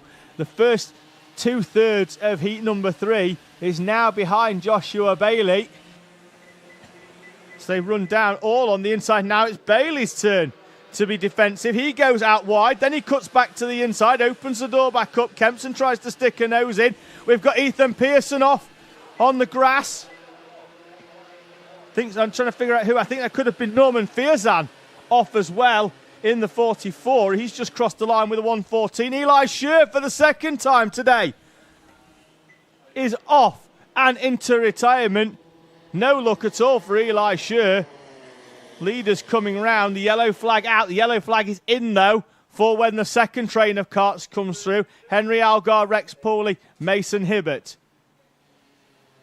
Coming round. 3 laps to go. Just under the 2-minute mark. Drivers lapping in the 101s. So they're going to get round one more, then see the last lap board. So it is 3 to go. They're just following the train of each other, almost like they've got a tow rope on. One goes wide, the other goes wide. One goes tight, the other goes tight, trying to keep the slipstream. The rest of the field going very, very well. Norman Fierzan has stopped on the back straight. Sorry, just looking out the window at that. We have action going on, but there's Norman Fierzan in the 44. He's stopped on the back straight. Yellow flags are going to be out. Marshall there just drags the kart. They only weigh 71 kilos with the driver. So Marshall able just to drag that kart out of the way. And Norman Fierzan is another driver, along with Riley Aston Wilkins and Eli Scher, who's going to retire from heat number 3 here in Coma C50 Bambino. Henry Algar, Rex Pooley and Mason Hibbert crossing the line with 45 seconds to go. 2 laps in our Coma C50 Bambino third heat. And the train of karts behind as well. They're falling further and further back because they're just battling with each other. And it's Kempson now from Biggs, Bailey, Wicklow, Atkin, McCarthy, then Hales, Jack Daniels, Freddie Blackshaw. All pretty much nose to tail. There's 2.1 seconds splitting 4th to 12th in that train of karts behind our trio of leaders at the moment. Algar, Pooley and Hibbert, your top 3. I think we're going to stick around and wait for this train. I think there we are. Kempson in front of Bailey. Then it's Biggs. So Bailey's found a way through. Wicklow as well trying to move down the inside.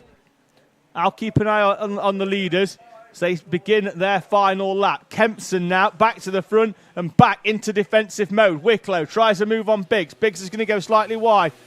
Brady Atkin in the middle now with Sebastian McCarthy right in the mix of things in P9. Henry Hales as well, just off the back. And now, once again, we've got a change for the lead. And would you believe it, Rex Pooley is back at the front in Coma C50 Bambino. This time, though, it's Mason Hibbert. The leader over the line, Henry Algar, down in 3rd place. He's going to try and sweep round the outside, carry more speed through this back chicane.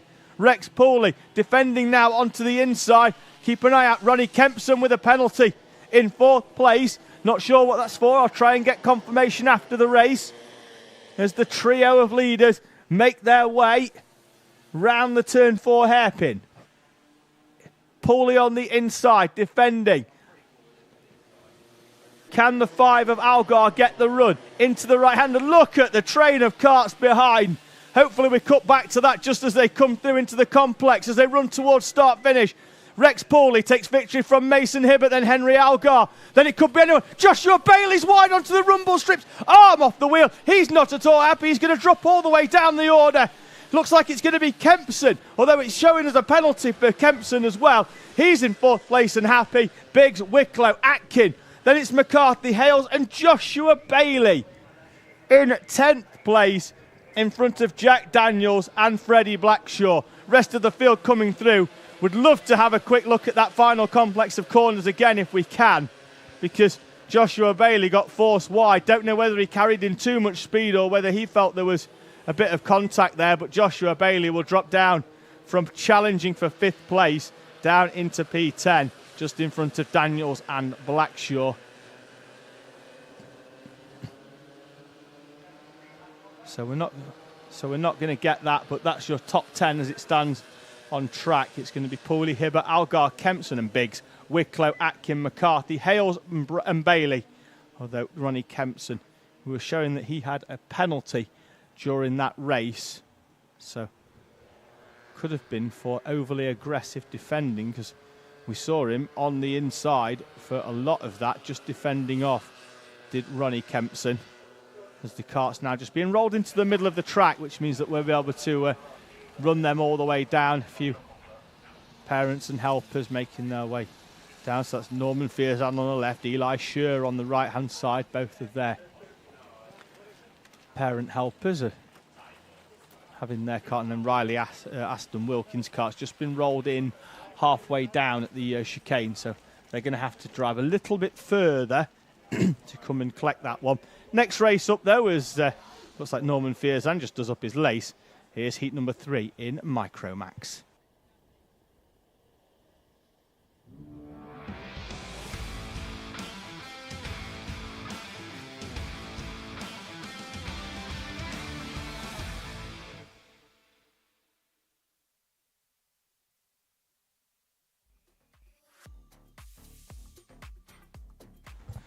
So grid on screen, then we'll come back to the Coma C50 Bambino with a bit of an update. It's Alfie Mayer and Grayson Wortley off the front row. George Swire and Leo Livins, Josh Hushker and Logan Rolfe are on row 3. Then it's Sebastian Clark and Arthur Farrer, Buddy Hugo and Fraser Anderson, Marley Fisher and Fabian Gandhock. In front of Caden Simpson and Logan Jones, Larry Price and Jack Holmes with Toby Cannon and Elliot Dimolo on row number 9. Then it's Lewis Herbertson and Morgan Weston, James Fabricius And the race 1 and 2 winner, Max Gilman, in 22nd. I'm trying to figure out why that is, in front of Alice Fairclough, who didn't make this, who's also finished well in that last race. So I'm going to have a quick look at Micromax 2, see what happens. We've had 2 failures of scrutineering, unfortunately, for both Fairclough and Gilman. I'll poke my head into the Angry Lion's mouth at lunchtime and try and find out what both of them may well have been from their respective compatriots. Now, yellow flag is out at the final corner. Field being told to chill out and slow down a little bit. We've got a lot of pace coming over the start-finish line, and we've got a little too much pace as they come over the start-finish line. And we're going to have Micromax roll round once again. They definitely powered on halfway round the final corner. Now, in the background, you can see a yellow cone about the same distance in the distance that we can see the orange ones further back. That's the acceleration line. It's around about row number 8 on the grid here at Fulbeck. So they're well round the final corner and well past the curb on the inside as it flicks through. So just going back into the regarding Coma C50 Bambino, the penalty for Ronnie Kempson was for contravention of flag signals. We knew that there was a yellow flag out for Riley Aston Wilkins' car up towards the first corner. So Ronnie Kempson adjudged to have done something that he shouldn't have done under that yellow flag. Field's still fairly quick round that final corner.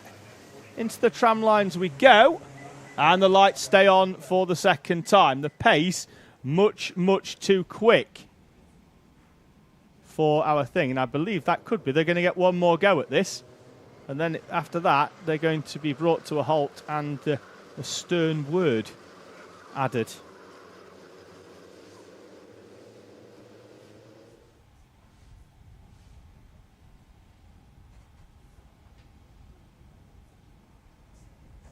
They make their way around again. They're staying in 2x2 formation even through that back chicane.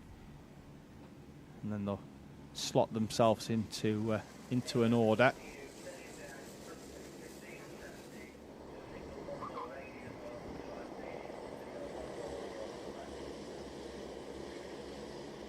So Alfie Mayer and Grayson Wortley. That's your front row. Alfie Mayer, the pole sitter. Grayson Wortley is on the outside. He's got to try and match his pace to Alfie Mayer, but also has to slow right the way down. They need to be slow. They are slower this time. Are they slow enough that they are happy to go? We're away and racing. The lights go out and they run down towards the first corner. Alfie Mayer is confident enough that he can sweep wide on the outside and then slot himself back in. Has everybody managed to make it through the first chicane at the first time of asking? They have. We've got no stragglers. And it's nice and sort of through there as the field make their way round the turn 1 hairpin. And Alfie Mayer, who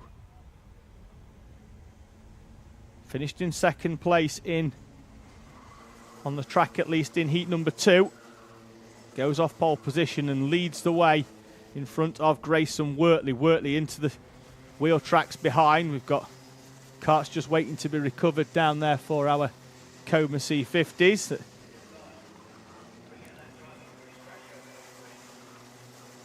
So over start finish they come at the end of the first lap. Alfie Mayer and Grayson Wortley in front of George Swire. Fraser Anderson trying to move in the background.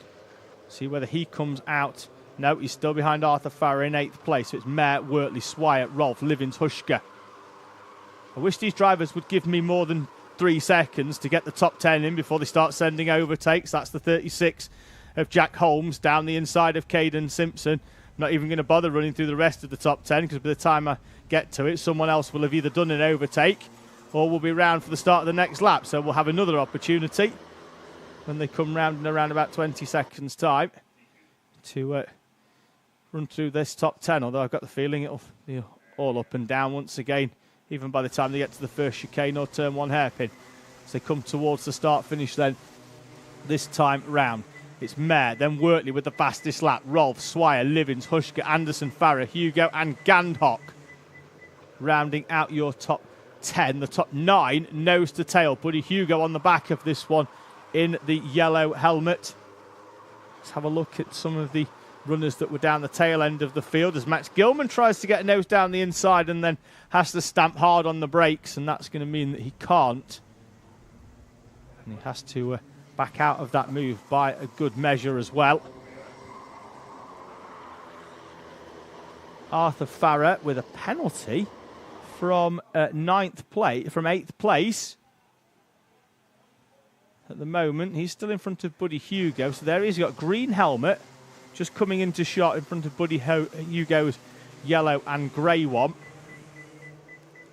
And I think he's seen it because he's put his arm up over the start-finish to either acknowledge or show his displeasure.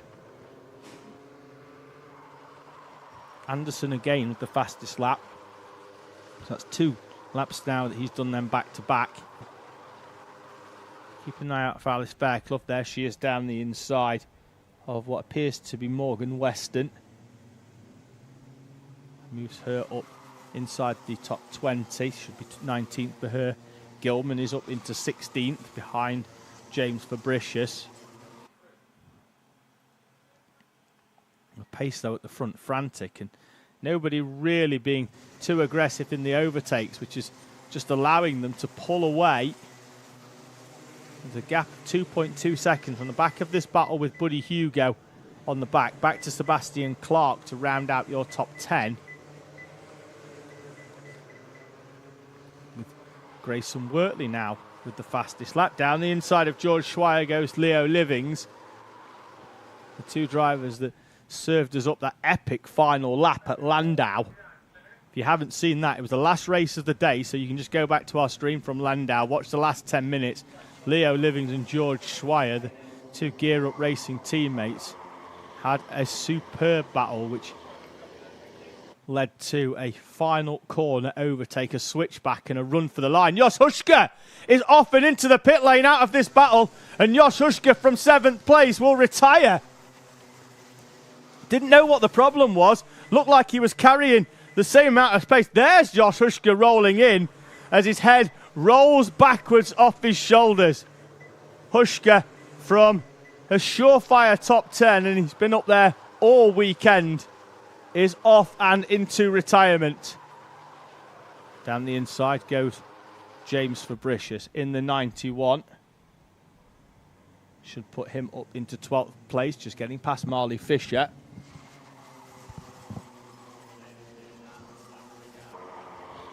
Gap at the front was 2.5 tenths, a quarter of a second on the previous lap, but Grayson Wortley's closed this one in on the back of Alfie Mayer.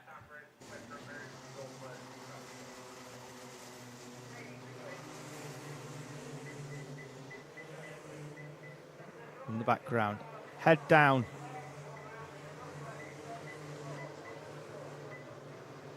For Anderson in the background, just keeping his head down. In the background, that's Alice Fairclough, just being forced slightly wide by, looks like that could be the 27 of Morgan Weston. They're continuing to battle.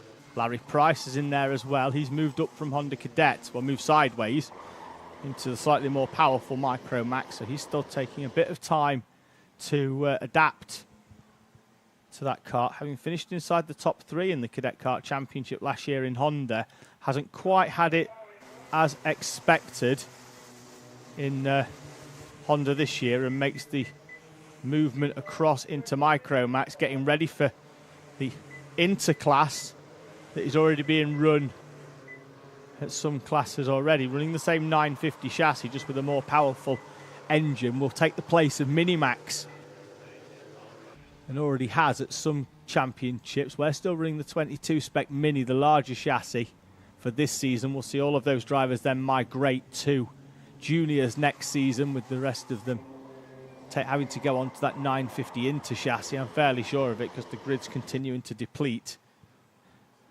So it's probably the only championship on a national level where we still have that 22 spec Mini class, and it is thriving with 21 entries.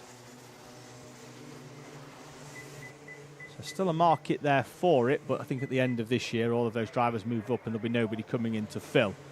And Inter Mini will take its place. Alfie Mayer with the fastest lap, with just under 1 minute to go, with Grayson Wortley in second place, Logan Rolfe and Leo Livings. Then it's George Swire and Fraser Anderson, with Arthur Farrer and Buddy Hugo now. That's your top 8, with Jos Huschke now missing, having moved off into the pit lane a few laps ago.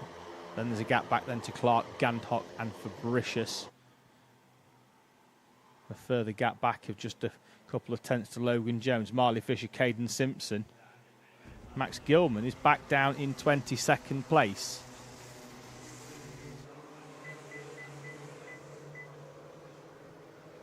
So looks like he could have had a problem at some point, because his fastest lap is 1.4 seconds quicker than those people in front of him on the previous lap. So he's trying to charge back through, but he's in 22nd place. See him there just rolling through, the final runner at the time, although now he's up into 20th place in front of Larry Price and Elliot Dimolo. Alfie Mayer takes a chunk of curb. Looks like Grayson Wortley was going to try a little bit of a move there. Wortley, a driver who's moved all the way through, started his career in Coma Bambinos, did a little bit of Iarmi Bambino. Now is down the inside. That's the 32 of Logan Rolfe and Leo Livings. Livings with the cutback on Logan Rolfe. And it's three gear-up drivers all squabbling. On to the final lap, Mayer from Wortley. Then it's going to be any one of 4 drivers. They've managed to break away from Arthur Farrer and Buddy Hugo. They're together in the background. Leo Livings looks like he's defending off to the inside, although didn't really need to. He had enough of a gap that Logan Rolfe wasn't going to close in anyway. Mayer and Wortley, the top 2. And Mayer once again clatters the curb, slows himself on exit and has to close the door firmly on Grayson Wortley. Up into the left hands as they go. And on the grass is George Swire, and he's dropped behind Fraser Anderson. And then wide is forced the 32 of Logan Rolfe by Leo Livings. Across the line they come. Mayer from Wortley. Then across the line it's going to be Fraser Anderson taking advantage of everything happening in front from Leo Livings, George Swire, Arthur Farrer, Buddy Hugo. And then crossing the line now is going to be George Swire. Is it all the way down the order? It's Logan Rolfe actually in 11th. I'll tell you now, that last lap's going to get looked at, because there was so much happening that even if you're just an observer down there's so much going on that you're not going to be able to see it all. Gilman is off on the final lap, and he looks to be in some sort of discomfort. That's down on the exit of this corner here. You can see his rear bumper. Marshall's go running, but Max Gilman looks to be in some discomfort. Field will come through and off the track, but then I think we could have a short delay here as Max Gilman's machine will be recovered and Gilman will be looked at, a driver who had to start the race from the back, having been removed from the standings in heat number 2. Came through the field at least twice and then had some incidents. So here we're having the front fairings checks. Anderson, who crossed the line in 3rd place, has incurred a front fairing penalty. Kart being looked at, photograph for Anderson. The elation of crossing the line now sees him removed from the stand. Well, not removed, but he'll pick up 5 seconds. That's going to drop him at the very least down to around about 6th or 7th place.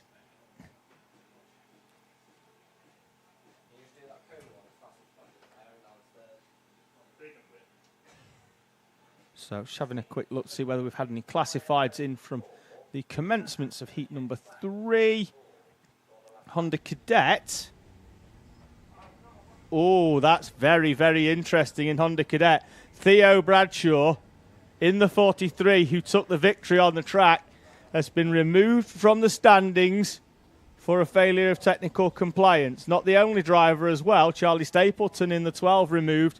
So that promotes everybody up a place in the Honda Cadet class. And we'll see Theo Bradshaw going off the final from 6th place.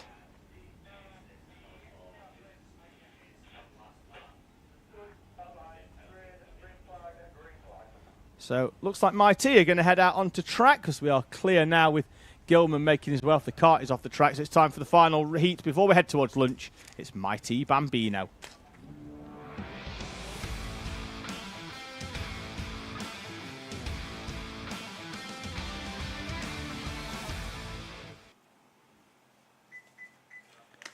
And so Murray then will start from pole position with Ralph Martin alongside. Then it's Ethan Lloyd and Alfie Garrett, Oakley Riggs and Jensen James Williams on row number 3 with Daniel Stangerian and Harley Bradbury Stretton in front of Heath Smith and Junior Wright. Then it's going to be Ava Garrett and Jude Taylor on row number 6 with Hadley Jarvis and Oscar Maskell in front of Henry Ward and Seth State Mackey with Etienne Gardner and Arthur Bath on row number 9.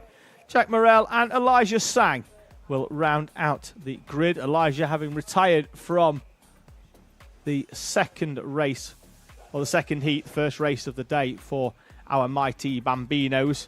So back into the live chat. We've had good luck for Ollie 90 from Nigel Fabricius. Well, he did all right in Minimax and Junior, sorry. So he is doing very, very well this season. So sun now baking the track here at Fulbeck as the runners make their way round, just trying to get some temperature into their tyres.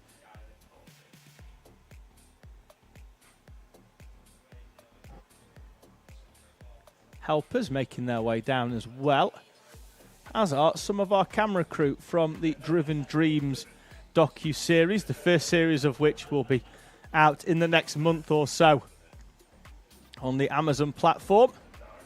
And the second one currently in filming and production right now, with a number of drivers in this race. Ralph Martin, Jensen Williams and Elijah Sang, drivers taking part in that series. We've got Albert Farrer in Iami Bambino taking part. Amy Peacock, who is in Minimax, she's taking part in it, as a number of junior Rotex drivers are as well. Harry Hurst Grover, Jason Duckis, Sam Stoner, James Kell, who won the X-Kart driver program last year, winning a season in the championship aboard one of the machines.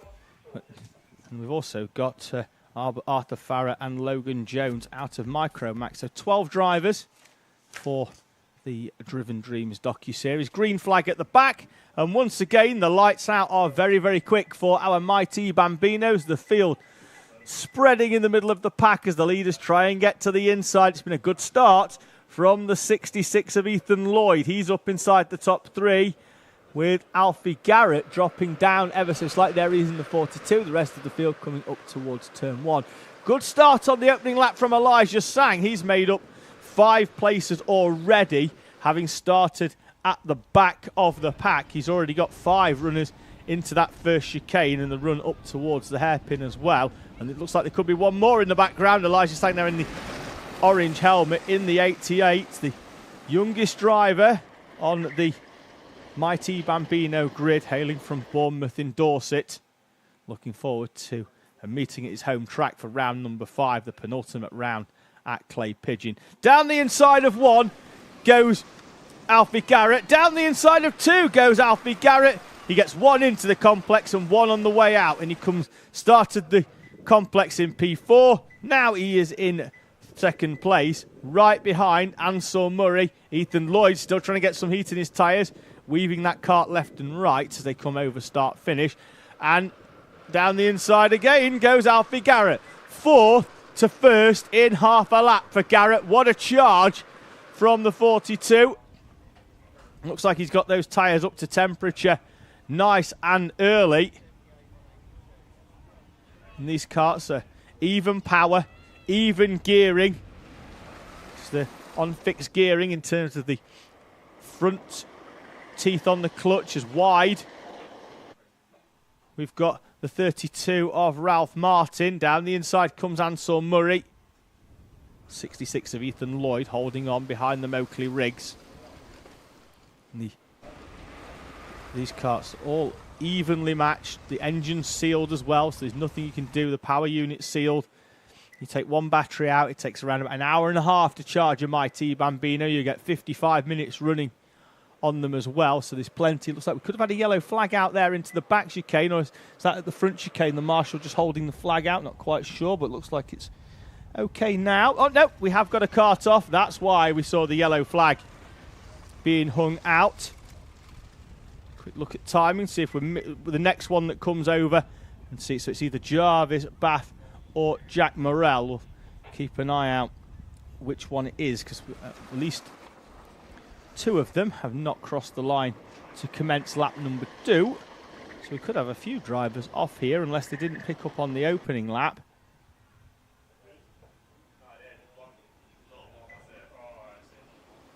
So at the moment, Arthur Batt's come through, so it could be, and Jack Morella, so it's Hadley Jarvis is the driver that we are missing.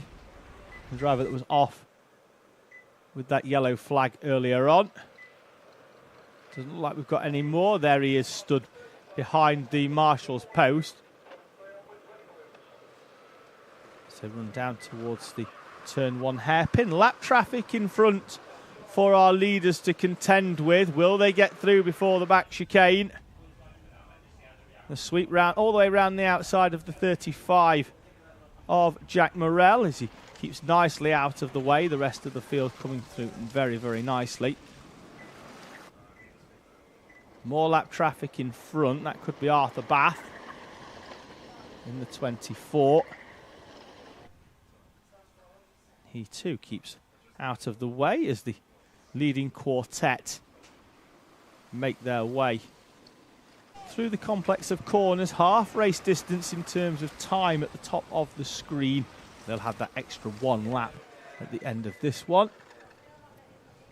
Support coming in again for Ansel Murray. Every time we have a Mighty Bambino race, the love for Ansel Murray comes in on the live chat, and Ansel Murray dips into the sub 1 minute, as does every one of the top 4, but he's the quickest by a few tenths of a second, a 59.695 for Ansel Murray. Now he's going to try a move, which is going to be audacious, round the outside into the complex of corners there on the back chicane on Alfie Garrett, and Garrett holds on. It's a long way round the outside for Ansel Murray, and in front of Ralph Martin and Ethan Lloyd, they managed to hold on the top 4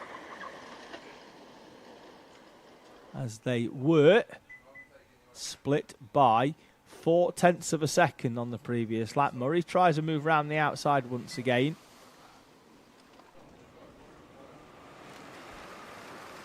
And this could be an opportunity for Ethan Lloyd, as Ralph Martin was a lot tighter round the final corner than what he was. Ethan Bath in the back and still going side to side with them wheels. Don't know whether he's not happy with tyre temperature, but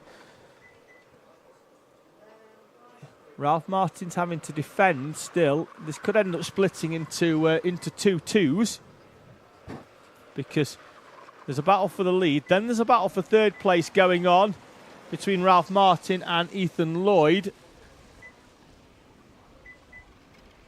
More lap traffic to contend with coming up. We'll catch it in a minute as we see the hairpin camera.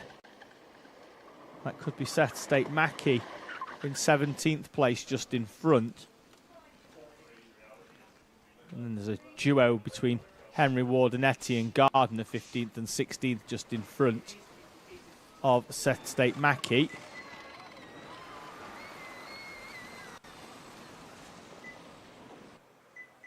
Through they come and over the start line.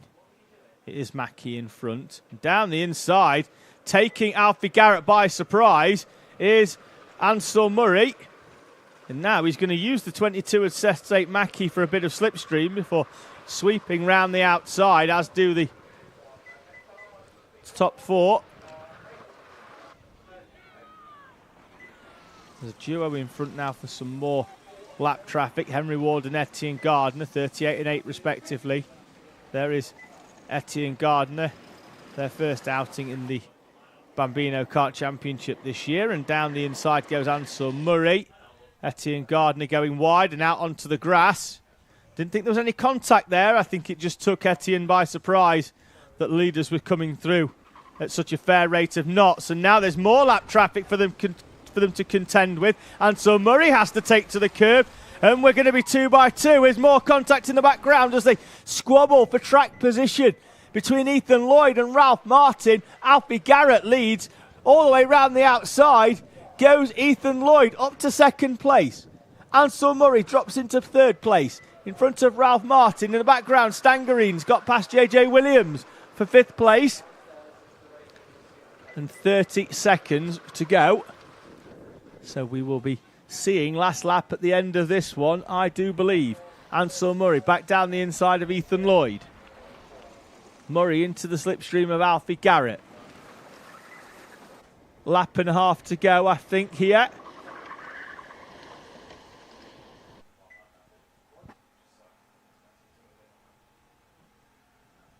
And once again, more lap traffic to contend with. And Alfie Garrett this time can't find a way through cleanly.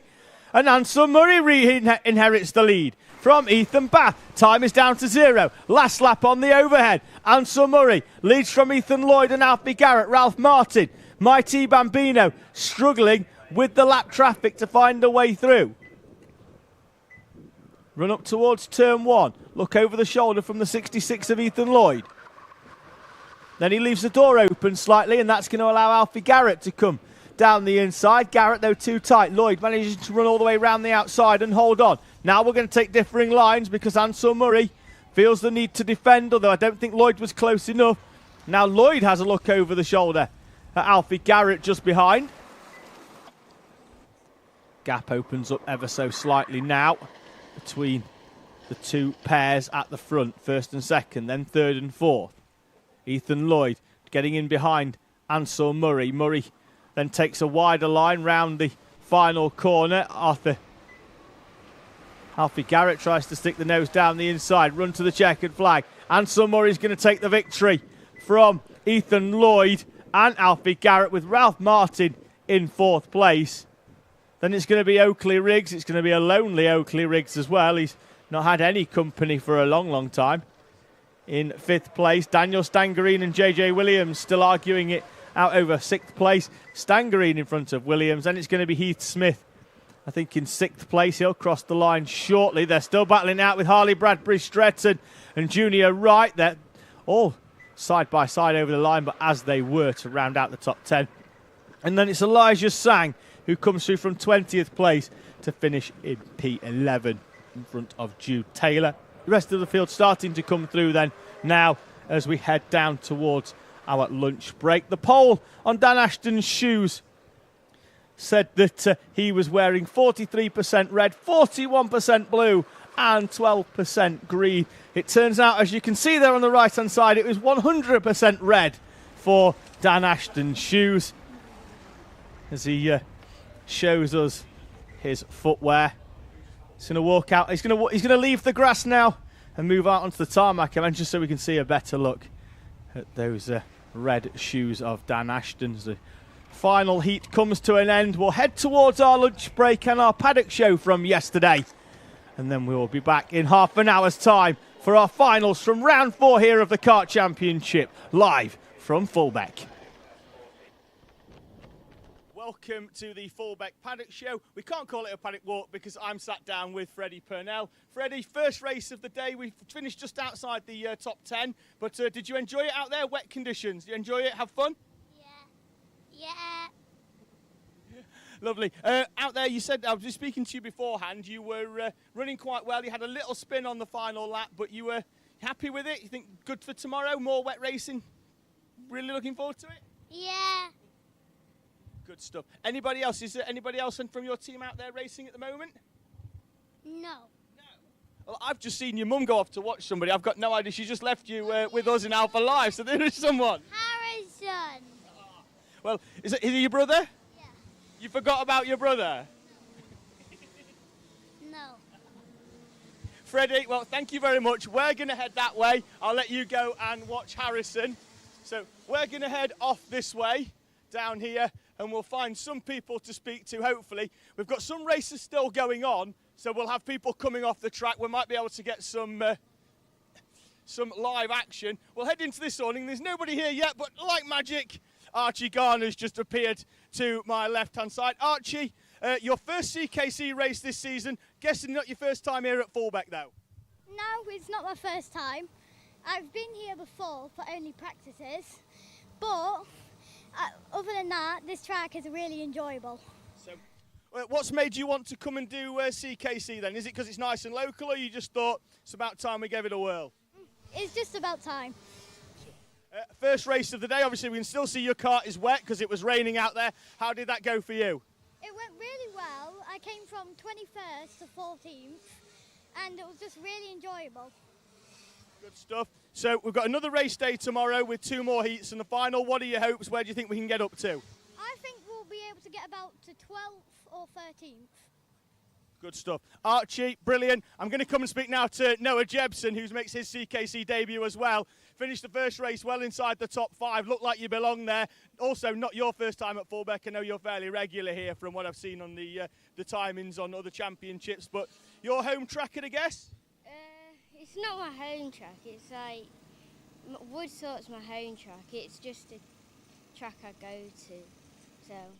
Well, you clearly like it because you've been running up there with some of the regular CKC front runners in the Honda Cadet class. So, one of your favourite tracks, Fulbeck? Yeah, probably. Normally we carry on walking, but I'm going to spring a bit of a surprise on this paddock walk. I'm coming back because I'm going to have a quick chat with Darren Beavers, the main man of the Kart Championship, with all of the KCs down the left of Darren there. Darren, we're into the second half of the season, round number 4 of the championship. How would you sum up how the first half of the season's gone? Well, so far so good. You know, we're past the halfway point. This is round 4 of 6. 1, 2 and 3 I think went really, really well. You know, we started at the north at Warden Law, a bumper 182 entries, which I was really, really pleased with.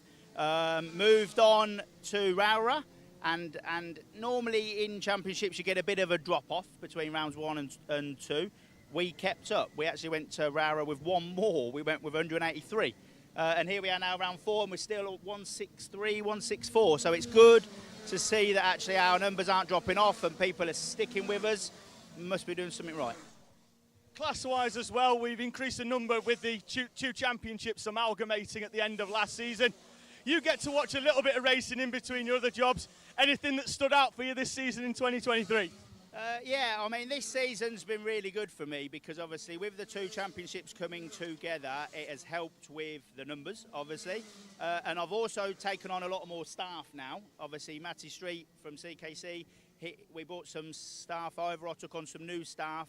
And you're only as good as the team you've got, you know. And actually, yeah, I've just literally been stood there watching. And I'm now quite relaxed and I can stand and I can watch, and I've got a great team of people that basically run the show for me. And things that have stood out for me is, I mean, the junior maxes are on the track at the minute, and every round we've had a full grid. And to see a full grid of juniors coming back and racing month after month, I'm really, really pleased with. And I'll keep a close eye on the juniors all around the whole country, and normally juniors got a bit of a reputation for being quite a crash fest, bumper cars, and I've just watched that start there because there's been a little bit of unhappy people this weekend. The fact that our race director Dan makes them run the first chicane on lap 1. It's just something we've always done, and people think you should miss it out and go straight through. So I just watched that start thinking, how many juniors are going to crash at the first chicane? And actually nobody did. Everybody got around cleanly. So it's good to see the drivers seem to be respecting each other more when they come racing here. And that's what I'm really enjoying that.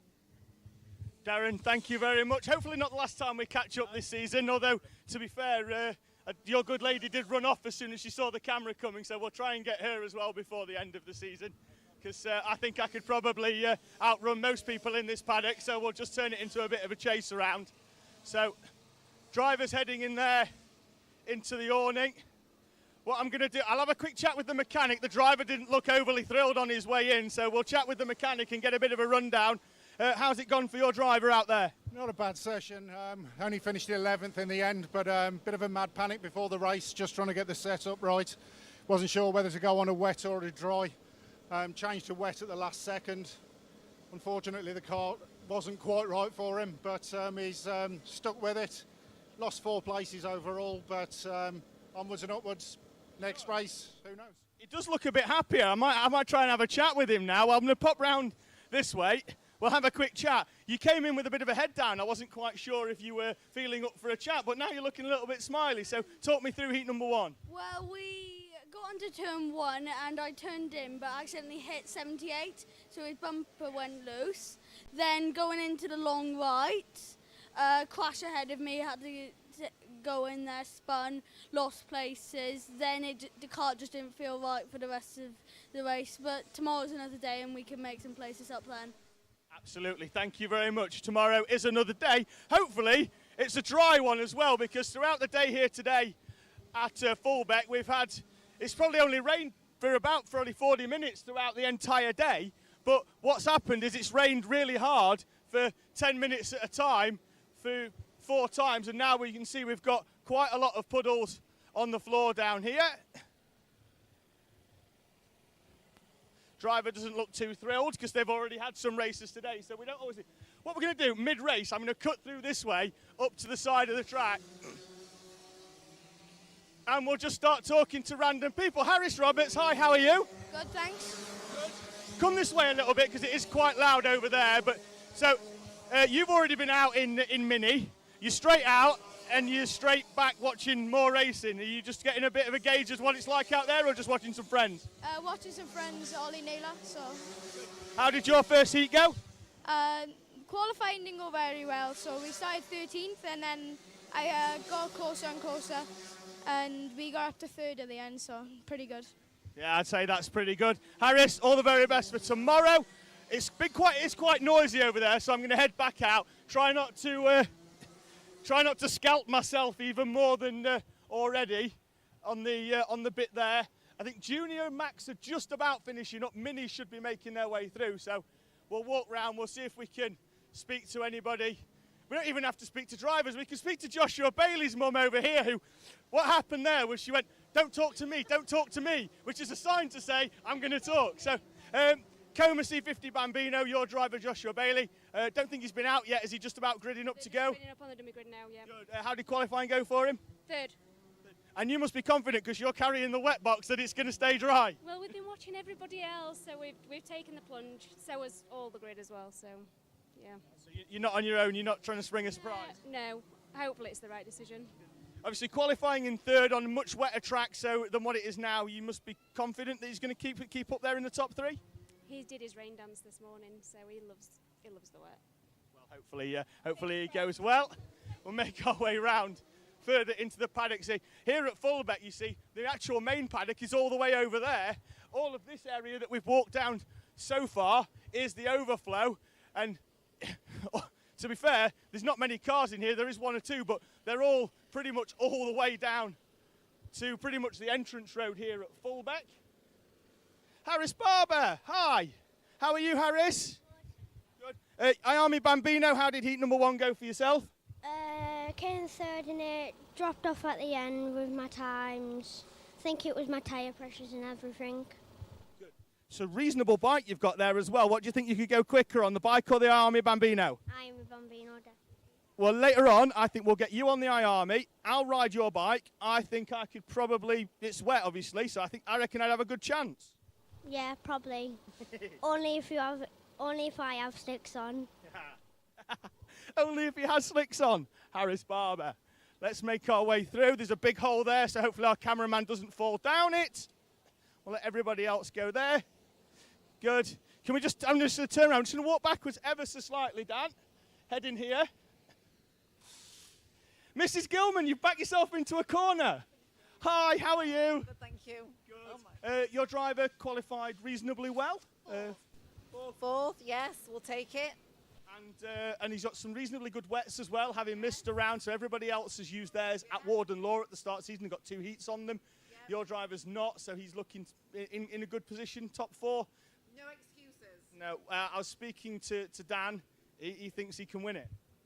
I agree. Yeah, why not? Let's go for it. Let's show him. Well, he did all right at Rower in his 1 outing so far this season in the Kart Championship. He took all the heats and the final victory. So currently coming in with a 100% record of races that he's contended. So no pressure. Big to keep that going. No pressure. Good. Ashley, thank you very much. See, everybody's shy till the microphone turns up. Let's make our way down here then into the main throws of the paddock here at Fulbeck. We'll see if we can catch a chat with the Foresters. Hi, how are you? We'll speak to Dad first. Dave, your lad, how's he gone? Could have done better, but tricky conditions out there. Hard to judge what to do with the kart itself. From quali to heat one was, I think we went wrong on heat one in quali, sorry, and then we tried to change it for heat one, and I think we should have stuck with what we had at quali. Just ever-changing weather conditions, and the track's very greasy here, so really hard to judge what to do. Well, in Honda, quali was borderline slicks right at the end, wasn't it? It was down to about 2.5 seconds off slick pace on the wet, so it was almost in that sort of crossover phase. It was a little bit wetter for heat number one, I think, although to be fair, I think towards the end we were probably borderline crossover again, like you say, difficult. Yeah, it was just really tricky to judge because we were literally like, what shall we do? Shall we go for a wet setup, a dry setup? And then heavens opened, and then, like you say, during the race it started to dry out. It's just such tricky conditions. Hopefully tomorrow there's a bit better weather and we can get on pace and hopefully move up the order. So, Dave, thank you very much. Doesn't even need to be better tomorrow, it just needs to be consistent because it's been stop-start. At the moment we've got some of our Bambinos making their way out in a few moments. That's Coma C50, so they're going to go. We're not going to get a chance to speak to them. We'll make our way round because we'll have a quick chat with Junior Rotax, who are just exiting the grid after their race. We've not even seen the results of that one just yet because we've been on our paddock walk. So we'll make our way across down to the exit gate and see whether we can get that open. There's a fair few people congregating down there, so we'll have a little chat. We've got drivers here. Let's just say hello. Hi, how are you? Good. Good. Introduce yourself not to me, but to the camera. My name is Lewis Herbertson and I race in Micromax. Good. You've qualified already. How did that go for you? Pretty well, actually, but I could still do a bit better. So not pole then, if you could do a little bit better. Where did we qualify? 5th. So that's good enough. We'll take that, won't we, going into the first race. Are you hoping that it starts to dry up, or are you hoping that it's a bit more rain? Bit more rain, definitely. Lewis, absolutely brilliant. Going to walk in this way. I want to try and catch a quick word with this young man here, if that's all right. Larry Price, you've raced in Honda Cadet for the first 3 rounds of the season, and now you've moved across into Micromax. What's made the decision for you? I just struggled this year in Cadet, so we decided to make the move this year instead of next year. Good. Well, we'll make our way down into this way because I want to see if we can have a quick look at the new kart down here for Mr. Price. There it is in the BSR colours. Still looking nice and fresh, Larry. So, but Heat 1, your first race. How did qualifying go? Not so good. Now, are you looking forward, though, to the Micromax, the change from Honda? End of the season, I know the plan may well be to go to Inter, but you can finish the season in Micro. Hoping to maybe snatch a podium or 2 by the end of the year? Yeah. Good stuff. Larry Price. Helmet there, just a little bit of a backstory about that Ella Park last season at round number 8. Larry had a bit of an incident, though he's got a nice new helmet now in the style of Mr. Bump. So we'll head ourselves into here. This is Max Gilman's kart. Mrs. Gilman making a second cameo of the paddock walk. Hi Max, how are you? Good, thank you. Good. Now, you're probably the only driver that I've seen throughout the day that's just not bothered with a wetsuit. He was hammering it down earlier and just like, I'm just not even bothered. I'm just happy to be out there and always smiling. Qualifying on the second row, so confident going into this one that you can have an opportunity. There's Mr. Cato, the team manager. Yeah, I'm feeling really good. I hope I can win. Well, you're heading off in that way. I think the gate may well still be shut that way, so I don't want to get boxed in. We'll just back ourselves out because Junior Max, with it being quite big, has got quite a busy grid in there. So we're going to make our way around, see if the exit gate is open yet. I'm not convinced that it will be. We might just have to make do. Drivers, as you can see here, penned in this area here. makes it look somewhat uncivilized in this area, but do you know, I'm going to see if we can get an interview through a fence here. I think we might see. Let's just slide straight through here. Hi, Mr. Jensen, how are you? I'm good, you? See, I don't know whether to put it here and then just expect you to, or just hang it right completely over the top like that. We'll see. How's that one gone for you? Obviously, busy grid out there, wet track. How's it gone? It went really well. I had a lot of grip on my car from P20 to P6 or P5. But yeah, so it was really good. Wonderful. I don't even know. Do you know what? I'm gonna be bolshy. They can kick me out if they want, but we're going in. There we go. Let's get a live update of how things have gone. Let's see if we can have a quick chat here with Mr. Hurstgrover. Harry, qualified on pole. I haven't even seen the race. I've got absolutely no idea. I could be coming in here through joy or through tears, so I'm about to find out. How did it go? So I led the full race up to the second to last lap. Ben Arner, he's gone for a move into the second chicane. It was a fair move. I've gone for it back. I had the inside line. I've just hit the rubber line and gone straight on and hit him. I didn't mean to hit him, but hopefully the stewards will see that I didn't mean to. I've just hit the rubber patch. So on the track at least, where did we finish? Fifth, but I think unfortunately Alan Ayler's might have been disqualified for his rear wheels being too far in. That'll put me fourth, but I don't know what penalties will come. Right, so we've got some potential controversy going on in there. Do we plough in or not? We plough in. Let's find out. I think we're just having a quick look in here. This, for everyone wondering, at Fulbeck, this is your scrutineering bay. We've got Weybridge over there, scrutineers over there. We'll have a quick look. Let's have a quick look. I know you don't want to chat, Lee, but unfortunately, this isn't optional. How's things going so far, in particular post-race? Post-race, not good at all. We've had a snap chassis. James and a few others, we all chipped in and chucked this chassis down, built it up in about 15 minutes.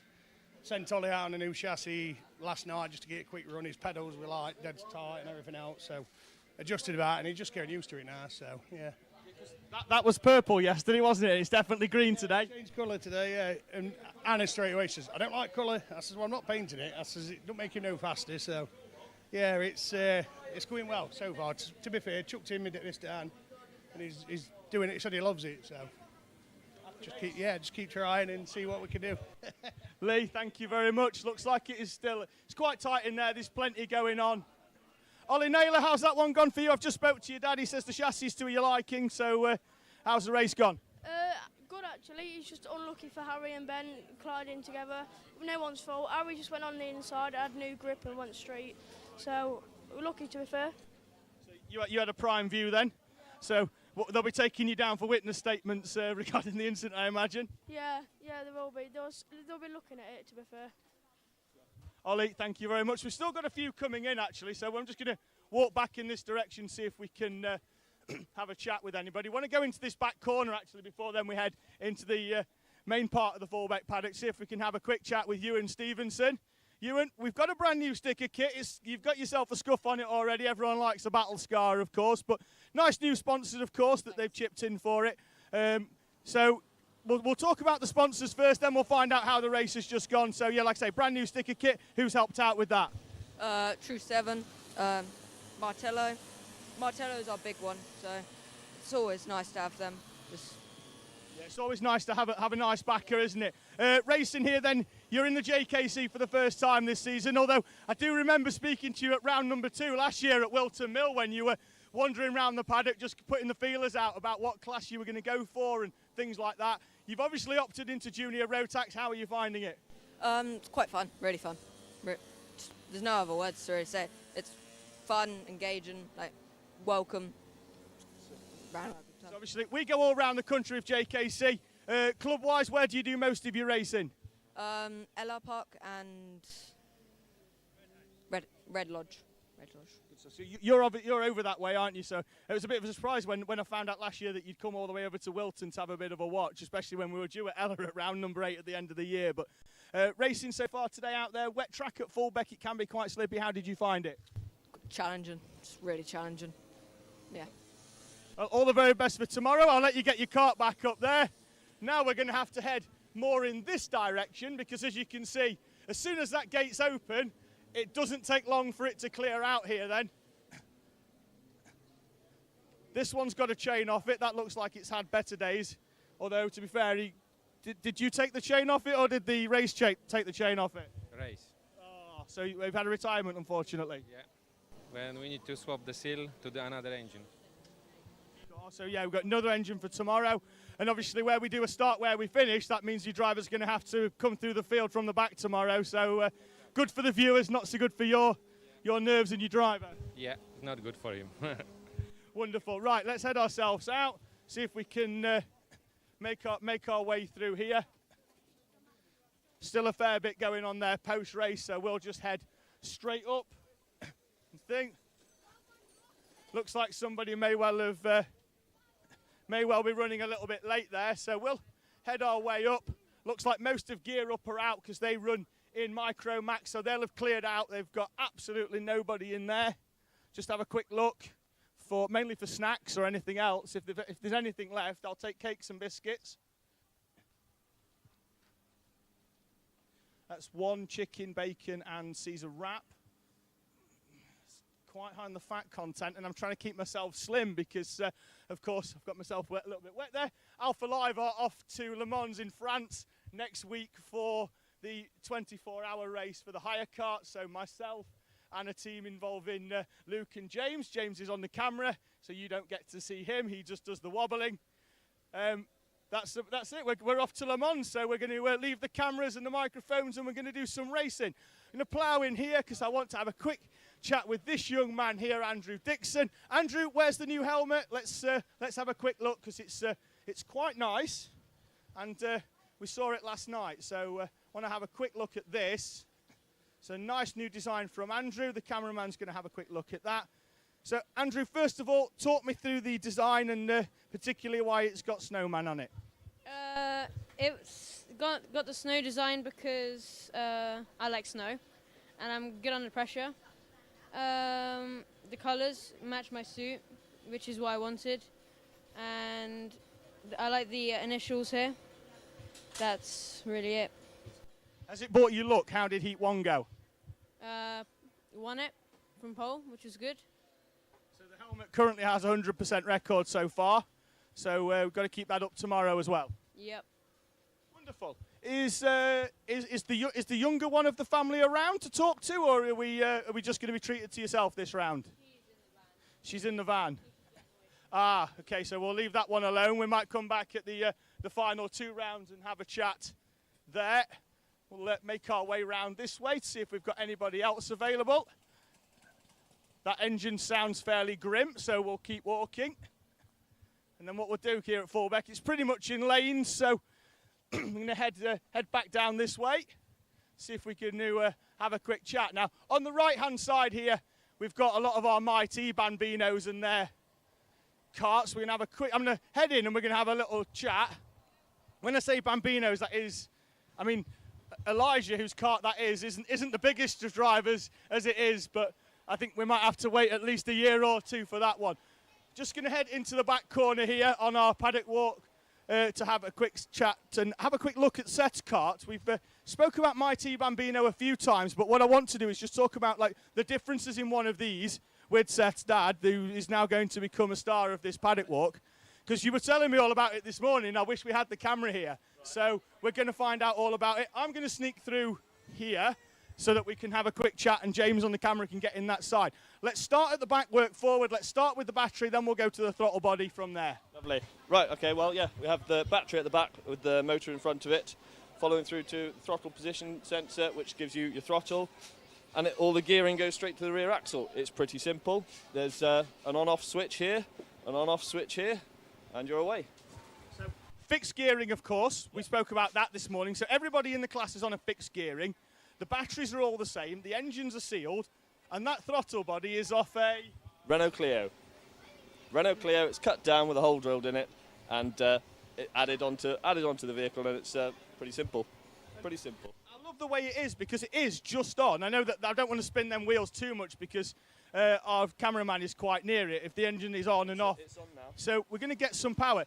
The power input is immediate, isn't it, when it's on? Because this lever here, near the seat, it is literally just on 100% of the time when you go. When they're putting the power down, it's very difficult to feather on. They've just had a wet race, which we were speaking about this morning, is a lot harder when they're difficult for them to gauge how much power they're putting in. It can be a little interesting for them, but it's the instant torque that in the wet conditions can cause them to spin up the rears really quite quickly. So it's a learning curve for them, but that's what the practice sessions are about, and we'll see if they improve. Wonderful, thank you very much. So we're going to head back into the paddock here. and make our way down, see if we can see anybody on either side, because like I say, we have got races going on. BSR on the right hand side looks fairly quiet. They've got some of their drivers out on track at the moment, and they're in or watching, so we've not good. Oh, it looks like, there we go, we'll have some chats as well. Stuart Lynn, hi, how are you? Yeah, good, thank you, not too bad. Good. Now, your background in recent years hasn't really been karts. I know you've been mechanicking, but you're a fairly decent driver yourself. Let's have a bit of a background. Well, you used to be a fairly decent driver, but I'm a bit slower now. You don't lose it. Well, I don't know about that, but no, I did a bit of karting when I was younger, went on to race cars, became British GT champion, and now I'm hoping to get Alex kind of up near the front as well.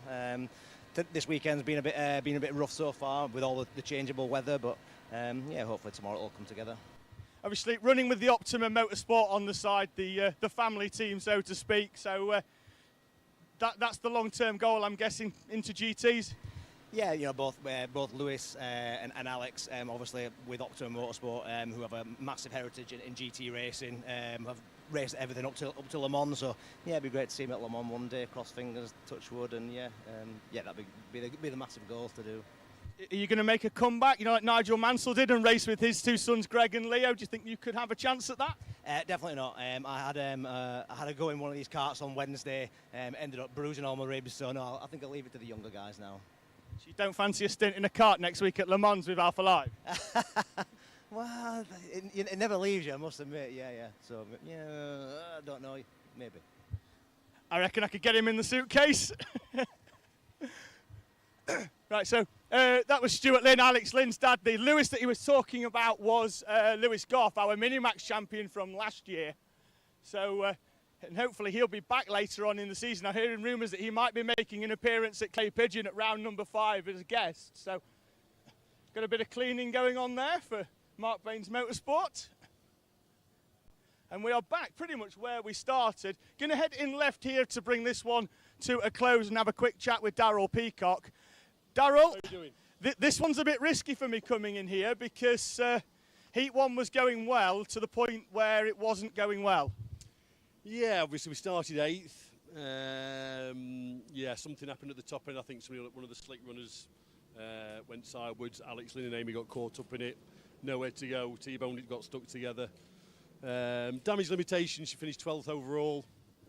So, yeah, tomorrow we've got 2 heats and a final to come back, hopefully get back up into that top 5 where I think we should be this weekend. Where was she at the time when the contact happened? 8th, I believe. So I think she was still sat in 8th place. They all made it through the first chicane okay, but it was the top long sweeping hairpin where it all got a bit messy. So she's in good spirits. So yeah, I'm sure we'll come back tomorrow fighting hard.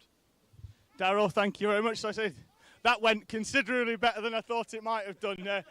When you've got drivers that have a little bit of contact, and as you can see, we're pretty much back to where we were here at Fulbeck. We've got a race going on, that's Micro Max, so we're going to find out in a few moments' time how that's gone. Looks like it could well just be lap 1 at the moment, so we're not going to be able to stick around long enough to get any post-race. I think I am going to finish this one with one final interview over here with this fine lady over here. We're getting quite a bit. We're getting a bit of a face now in the paddock, aren't we? We're doing a bit of camera and a bit of media work as well for some of your drivers who we're working with this weekend, Janine. Oh, wow, we've got RCE this weekend. We've got Ollie Naylor, Molly Pugh, my own son James Kell. Yeah, there's quite a few of us. I've had a lot of inquiries this week as well, so it's been really good. And when you're not doing your social media, you're getting roped into to using the camera as well by Mr. Stretton. Yeah, so I've done a couple of sessions with Stu and Josh, done a couple of the UKC rounds. It's been so much fun and I've learned a lot. Really, really grateful for the opportunity. And it's all their pictures and my pictures that I use for the social media as well, so it's really good. James, obviously your son racing in Junior Max, how's that gone for him? The first one, the face doesn't say great. It's been pretty standard. So he was quite high up on the grid. I can't remember exactly where. I try and stay out of the way. Did really, really well. Really giving it some. He's terrified of that chicane, but he really went for it and then oiled up. So he didn't even stop. So I'm crying. He's crying. Well, might not have been, but I was crying for him. So devastated. And we mentioned already, start where you finish tomorrow. So he's got to plough through that field fairly quickly tomorrow. But there's been some disqualifications since the end of it. So poor Ollie Naylor, first on track, disqualified. So I think that might have been rear track width for Ollie Naylor that caused that disqualification. Couple of millimetres, but regulations are regulations. It's down to that exact millimetre here at Fulbeck. So breaking news, although it won't be by the time we get to this out tomorrow lunchtime, but your race winner in junior max removed from the standings. That does unfortunately bring an end to the paddock show here at Fulbeck, but does mean that the on-track action is going to be back for you in a few moments' time with our finals here from round number 4 of the Kart Championship.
Hello and welcome back to Fulbeck. It's finals time from round number 4 here of the Kart Championship. Hondas are already down there in now the baking sunshine here in Lincolnshire.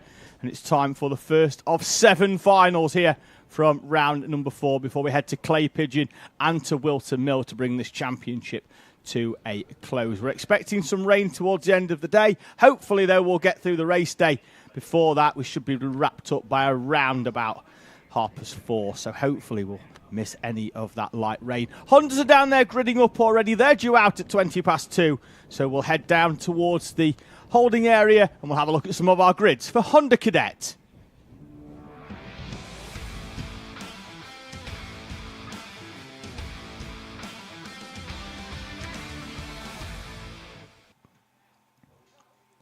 Grid on your screen then sees Max Taddy and Noah Jebson on the front row, Kevin Ivanoff and Ryan White on row number 2 with Ed Spain and Theo Bradshaw on row number 3. Then it's going to be Jensen White and Fenton Stoneman, Margaret Kavekis and Ralphie Branscombe with Alfie Forrester and Samuel Yeadon on row 6.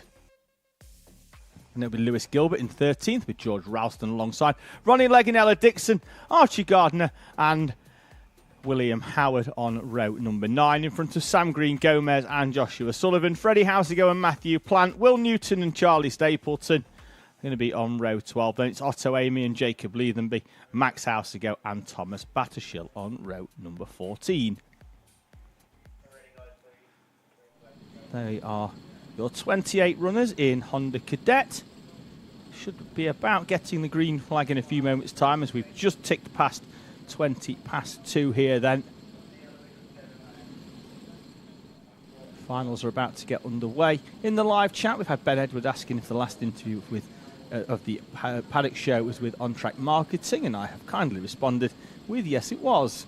Also had a support coming in for Darren Dimitrov in the 65, and Ashley Harzay as well, who should be here in Honda Cadet, normally racing with the Zip Kart in the Hondas. They're rolling out, so he's wishing all of the other Zip Kart drivers all the very best. There's 2 going off row number 3 with Ed Spain and Theo Bradshaw. Just behind them, they've got Fenton Stoneman as well. There's the 3 of them in the Zip Kart colours. We'll wait for this Honda field to make their way round. Standing start for our Hondas, so they'll all roll into position. We'll should see some helpers making their way round just in the background there as the final runner coming out of the pit lane.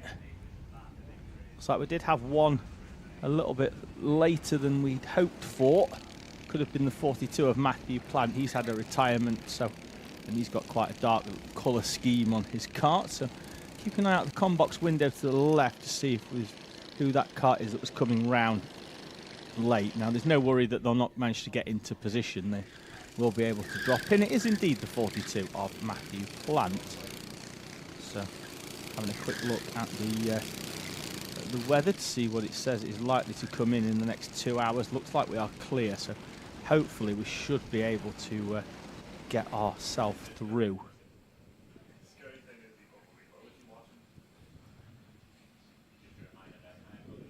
Rolling in then, Max Taddy on the left, Noah Jebson on the right. That's your front row. Taddy with the yellow helmet, Jebson with the white.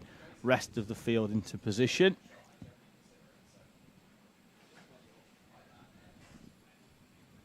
Then you're going to be told to clear. Matthew Plant rolls in just in front of Charlie Stapleton.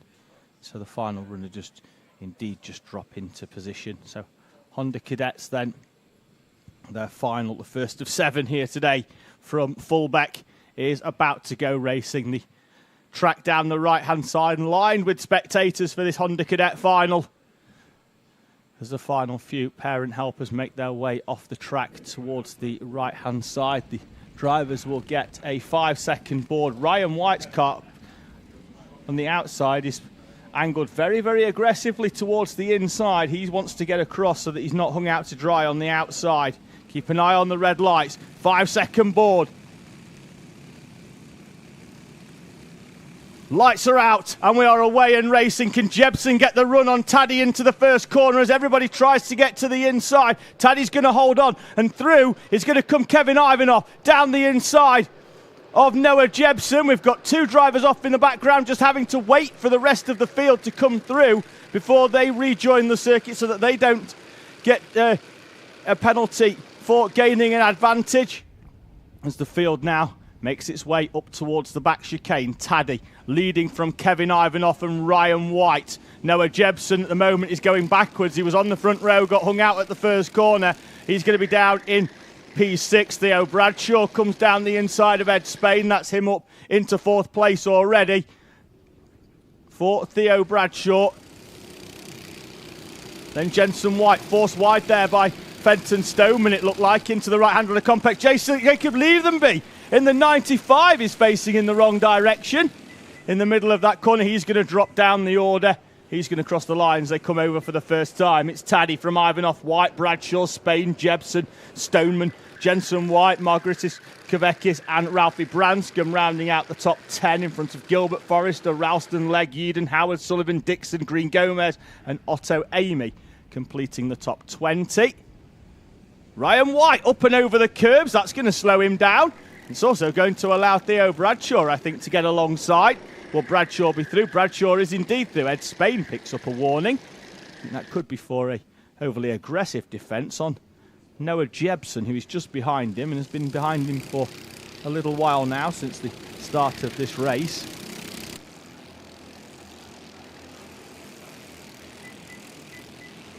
Field coming through. William Howard's dropping down the order. Was up inside the top 20. He's going to drop down now into 26th place.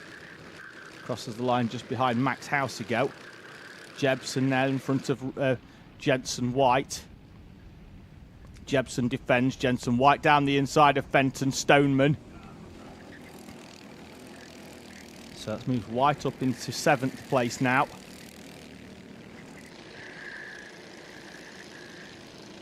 Up towards the turn 4 hairpin.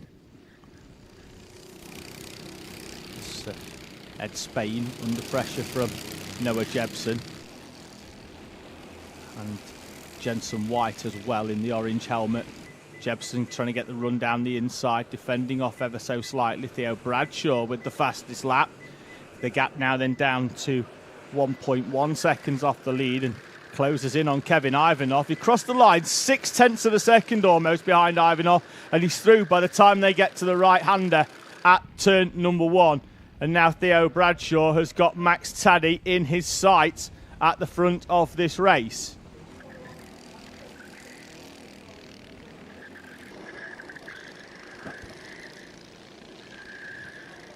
Up towards the turn 4 hairpin. The field go once again.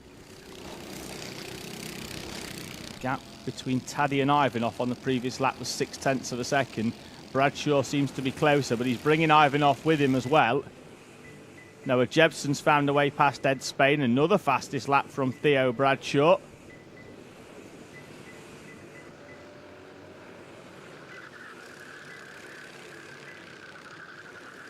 As down the inside of Alfie Forrester there goes Margaritis Kavekis, and they're going to run side by side down the back straight towards the back chicane. Kavekis is going to be on the inside. Let's see whether he can hold on from Forrester, and indeed he does.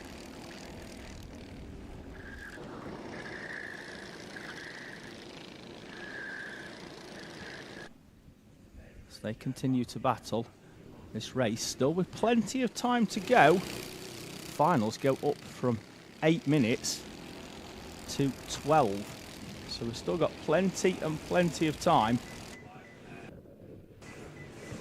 Even for Bradshaw just to close in here.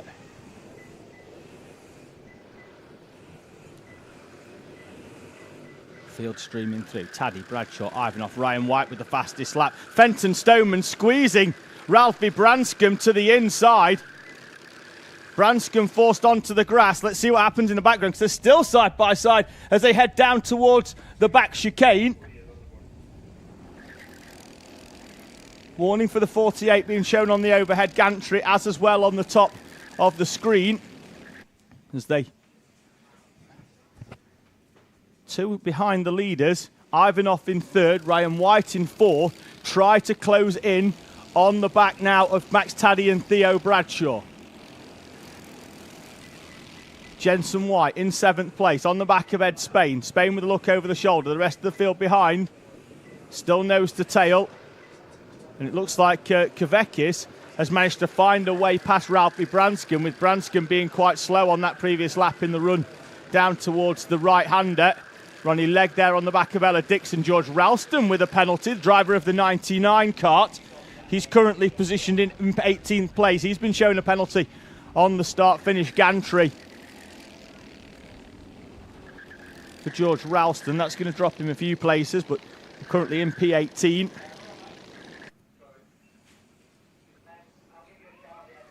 A couple of nice little battles going on here.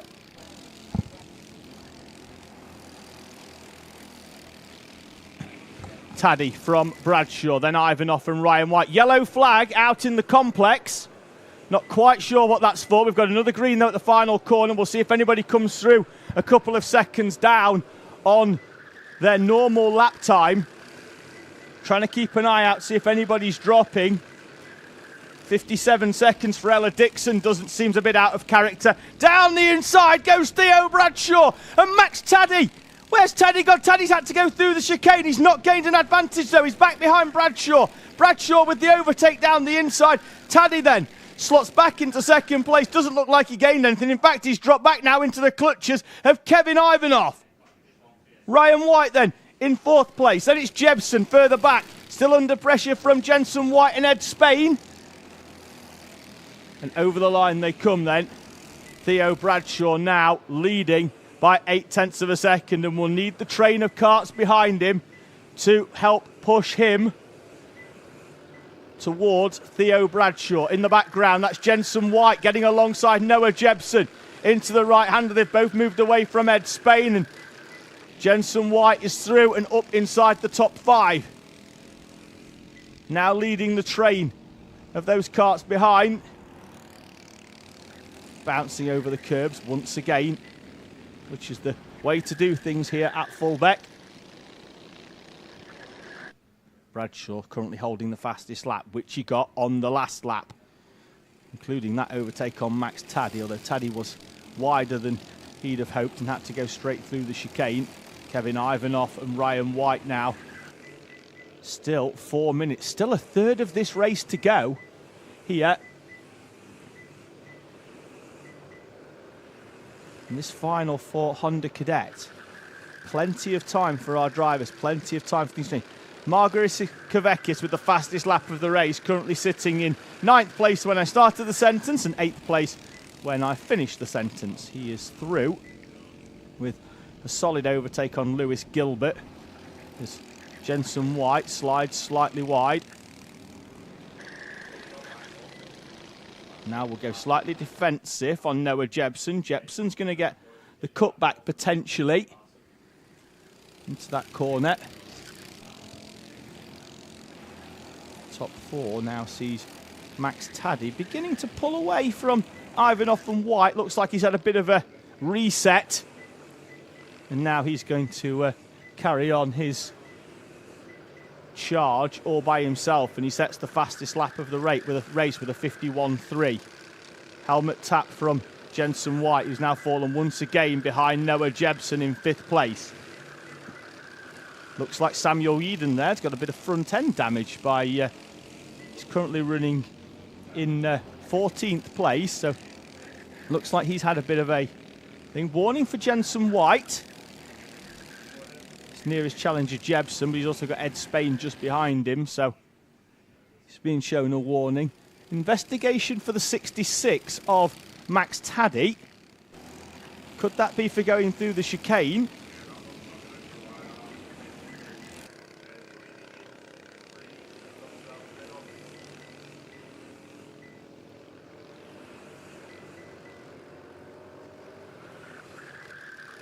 Up towards the right-hand hairpin of turn 1 with 2 minutes plus 1 lap to go. Bradshaw now with a gap of almost a second. From Taddy, Ivanoff, White, Jebson, Jensen White, Spain, Kavekis, Gilbert, Branscombe, rounding out your top 10. And just in front of Branscombe showing in 10th, although he wasn't in 11th, so we could probably, looking at the timing, are we missing somebody? Warning for Fenton Stoneman in the 48. That's the second time now in this race that Fenton Stoneman in the 48 has been shown a warning.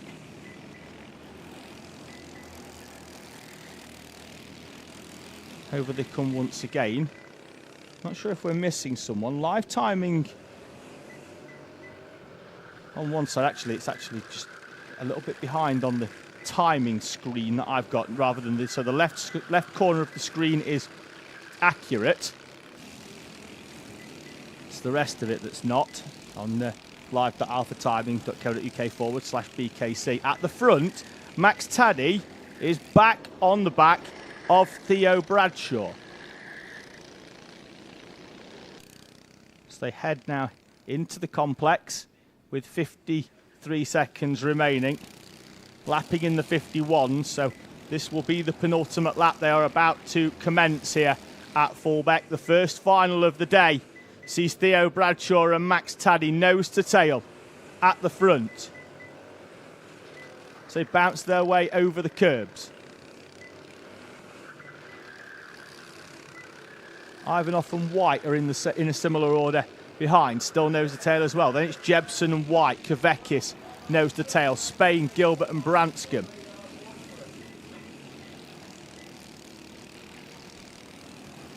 Keeping an eye in the background. Penalty for William Howard in the 27.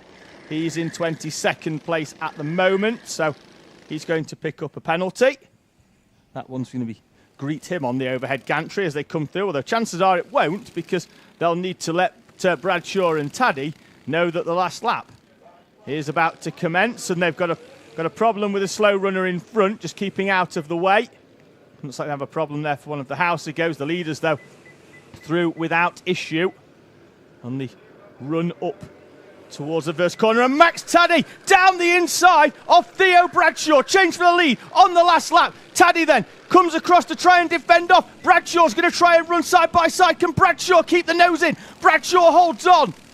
Into the back chicane they go, riding the curbs, in towards the left-hander. Taddy not close enough to make a move. Will he straight line it to the chicane? No, Bradshaw will. Taddy's going to get the cutback. Taddy's going to be on the outside, side by side as they head towards the complex. Taddy is then in the background. Ivanoff and Ryan White come into contact. Taddy's down the inside of Bradshaw. Max Taddy is going to take victory here at Fulbeck. Max Taddy from Theo Bradshaw, Kevin Ivanoff and Ryan White, then Jensen White. Penalty for Max Taddy on the line. As well, the drama not ending towards the end of this race. Penalty for Taddy. Could Theo Bradshaw re-inherit the victory here? On the track at least, Taddy, Bradshaw, Ivanoff White, and then Jensen White, Kavekis, Lewis Gilbert, Noah Jebson, Ed Spain and Ralphie Branscombe round out the top 10. In front of Sullivan, Stoneman, Forrester, Yeadon, Green, Gomez, Dixon, Legg, Stapleton, Ralston and Garner, the top 20.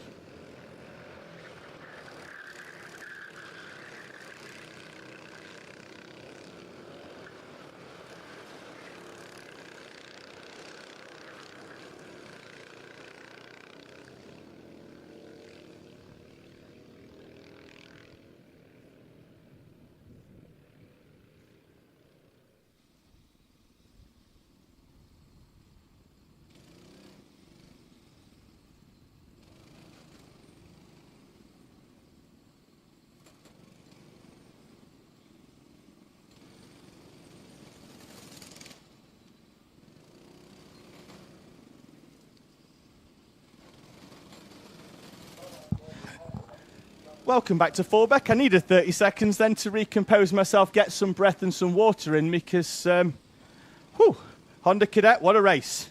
One down, 6 more to go. It's time for Iami Bambino.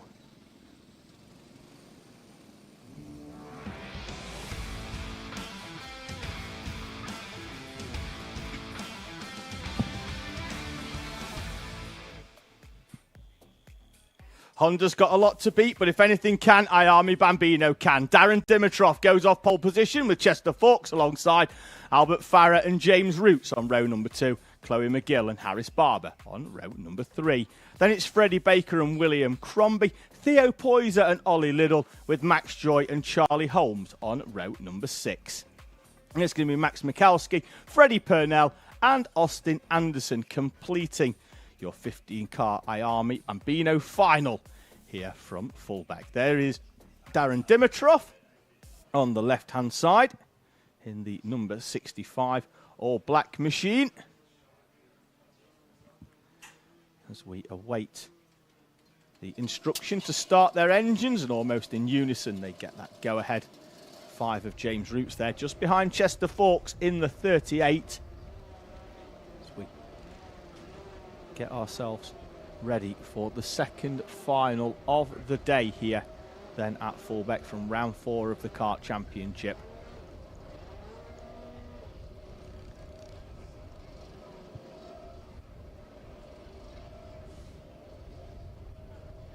So just having some questions in. What are the yellow numbers and the black red and yellow numbers and the black and white numbers on timing? Well, the black and white numbers are those drivers who are signed on as a novice, so it could be their first year in this championship. Not every championship, because Ryan White is signed on as a novice in Honda, and he's done rounds of UKC and British champs, and so he's rather experienced. It's his first year in this one. As Fenton Stone is also signed on as a novice, but he did win the Motorsport UK British Championship opening round from GYG a few weekends ago, so certainly knows how to drive.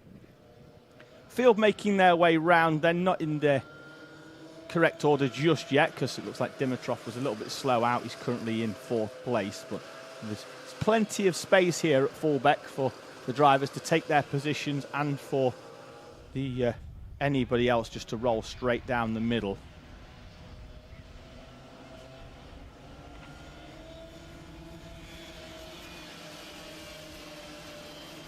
So they'll make their way round.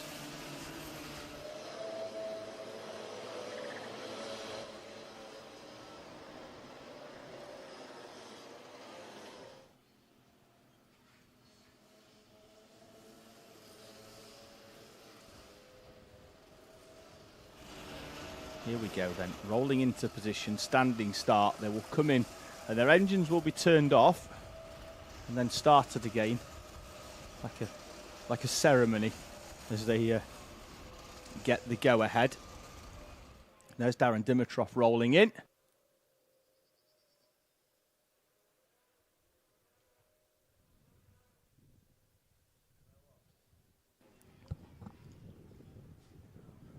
So I think we're going to have another little poll on the Alpha Live YouTube in the live chat.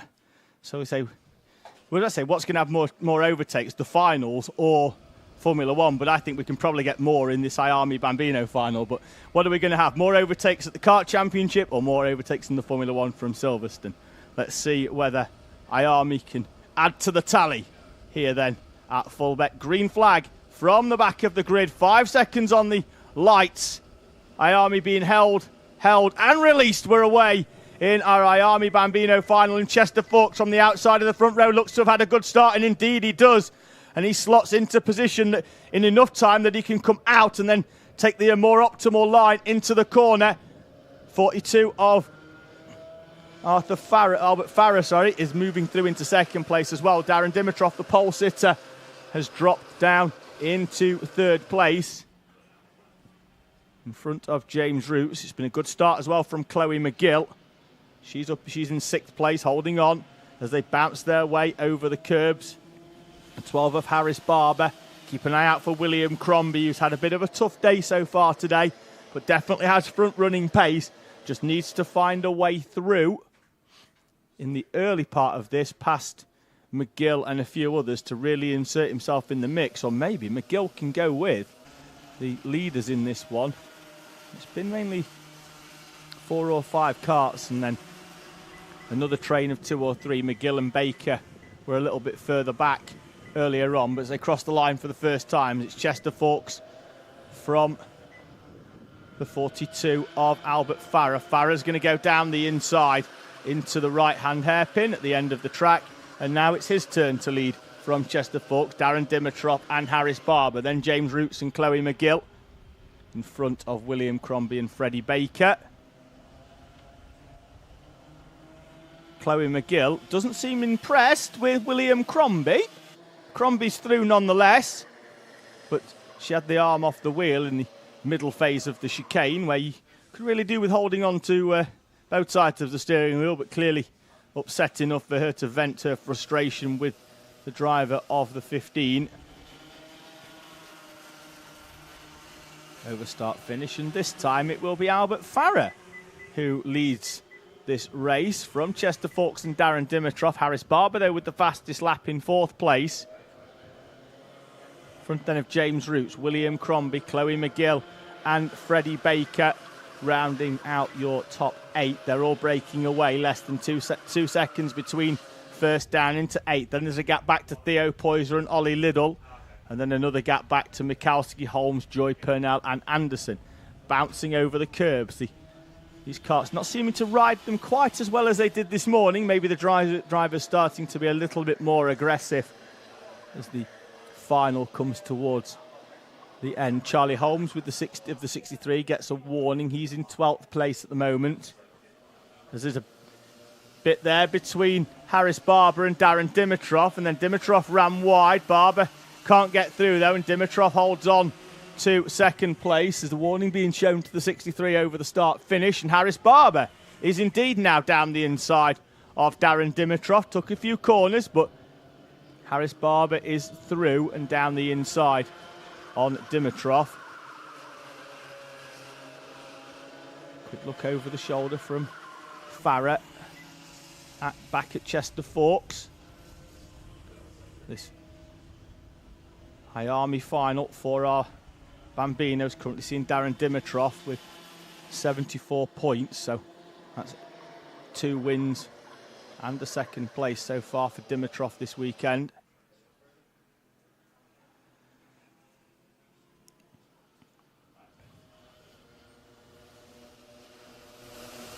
Still, this train of 8 karts still circulates within 2 seconds of each other.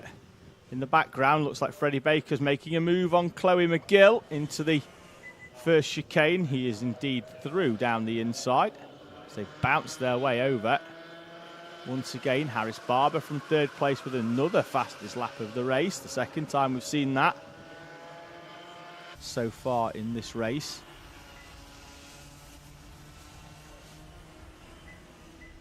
First one on lap 2, then on lap number 4 as well for Harris Barber.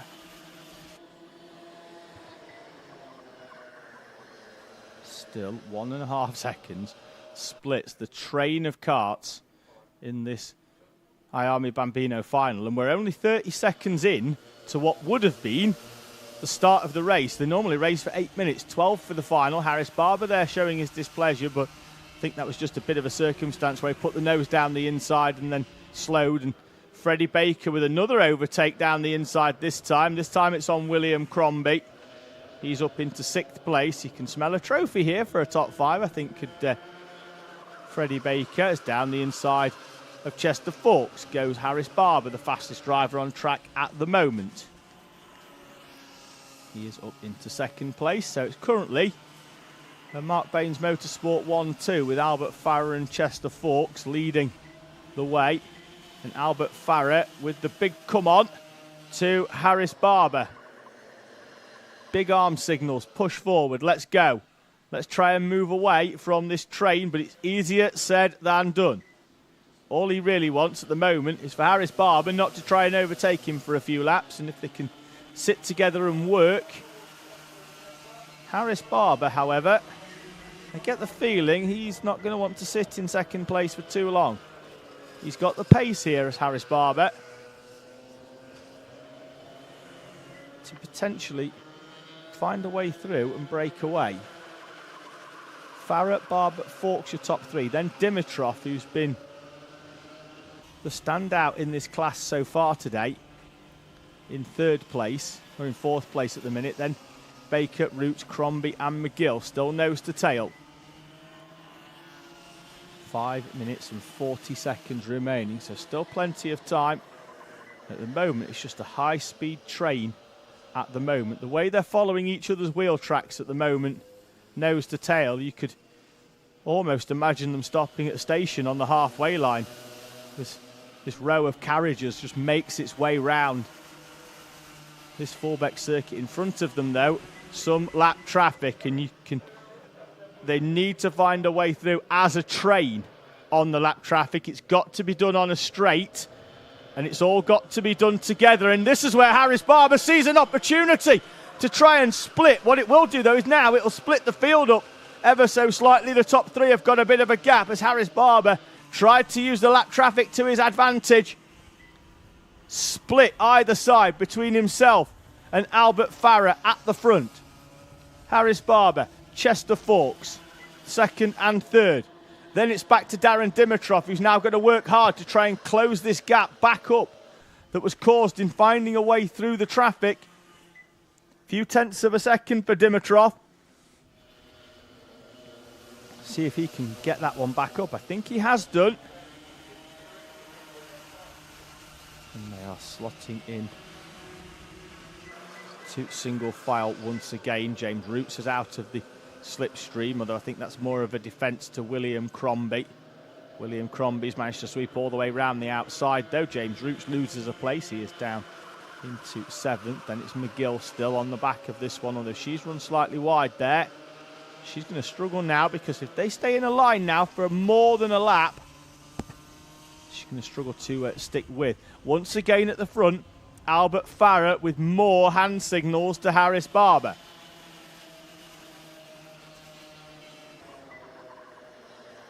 Just trying to let Barber know that this race has still got a long, long way to run.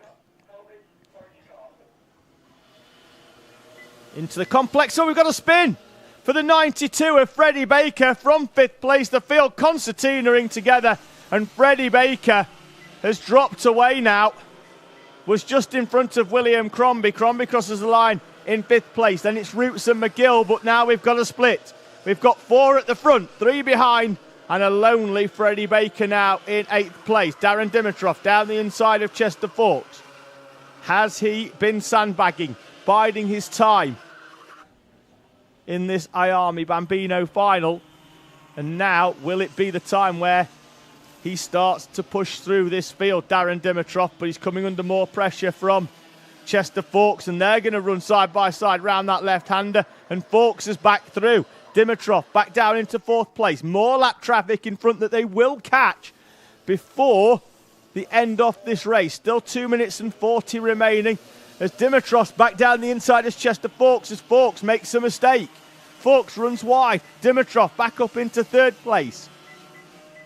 Farah, though, continuing to lead. There's the lap traffic that we spoke about in front. Behind, looks like James Roots and Chloe McGill are going to come through together down the inside of William Crombie, although only Roots is able to find a way through this time. And McGill will now have to do it by herself to find a way past William Crombie. Leaders are up on that lap traffic as they head towards the back chicane, and they're going to meet them in the middle of it as well. Freddie Purnell in the 7 as they run all the way round the outside. Could well split the 2 from 2. Chester Fawkes is through as well. Looks like they've managed to stay fairly close to each other.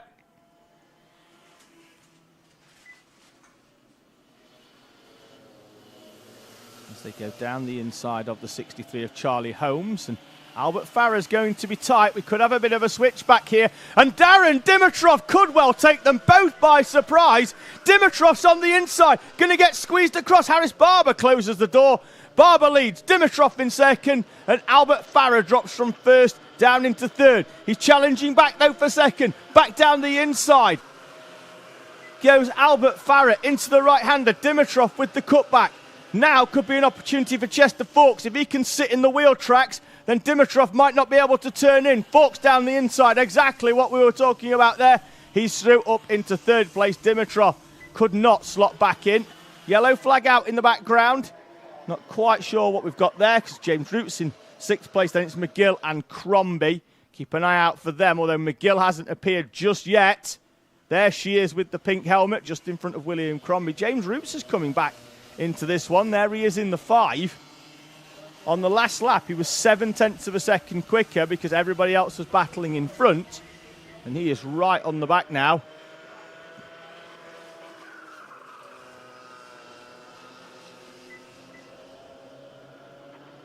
Out onto the run up towards turn 1 for what will be the penultimate time here in our Iami Bambinos. The next batch of lap traffic is Max Joy, who there he is. They may well not catch. Warning for Freddie Purnell in the 7th. He's currently in 13th place. Top 4 still under pressure from James Roots, who's closing in fractionally on the last lap, not quite as much as he did on the previous, but as soon as they start battling on this last lap, and trust me, they'll start battling on this last lap, he's going to be right in the mix for a top 3. Dimitrov down the inside of Albert Farah. Farah not at all happy with that one, and they were battling already. Harris Barber at the front. Farah with his arm off the wheel over start finish. Chester Fawkes is going to come down the inside of Darren Dimitrov into the chicane. James Roots is indeed right on the back of this one now. Harris Barber, look over the shoulder, and at 3 kart lengths he must feel comfortable compared to the rest of this race. Barber leads from Farah, then it's Chester Fawkes, Darren Dimitrov and James Roots, the top 5, split by 1.3 seconds. And Harris Barber's going slowly. Barber's stopping. Your race leader is stopping on the back straight. He had it comfortable. 3 kart lengths and he grinds to a halt. Albert Farah inherits the victory. The grass takes the brunt of it. Harris Barber in the same place he retired from Heat 3. Retires from the final with half a lap to go. And Albert Farah out of the final corner. Albert Farah from Chester Fawkes and Darren Dimitrov are your top 3. James Roots, and then it's going to be Chloe McGill under pressure from a recovering Freddie Baker at the line. Will cross the line for 5th place. Baker in 6th, and then it's going to be William Crombie in P7. Heartbreak for Harris Barber. And I can only imagine, I think the helmet is going to be staying on Harris Barber for a long, long time. But to be fair, he has now taken it off. And he's going to put it back on again because he's still on a live race circuit. But I imagine the disappointment down there, untold for Harris Barber, as Albert Farah takes victory in a sensational final lap here in Iami Bambino.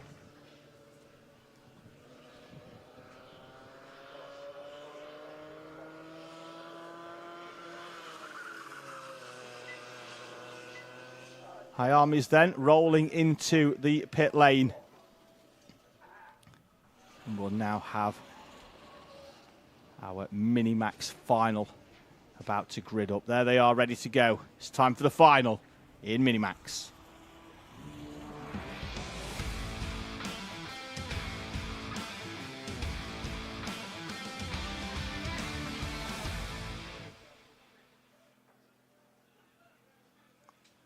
Andrew Dixon will start on pole position with Oliver Fabricius alongside Braith Murdoch, the fast starter, with Daniel Hartley for company. Then it's going to be Ben Adrian and Aston Brown on row number 3. Harris Roberts, despite that unfortunate retirement earlier on, will start from 7th place with Tom Drake alongside Leighton Kelly and Maya Simpson. Round out your top 10 with Tyler Davis and Alex Lynn on row number 6. Then it's going to be Ellis Dealey and Amy Peacock, Alfie McBain and Bella Fairclough in front of Zach Kane and Sebastian Benson on row number 9. The grid being completed by Charlie Eibel and Max Gray-Trex.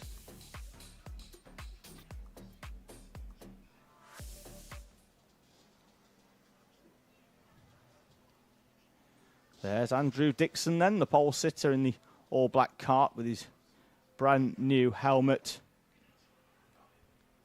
matching the colours of his suit. And a quick look in the live chat. Alex James is saying, let's go Harris in the 45. He's going off 7th place, so he's got a decent chance in this one, although no points picked up from the heat earlier on where he retired almost immediately.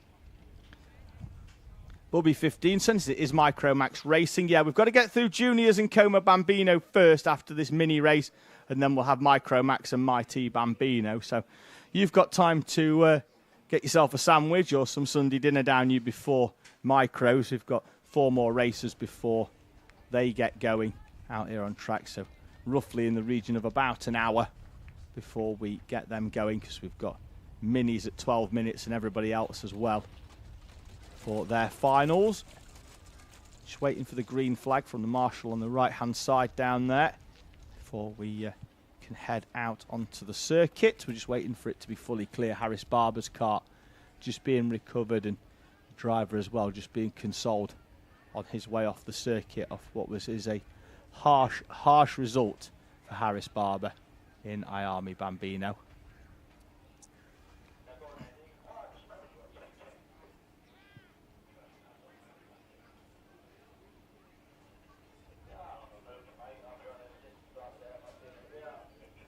Here we go then. We should be getting the green flag in a few moments' time. There's Braith Murdoch in the 14. He's had a superb start in both of his races so far, and also rocking the Fibre King sponsorship there on his visor. Fibre King, one of our kind sponsors here of the Kart Championship, along with KKC, Optimum Motorsport, and of course the Junior Saloon Car Championship, the main sponsor of the Kart Championship. You can see how busy it here is at Fulbeck, because we've got no cars in the paddock. You can see them all the way down the entry road here in the background as well. And to the right hand side of our camera point here as well, there's almost an overflow car park. Normally the gate's closed and it says you're not allowed to go through it. It's part of the rally stages they have here, and the paddock overflowing all the way up past the commentary position on the start line. You'll be able to see when they roll through how many awnings they are up one side. Testament to the strength of this championship as we head into the second half of the season, how the numbers have stayed with the series into the second half of the series here at Fulbeck. Round number 5 coming at the end of July from Clay Pigeon. Then we've got around about 6 weeks then to wait, and it will be a very nervous wait for some of our drivers who are in the championship battle before we head to the home of Alpha Live at Wilton Mill in the 15th and 16th of September for the final round of the Kart Championship, where we'll be crowning some champions for 2023. Into the tram lines come Minimax. The lights are already out. We're away and racing. It's been a great start. There's some bumping in the middle. Dixon's not had a great one. He's down into P5 off pole position. Fabricius then will lead Daniel Hartley, who was in 4th place, through. And Hartley's going to try and move down the inside of Fabricius. Braith Murdoch, Aston Brown, and Harris Roberts slides wide, and he's off into the trees on the outside. Harris Roberts from 7th place was in with a decent shout of this one. Roberts is off on the outside, being attended to by the marshals. We've got a warning for the 14. That's Sir Braith Murdoch.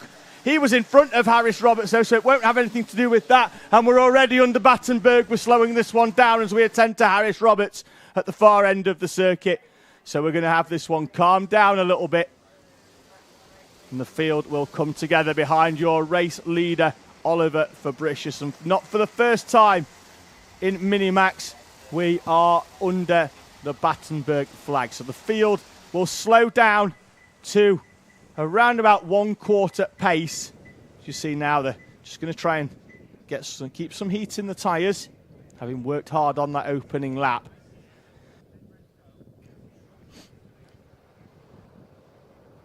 Roberts then off at the first corner. Just looks like he understeered wide from what we could see. There may have been something earlier on, but we definitely didn't get to see that. And Harris Roberts is wide on the outside. So driver's going to actually roll this one back. Harris Roberts is back on the tail end of this one, so not sure whether he's going to just roll that one back round to the pit lane, but it looks like he's just giving the kart a bit of a left and right to see whether there's a chance that he could keep going here. Even if it means that he comes through in last place, he's still going to get some points. He's going to be a lap down, unfortunately, as Harris Roberts. So he's not going to be able to come through and gain any positions unless people in front retire. But he's not pulling off into the pit lane. He's giving his hands a bit of a shake. I imagine the impact on the outside there wouldn't have done him. He went in nose in as well. Still under Battenberg. I think we've got some tyres just being put back into place up there at the far end of the track, and now Oliver Fabricius is going to try and get some more heat into those tyres.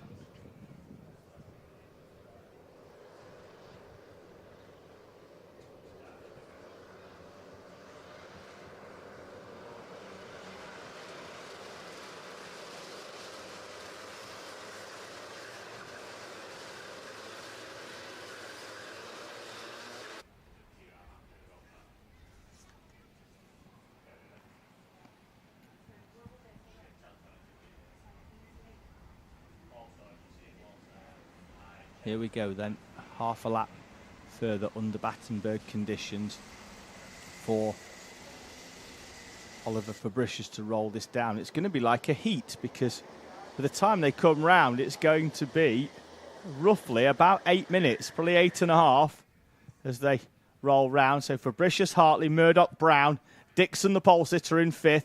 Then it's Ben Adrian, Harris Roberts, Tom Drake, Leighton Kelly and Maya Simpson. Tyler Davis, Alex Lynn, Ellis Dealey, Amy Peacock, Alfie McBain, Bella Fairclough, Zach Kane, Sebastian Benson, Max Greytrex and Charlie Eibel currently showing where they are, but Harris Roberts will be a lap down. Green, and we're away and racing. And that's... everybody's got to stay behind the pole, behind the guy until they get to the line. That was all over the shop. Good luck to the timekeeper figuring that one out, because we haven't got a clue. Down the inside again comes Fabricius into the first corner. Dixon is up into 2nd place. Then it's going to be Braith Murdoch, I think, in 3rd. Then it's going to be Daniel Hartley. Bella Fairclough looks like she's up into 5th. In 8th as they were over the line as they come through. Absolute jumble of ups and downs on the right-hand side of the timing screen. Fabricius then leading from Andrew Dixon, Braith Murdoch and Daniel Hartley. Then it's Bella Fairclough on the back. Retirement earlier for her as well. The chain coming off the cart on the rolling up lap, meaning she took no part in heat number 3, unfortunately, but now she looks like she's going well. Amy Peacock as well, showing well. Now up inside the top 6. Maya Simpson, Tyler Davis there in the luminous yellow helmet and cart. See him pop out in the background there. Luminous yellow helmet, black cart for Davis. They're trying to pick out where Maya Simpson is, because she's behind Tyler Davis now, so they've had to switch around for 7th place. Simpson then down into P8, Aston Brown and Tom Drake. So come round the right-hander. Over the start-finish line, and it's Fabricius from Dixon. Then it's Braith Murdoch and Daniel Hartley. Amy Peacock with the fastest lap of the race on a charge. Once again, Ben Adrian right down at the back of the pack with a lap time in the 57s. Harris Roberts is starting to come through the field here, but is a lap down.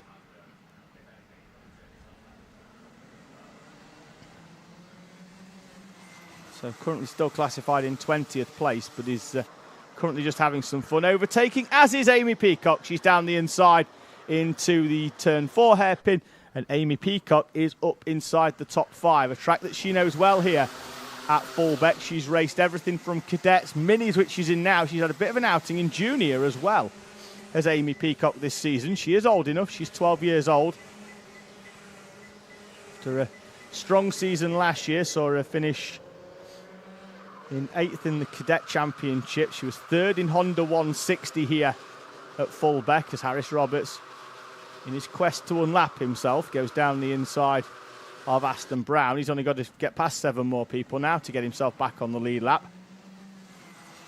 It's Fabricius from Dixon, Murdoch, Hartley, Peacock starting to pull away from Bella Fairclough and Tyler Davis, 6th and 7th respectively. Then there's a gap back to Maya Simpson and Tom Drake to round out the top 10 there, still nose to tail.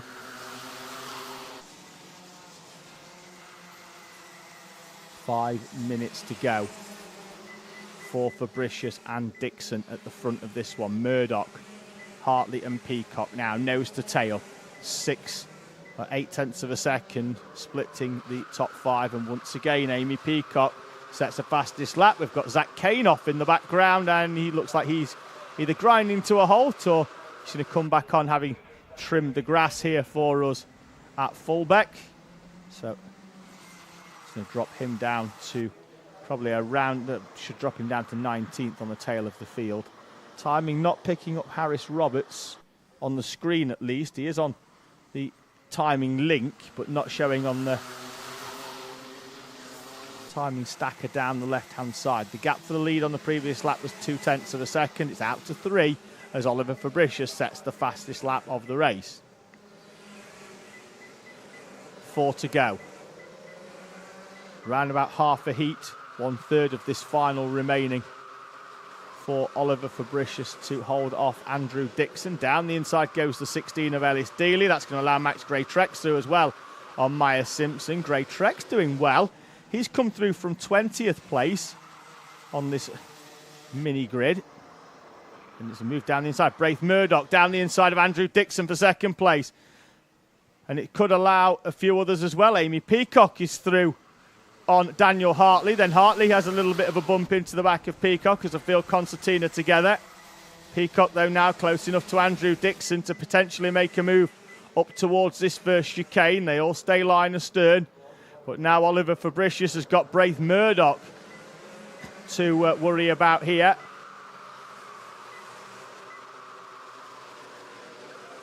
There's Ben Adrian. Oh, that's Maya Simpson. She does not look comfortable. And that cone looks like it's been skittled as well. So Maya Simpson has had an off. That'll drop her all the way down. Be classified in 20th place as Harris Roberts in 20th at the moment sets the fastest lap. He's on a bit of a quest to continue unlapping himself here. He's mixing it up with Bella Fairclough and Tyler Davis at the minute.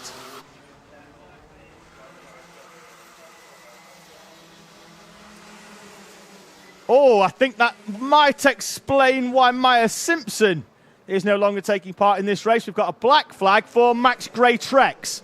The 77, currently in 13th place, will be called back into the pit lane and he'll take no further part in this race as Harris Roberts continues to pick them off in front. Tyler Davis is overtaken but doesn't lose a place. He will stay in 6th place.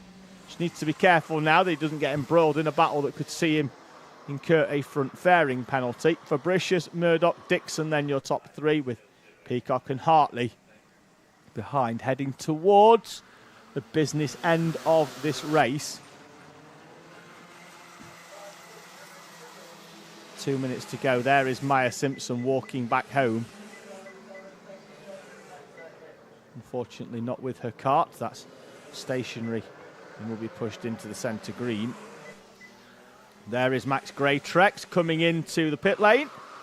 His race ending prematurely after the black flag. So it's Fabricius, Murdoch, Dixon, Peacock, Hartley, Davis, Fairclough, Brown, Adrian, Drake and Dealey. In front of Lynn, Eibel, with Alfie McBain, Sebastian Benson and Leighton Kelly. Zach Kane and then Harris Roberts, the remaining runner on track. Gray-Trex and Simpson out for differing reasons as Hartley tries a little nose down the inside of Amy Peacock. This one's starting to spread out now with a minute to go. They're going to get 3 laps in. They're lapping in the 47s. Fabricius, though, has got a gap. Back to Andrew Dixon now. He's found a way past Braith Murdoch. And down the inside of Amy Peacock goes Daniel Hartley.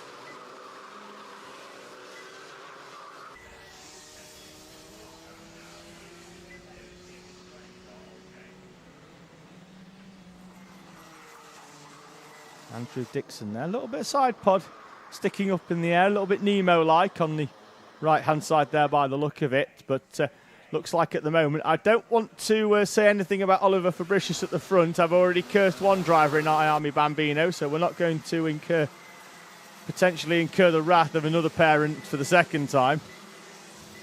Though, to be fair, I haven't seen Mr. Barber since that race. He's been off consoling Harris, and very deeply disappointing for Harris Barber. Harris Roberts is now going to insert himself in the mix here as they head towards the final lap as he's overtaken Amy Peacock. I think he's currently just trying to prove a point that he could have been at the front and trying to win this one, Harris Roberts, had it not been for that issue on the opening lap. Oliver Fabricius, though, at the front. Andrew Dixon, Braith Murdoch and Daniel Hartley with Harris Roberts inserted in the middle of this battle, but 1 lap down. It's not going to have done Amy Peacock any favours, that's for sure. Still, though, in 5th place for Peacock, but her chances of a podium probably gone as it stands. Onto the final lap for British then, leading from Dixon.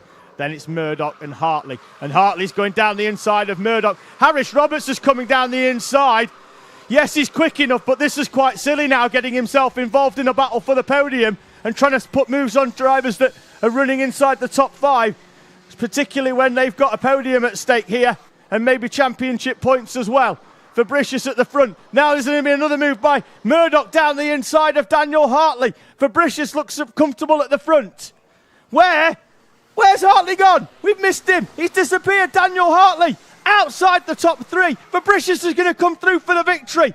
Fabricius takes the victory for Bradley Shepherd Racing from Andrew Dixon and Braith Murdoch. Bella Fairclough's off on the outside as well. She's dragging her cart back in. It's Fabricius from Dixon, Murdoch, Hartley. Then Peacock, so we're currently showing, have a quick look on timing. It's all gone awry again. We're still missing 5th place as well. That'll be Tyler Davis. So it's going to be Fabricius from Dixon, Murdoch, Peacock, Tyler Davis, Aston Brown, Ben Adrian and Daniel Hartley crossing the line in 8th place with Ellis Dealey, Tom Drake, Alex Lynn, Alfie McBain and Bella Fairclough. Charlie Eibel and Sebastian Benson will cross the line shortly. I think the rest of the field have already done so at the end of this Minimax race.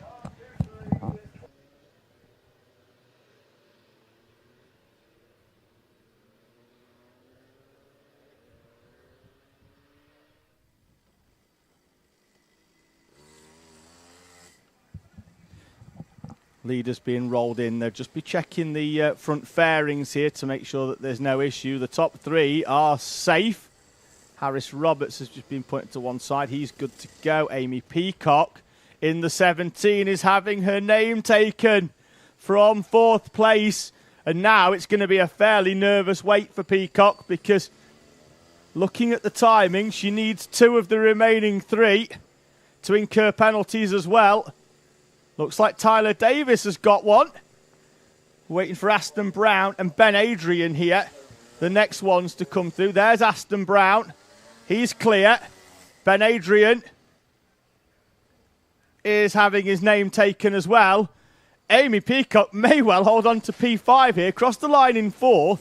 But a few behind are also going to incur 5-second penalties. She may well hold on to a trophy here in 5th place should Amy Peacock. A sterling drive for Peacock as she came through the field in that race, starting the Minimax final. Having a quick look where she started because it was well down the order. 14th place, Amy Peacock. She's up inside the top 5 for her. Minis are out of the way then. We've got a collection, of course, of one kart, but we'll be back in a few moments' time with the final for Junior Rotax.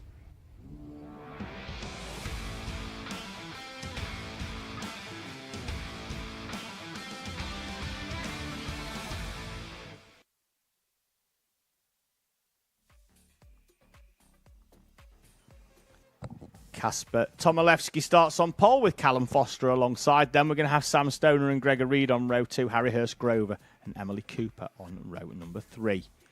Miles Roby will start in 7th. Jason Duckis alongside Benjamin Brock and Christian Stefanovs are on row number 5 with Ollie Naylor and Ben Horner on row 6. Then it's going to be Martin Wright and Jensen O'Neill going, Joshua Jarvis and Jake Woods with Ethan Bath and Archie Dyson on row number 9.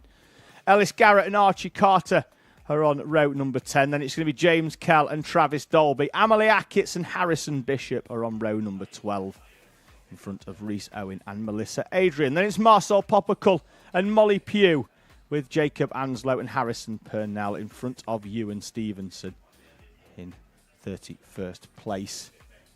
So they're going to be rolling out in a few moments. We'll see whether Honda Cadet, their final has been declared. It has, and it will be Theo Bradshaw from Max Taddy, who's been given a 1-position penalty for unfair practice. We've also got incorrect front fairings for Stapleton and Amy. Ella Dixon for gaining an unfair advantage. And George Ralston for a collision. So he's got all 5 seconds there. So classified in that one. Bradshaw, Taddy, Ivanoff, White and Jensen White. Your top 5. In Ayami Bambino, that one has been classified as well without a single penalty applied. A superb race as well for Albert Farrer, who took the victory from Chester Fawkes, Darren Dimitrov, James Roots and Chloe McGill. The top 5 in that one.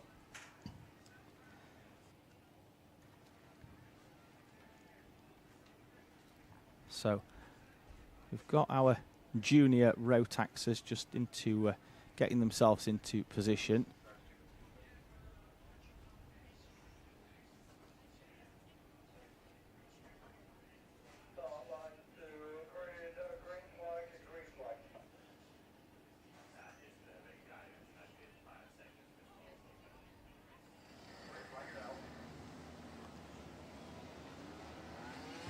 Here we go then for juniors. They're rolling out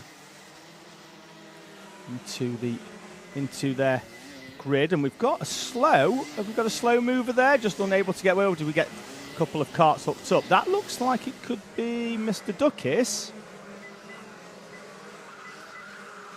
So I don't know whether his lad's out. So we'll find out in a few moments as the field make their way out, weaving left and right, trying to get some heat into these tyres.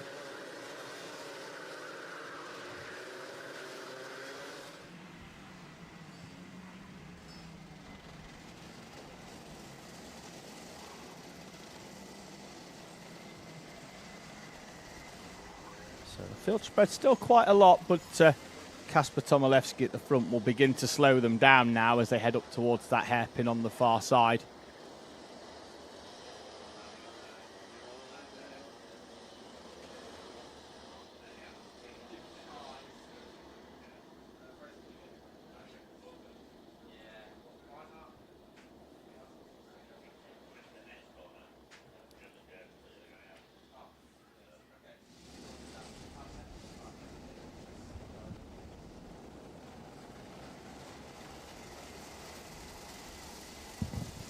Into the tram lines we come. Keep an eye on the lights. They stay on, and we've got contact in the middle of the pack. The 89, that's Archie Carter facing the wall. He's going to get out and push his cart back on. So roll around anyway, so whether he's going to be able to retake his position and get back round in enough time. Time at the stop is counting down, but we definitely had a roll round. Lights are still on the overhead gantry, so I think we'll have to press the reset button and get everybody into position once again. Archie Carter's going to get going. Will he go all the way up round the top hairpin? Yes, he does. I thought he might have taken the cut through on the old track and the shorter track on the right-hand side. So, oh, we've got a red flag. I think that's because I think the order could be very, very mixed up. And we're going to have a restart and get everybody back into order. Now, one does hope I don't have to fill for half an hour like I did at Landau. I like my own voice, but that was a bit of a mission. So we'll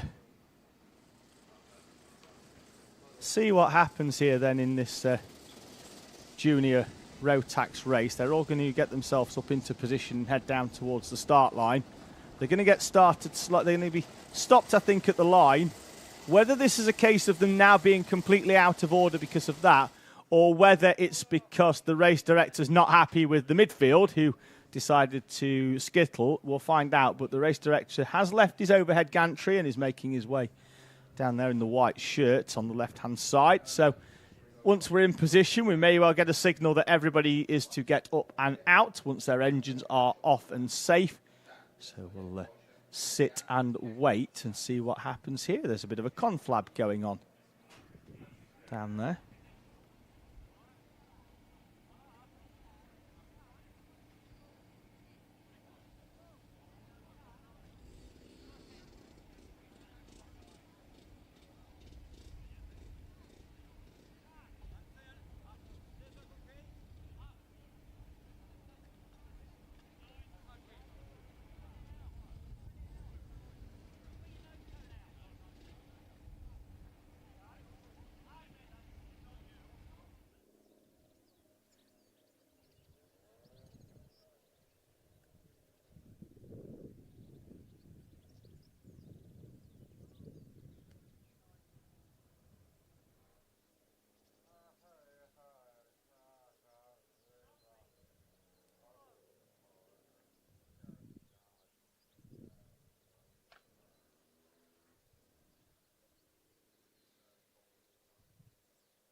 So it looks like our juniors are actually being rolled in fairly reasonably. I think there'll be one or two from the tail of the field just that we sent round, but it did actually look like Archie Carter was able to gain a few places already. So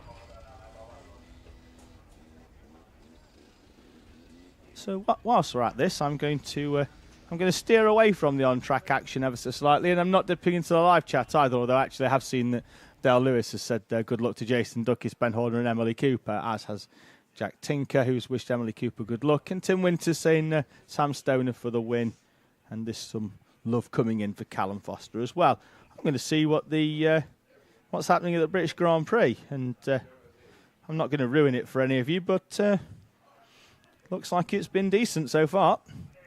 So something to watch later on when I've got myself home after this race meeting and tucked into my tea. We'll watch some Formula One highlights by then. So final few rolling into position now. Molly Pugh's out at the back and just deciding just to kick her cart along into position rather than anything else. Now, because this has had a red flag, and it will be a complete restart, you will be allowed to reset your front fairing, which is what's happening down there at the back with Molly Pugh.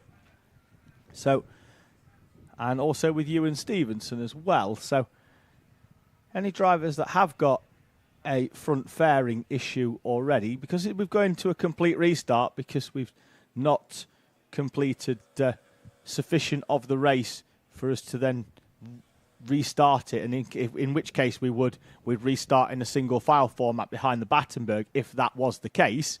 But now this is a complete restart, so we're going 2x2 again, Noah's Ark style. So anyone that's got an issue with their front fairing will be able to reset it, as this is a complete restart. Restart 1 didn't happen, and our drivers are now being invited to leave their seats, and I imagine they will make their way to the front and will be given a verbal instruction of how they should be starting this race. Although, to be fair, there's a few on the front row that are currently in front of the race director. I don't think they know that they're needed, although, to be fair, they were fairly decent at the front, with a front row of Kasper Tomoleski and Callum Foster. Sam Stoner and Gregor Reed in the 49 were just behind. So we don't have a camera down there, unfortunately, so we can't listen in.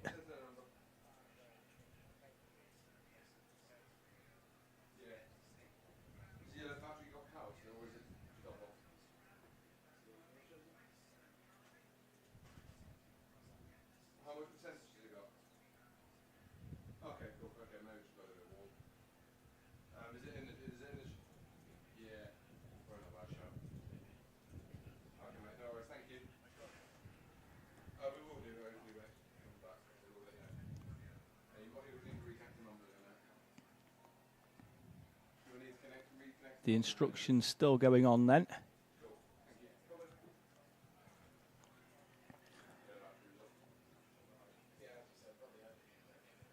And now the drivers are being sent back on their way. Ewan Stevenson, he's had his helmet off, just probably keeping things nice and cool. At the back of this one, pops it back on his head, and then you can see him there skipping the yellow helmet, just popping up and down at the far end. And now he's just going to do his helmet back up and get himself set back into the seat and ready to go. Resewing the last of the drivers to slot themselves in. We're going to get one full rolling lap round as we normally would for a rolling start, and then they're going to get the green flag and be sent on their way.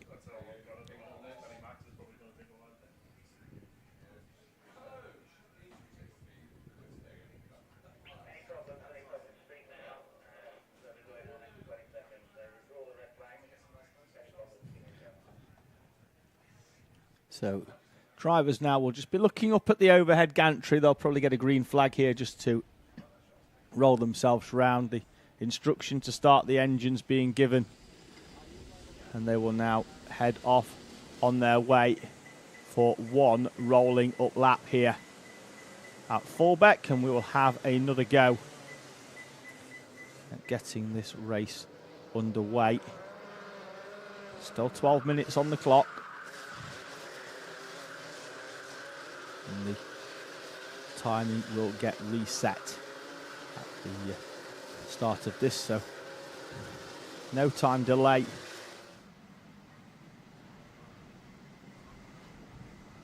One person not enjoying the delays is Emma Hurst-Grover in the live chat. Her son Harry going off P5, the inside of row number 3 there with the blue helmet. Driver of the number 14 from Littleborough in Rochdale will go off P5, having qualified from pole position yesterday. Still trying to get some heat in the tyres with a capacity crowd here at Fulbeck, are getting ready to watch this junior Rotax final from the stand on the far side of the complex. Probably the best place to watch here, because even though you can't see all the way up to the far end of the track at the horizon, you do get to see probably about 90% of it. You can't see the far end mainly because there's a tyre wall in the way. You can just see the helmets popping round, so don't get to see it all, but that's probably the best place to watch the action here at Fulbeck. Still people on the start line. You'll see in a moment to the left-hand side. That's packed as well as they head up towards and into the tram lines. Tomilewski's keeping it nice and slow as the pole sitter lights are out and we're away and racing. As Kasper Tomilewski then sweeps to the outside. We've got Ben Horner on the grass on the outside of the track as the field sweep their way through. Tomilewski leading the way. Callum Foster in second place. Looks like then Stoner's dropped down into third place. He got balked a little bit. Gregor Reid is through up into third place. He was on the outside of the second row in P4. He's made up a place. Harry Hurst-Grover just behind then in P5. Looks like it's a good start. We've got a yellow flag out at the first chicane, so we are dealing with one issue at least. We'll see whether that's still out as the field head round the end of this opening lap. There is Marcel Poppercull in the 34, the reason for the yellow flag, and the yellow flag is still out, I believe, as they head down there. It will be, and it will be for the rest of the field as well, so they're coming through in single file. They're past the incident, and now they can overtake, as Ben Horner does on Ollie Naylor, as we've got the 25 of Miles Roby bouncing on the curbs on the outside. He feels he was squeezed wide, but didn't look to be any contact there. Looks like more he went there in evasive action, and he does indeed now drop a few places because of that. It's Tomilewski from Foster, Stoner, Hurst-Grover and Reid, the top 5. Warning for the 16 of Jason Duckis. He is in 8th place as it stands. At least he was at the end of the last lap. And he still is at the end of this lap, but he has been overtaken and done an overtake, so it keeps himself in 8th place. There he is with the white helmet, currently in front of Ollie Naylor, down the inside of the 77. And the 77's bumper looks low on the right side. Wasn't 77, can't be 77, we don't have a 77. I need to keep an eye out on which kart that is, but it looks like we've got potentially a rear bumper dragging. Can't quite make the number out. Down the inside, looks like that was Jensen O'Neill going, putting a move in on Joshua Jarvis for 15th place. And it could well be Joshua Jarvis in the 22 rather than the 77 that looked like there was a bit of a bumper. We'll see if we can follow that little train of karts as they exit this hairpin that the field is coming up to now. Keep an eye on the one at the back here. Look like we might have an issue. It could well just be the eyes deceiving. Tomilewski leading then from Foster and Hurst-Grover now up into 3rd place. Sam Stoner down into P4 with Gregor Reid, Emily Cooper. Then it's Ben Horner, Jason Duckis, Ollie Naylor. It was indeed a mechanical. It's the 17, not the 77 that we didn't have. It's 17 of Christian Stefanovs, who is currently running in 13th place. The rear bumper detaching on one side, dragging on the floor. That's unsafe, and he will return to pit lane. Now, if they fix it, they can get it back out. I think they can pop that back in, but by then he's going to be the best part of a lap or two down, and it's hardly worth coming back out. So, unfortunately for Christian Stefanovs in 13th place, his race will brought to a close. Kasper Tomilewski is off at the front and once again looking comfortable round this Fulbeck circuit. Callum Foster, Harry Hurst-Grover, Sam Stoner, Gregor Reed all battling it out inside the top 5 with Emily Cooper and Ben Horner. Then a gap back to Ollie Naylor, who will be hoping the second half of this race comes to him. In 6th place, makes up 2, and now he's got some space to find. There is Christian Stefanovs. He looks back and the bumper hanging off, and Stefanovs, even through the railings, you can see the disappointment for Christian Stefanovs as his race comes to a premature end. That promotes Dyson, Jarvis and O'Neill going up a place to round out the top 15. Down the inside of Sam Stoner goes Gregor Reed. Harry Hurst-Grover with both hands off the wheel there, almost as if he was using his fingers to count to 10. Behind Callum Foster, Tomilewski opens up a gap once again with the fastest lap of the race, 57. 45.735, eclipsed almost immediately by Jake Woods with the 45.512. The leader already going through the shot. Callum Foster and Harry Hurst-Grover, Gregor Reed, Sam Stoner. Ollie Naylor now trying to join on the back and was 0.6 of a second quicker than Sam Stoner in front of him on the previous lap. Trying to close in. In the background though, behind Emily Cooper, who's right on the back of Ollie Naylor, is Jake Wood, and Wood is flying. Fastest lap on the previous lap. Not quite as quick this time. Emily Cooper with a personal best. She was 0.4 quicker than Naylor, who was equidistant this time to Sam Stoner. Still only now at half race distance for the runners in this junior Rotax final. Ben Horner, seeing the micros getting rolled into position. They're getting themselves ready for their final, which will follow Coma C50 Bambino.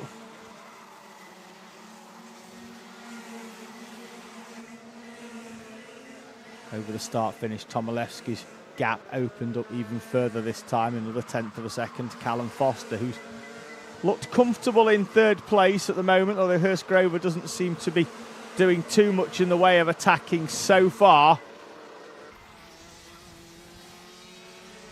This one seems to be quite settled at the moment. At the moment being the important caveat,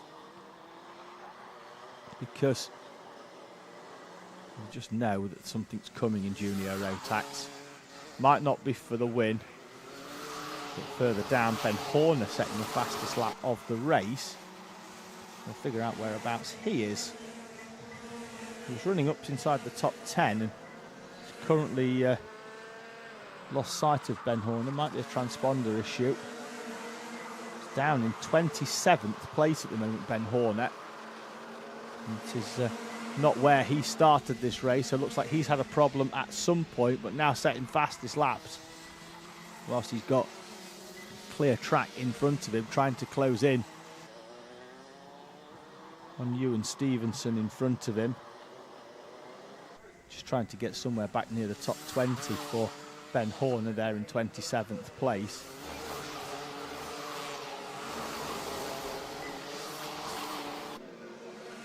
Tomilewski continuing to lead then, the gap almost 4 seconds now from Callum Foster, Harry Hurst-Grover, Gregor Reed. Tomilewski with the fastest lap of the race. Sam Stoner in 5th place. Then it's Ollie Naylor, Emily Cooper,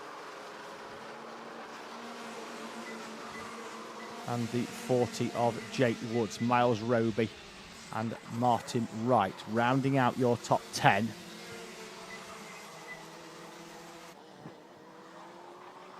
Leader already down the road there, taking the left into the complex. Hurst-Grover and Callum Foster now will be hoping that they've managed to open up just enough as to not back themselves into a battle should they decide to squabble in the final couple of laps here.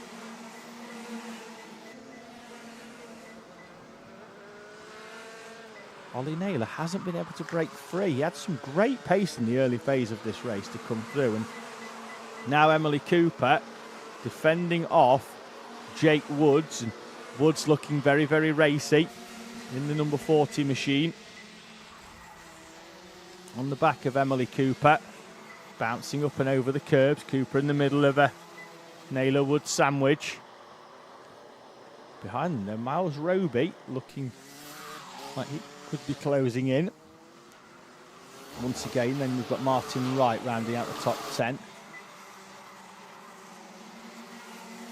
2.5 minutes to go in junior Rotax. And Callum Foster has opened a bit of a gap to Harry Hurst-Grover. And Hurst-Grover, at the end of the heat 3, he started going backwards, almost like the tyres had gone. Certainly in terms of pressure, like he'd upped them a little bit too much and they'd gone past their optimum window. And on the last lap, he wasn't too far off the back. He was only 2/10 off the back of Callum Foster. Maybe it's more of a case that Gregor Reid and Sam Stoner have just upped it. Down the inside of Ollie Naylor goes Emily Cooper. Moves her up into 6th place. Naylor then down to 7th. Now it's him that's coming under pressure from Jake Wood. So Ollie Naylor, who was hoping to be right at the front here this weekend, the dream of that somewhat dashed on Saturday afternoon with a removal from the standings for a failure of technical compliance. Gregor Reid with the fastest lap. Gregor Reid with an overtake for 3rd place on Harry Hurst-Grover. Down the inside into the turn 1 hairpin. Hurst-Grover tries to get back down the inside, mounts the curb. Has he lived to fight another corner? He has, but it's cost both him and Gregor Reid time, and Sam Stoner is up into 3rd place. Down the inside again comes Harry Hurst-Grover. Now we've got a right bar. Hurst-Grover's arms off the wheel, but he was the one on the inside. The door was always going to close. Still remonstrating, and in doing so has allowed Emily Cooper to get back through down the inside. Cooper taking advantage of Harry Hurst-Grover's poor state, and he's going to lose a few more as well. Cooper with a great overtake. Hurst-Grover remonstrating, not quite sure who with, because there's only our cameraman down there and he only cares about catching the action. Tomilewski, 4.3 seconds to the good at the front. Has absolutely no idea what's going on behind him in junior Rotax here. But Harry Hurst-Grover's now down behind Miles Roby. Miles Roby hands it back over, so that's going to allow Martin Wright to come through. Roby down into 10th, Wright up into 9th place. Hurst-Grover in P8. 29 seconds to go, the field through. 2 laps to go in junior Rotax here. Hurst-Grover now under pressure from Martin Wright and Miles Roby. Doesn't look like he's got the pace anymore in this one. The fight gone, unfortunately, from Harry Hurst-Grover. Pace was superb at the start for this one. Looked like he was on for a podium, sticking with Callum Foster. But then, with 4 minutes or so to go, it just started to fall backwards into the clutches of Sam Stoner and Gregor Reid. They're now 3rd and 4th, respectively. Gregor Reid still with the fastest lap on lap 13. Currently about on lap number 16 at the moment. Last lap board awaits Kasper Tomilewski at the front. From Callum Foster and Sam Stoner, Gregor Reid and Emily Cooper. Then it's going to be Jake Wood and Ollie Naylor, Harry Hurst-Grover, Martin Wood and Miles Roby. And Stoner's going to have to defend off this one. The top 2 are comfortable at the front. Tomilewski and Callum Foster. And Foster in 2nd place. We'll come to him at the moment. Won the driver of the day at Landau. Was very, very unlucky not to be on the podium. There's a bit of a bump and run down there with Reid and Stoner for 3rd place. Kasper Tomilewski, though, what a weekend for the 20 in the KMS colours. Takes victory from Callum Foster. Then it's going to be Sam Stoner from Gregor Reid and Emily Cooper in 5th place in front of Jake Woods and Ollie Naylor. Harry Hurst-Grover, Martin Wright and Miles Roby round out the top 10 in front of Jason Duckis. And it's going to be Joshua Jarvis and Archie Dyson. The battle going on in the background sees James Kell get past Ethan Bath at the final phase of the race. He's in 14th place with Bath in 15th. Then it's Owen, Adrian Anslow Ackett and Dolby rounding out the top 20. In front of Purnell, Brock, O'Neill going, Carter and Bishop with Ewan Stevenson in 26. Then we've got Ellis Garrett and then retirees at the end with Ben Horner, Molly Pugh, Christian Stefanovs and Marcel Popical. And there is the 89 of Archie Carter. Still classified in 25th place, but it's going to take a bit getting that cart out of there. Getting some help from the marshal. They're going to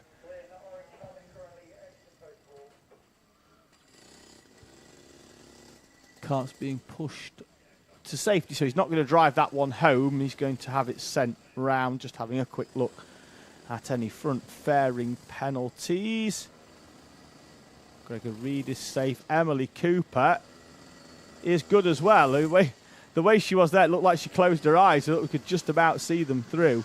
It looks like Cooper and Ollie Naylor picks one up. For the front fairing, you can see it drop down there at the front, so that one's pushed in. And the 85 of Ollie Naylor is a front fairing penalty. Harry Hurst-Grover still not at all happy down there. The checkered flag out 2 minutes ago, and he is still very, very upset. Not sure if it was with Naylor or with somebody else, but his arms were waving for the driver of the 14. 3 to go then here then today at the Kart Championship. We go back to our youngest drivers now for the final in Coma C50 Bambino.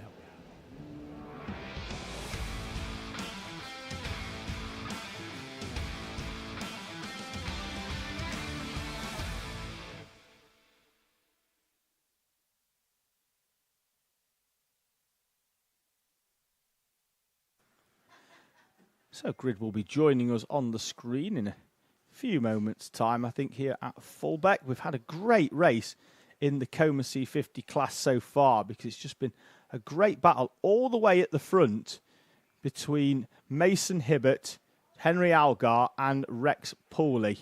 It's been non-stop action for those at the front of this Coma C50 Bambino grid. Front row then will be Rex Michael Pooley and Henry Algar. Row number 2 will be Mason Hibbert and Ronnie Kempson with Toby Biggs and Noah Wicklow on row number 3. Then it's going to be Joshua Bailey and Brady Atkin with Henry Hales and Sebastian McCarthy rounding out the top 10. Jack Daniels and Freddie Blackshaw are on row 6 with Leo Hunt and Travis Giddings on row 7. Riley Aston Wilkins, who retired from heat number 3, starts in 15th with Reggie Chandler alongside. Oscar Churches and Ethan Pearson are on row 9. Eli Scher and William Wainwright round out your top 20. In front of Joshua Adote, Norman Fizan, Darcy Durnford and Oliver Daniels. Your 24 Coma C50 Bambino runners all making their way in the Lincolnshire sunshine down towards the turn 1 hairpin. Now, normally for all of our classes here, they run all the way down. You see how far away that start line is. You can see why we're not running all the way down. The speed that our rolling start classes, our juniors and minis, would be carrying into that corner would just be unsafe, particularly with a grid of 30. And other championships have proved that you can run it with the chicane, and I think throughout the day it's been a vindicated decision. It's been very, very clean so far. Still 3 to go, of course, but we've had the best part of 28 races so far this weekend. This will be race number 26 of 28, and we've had fairly clean starts.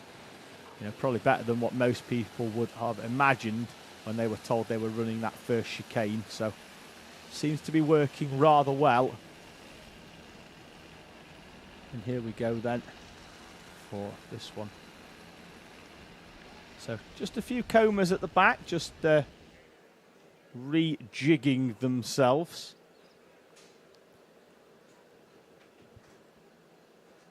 So just going to see whether we've got any results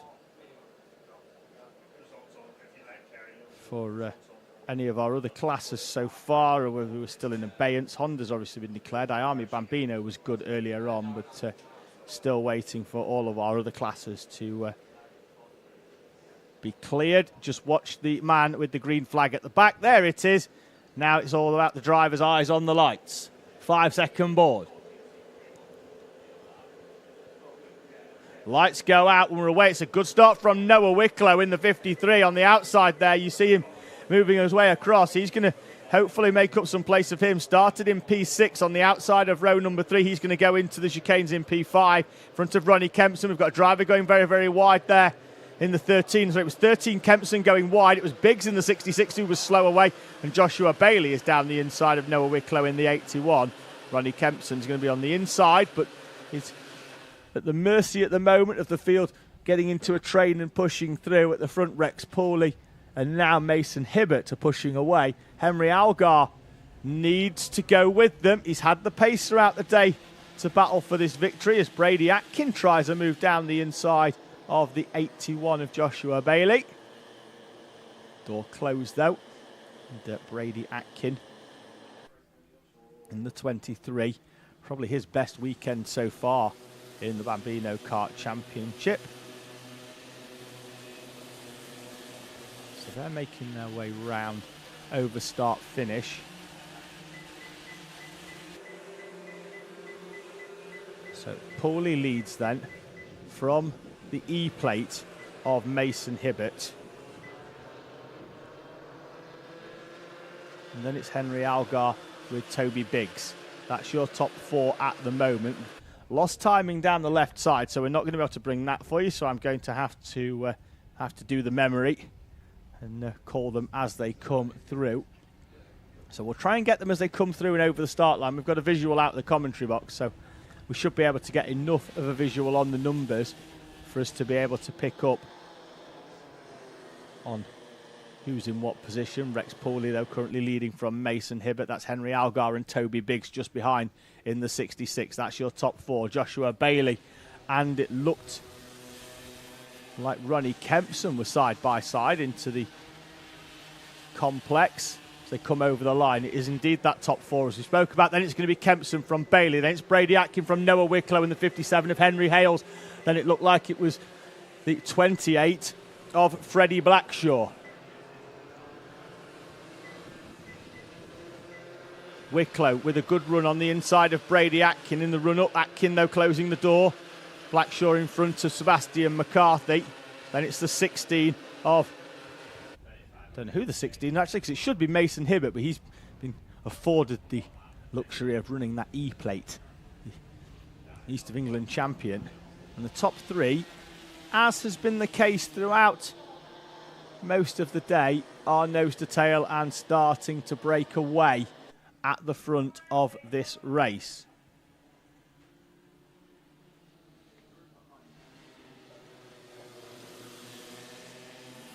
Don't think they're going to be too far away here from just pushing away if they can, so that they don't have to worry about the 66 behind them of Toby Biggs.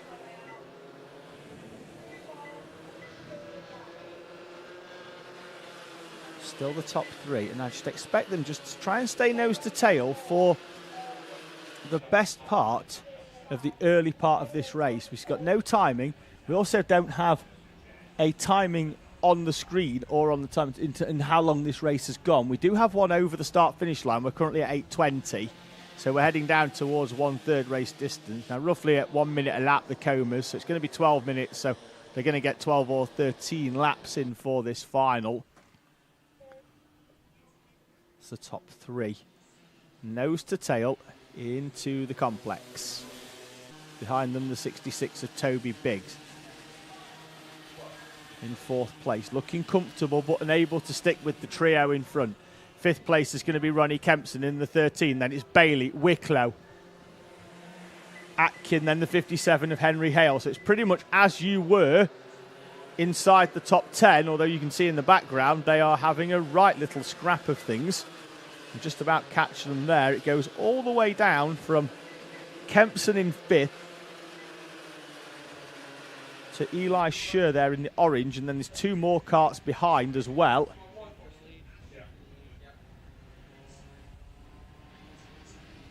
And Mason Hibbert has found a way through, and Henry Algar, and Rex Pauly's dropped back ever so slightly. Looks like Pauly's made a mistake there. Still no timing, so it's not going to be credited with it in the top left-hand corner at the very least, but Mason Hibbert leads from Henry Algar and Rex Pooley. Pooley with a tighter line, so he's going to try and close that one back up. I think he will be on the back by the time they come over the start-finish line. Can't see the two in front breaking away from a driver as good as Rex Pooley. Bouncing over the curbs there. You can see them. There's a curb on the inside, even though it just looks like there's tyres because the camera doesn't get down that low. You just see them bouncing over that curb as Henry Algar gets some snap overs here. He was already halfway round there before Rex Michael Pooley came down the inside, so it was difficult for Pooley. Don't even know if there was actually any contact, but he really had nowhere to go there as Henry Algar made a bit of a mistake and got a little bit of oversteer. And now at the front, Mason Hibbert is moving away, hoping that he can break free so that he doesn't have to get embroiled in a final lap scrap with these two, but you just know he's going to be able to stick with. 16 is Jack Daniels. I just managed to have a quick look at the grid list from the start. One of 3 drivers who scored 40 points and who went off 11th place rather than 13th based on the virtue that he had a faster lap than both Freddie Blackshaw and Leo Hunt. Hibbert continuing to lead then from Pooley and Algar. Algar now right on the back once again after that mistake on this corner on the previous lap. Under the halfway mark, 5 minutes and 22 remaining in this Coma final. As Henry Algar once again makes a little bit of a mistake, carries a little bit too much speed into that back chicane, clouts the curb on exit, and that's lost him 10 Bambino kart lengths. He's going to have to try and close this one up. Rex Pooley in second place, all over the back of Mason Hibbert. Already snatched a victory at the death from Henry Algar in heat number 2. And we'll be looking to try and do the same once again to the E-plate of Hibbert.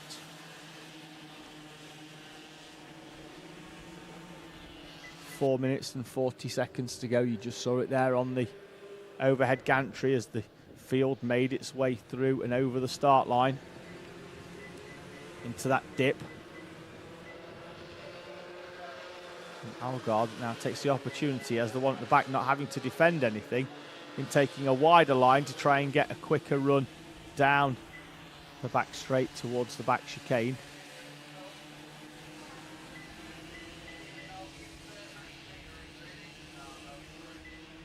So these 3 drivers, aged between 5 and 8 years old, racing with about an inch between their bumpers. So I'm just having a quick look. We have got timing back now, which is brilliant.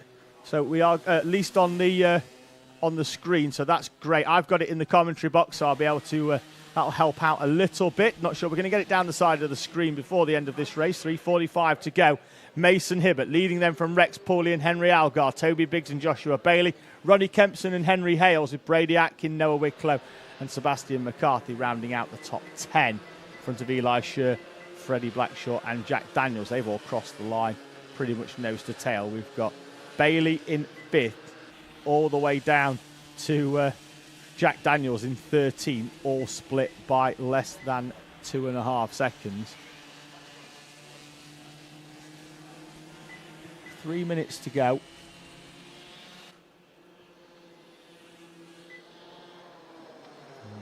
At what point does Mason Hibbert start to park that E-plate right in the middle of the track, trying to make it harder for those 2 behind? At what point does this go from a break away from the rest of the pack to a park the kart and defend the lead? I think we've just found out, because the E-plate a lot tighter to the inside, doesn't use the full width of the track. Expect as soon as they come out of this chicane as well, him to head towards the inside, although elects not to. Does migrate slightly earlier than what he had been doing earlier on, but nowhere near as tight as I expected him to be. I thought he'd be on the white line, give it a lap or so, and he'll be hugging it. Didn't know if we had a slight change. Oh, there in the background, we've had a change for second place. We'll come to that in a moment. Henry Algar down the inside of Rex Pooley for P2. this battle behind now. Behind Toby Biggs, who once again is a very, very lonely Toby Biggs in 4th place. Now sees Kempson still in front of Bailey. Henry Hales has come right the way through this pack now in front of Brady Atkin, Noah Wicklow and Eli Scher. So further down it's As You Were, but Henry Hales is making the trip up from South Wales. Well worth it as he starts to charge through this second pack of karts. Hibbert, Algar and Pooley, your top 3.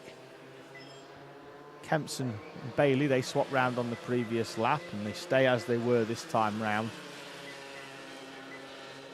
1:19 to go.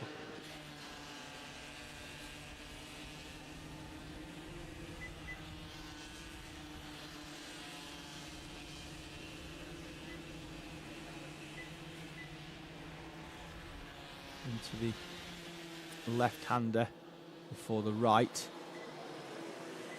And then wide, slightly goes second place, Henry Algar.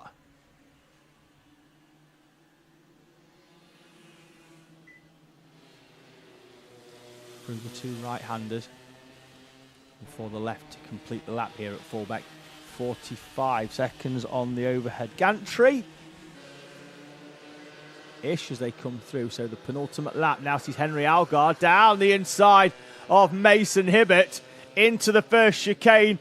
Hibbert then will be slightly slow on exit. He's going to have to defend off Rex Pooley. Henry Algar then defending now a bit to the inside with a little bit of a jink of the steering wheel. And as he saw that they were heading onto the penultimate lap, Henry Algar struck down the inside. He now leads from Mason Hibbert and Rex Pooley. We knew it was close, but all 3 of them have had an opportunity at the front. And Henry Algar, a driver that earlier on in this race made 2 very uncharacteristic mistakes and dropped himself off the back of the leading duo, has had to fight his way back and fight his way. He has done all the way to the front here. Mason Hibbert's going to try a long one round the outside. That's not going to work round there. But then Algar takes a wider line because he's scrubbed off too much speed. Hibbert's going to look for the comeback. Last lap board is out here in Coma C50 Bambino. Place your bets. It could be one of 3 from Algar, Hibbert and Pooley. Into the chicane they go. Pooley's a little bit further back. That's going to give him an opportunity, should these 2 battle, to be able to squeeze through a gap. And Algar defensive to the inside of the first hairpin. Pooley closing up now on the back of them. He could take full advantage here if he gives himself a kart length in order to react to anything happening in front of him. Algar holding off Hibbert, the top 2. Pooley in the background trying to take advantage in the yellow. He's going to cut to the inside as they head down towards turn number 3. The left-hander into the hairpin. The driver's jinking left and right. Algar opens the door. They're 3 wide on exit as they head down towards the complex. Algar holds on. Hibbert and Pooley. Pooley sweeps round the outside. Pooley's on the inside. Pooley squeezed into the tyres on the inside. And Pooley will have to settle for 3rd place. Henry Algar out of the final corner takes the checkered flag. And victory in Coma Bambino from Mason Hibbert. Don't think he even saw the checkered flag coming until he looked right the way up. Rex Pooley has to settle for 3rd from Toby Biggs in P4. Then it's going to be Ronnie Kempson, Noah Wicklow and Henry Hales. It's not Sebastian McCarthy, actually comes all the way through on the final lap for P7 with Joshua Bailey, Henry Hales in a similar colour scheme, and Freddie Blackshaw rounding out the top 10 in front of Eli Scher and Leo Hunt, with Jack Daniels, Riley Aston Wilkins, Travis Giddings and Brady Aston dropping all the way down the order on the final lap, the driver of the 23. Where is he coming through? Is he? No, still waiting. As Ethan Pearson crosses the line, Darcy Durnford as well in the 27, the 21 of William Wainwright. So Brady Atkin in the 23 will be classified in 24th place as Oliver Daniels crosses the line to complete the race on the lead lap. But Brady Atkin, we'll try and find out where he went. The driver in the 23 was up there on the final lap and has lost 15 places.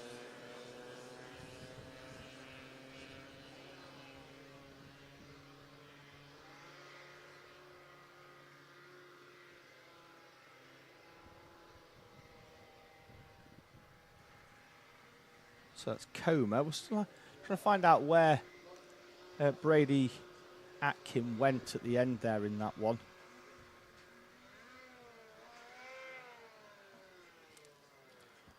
So the penultimate final of the day is Micromax, and they're going to head out onto the track around about now.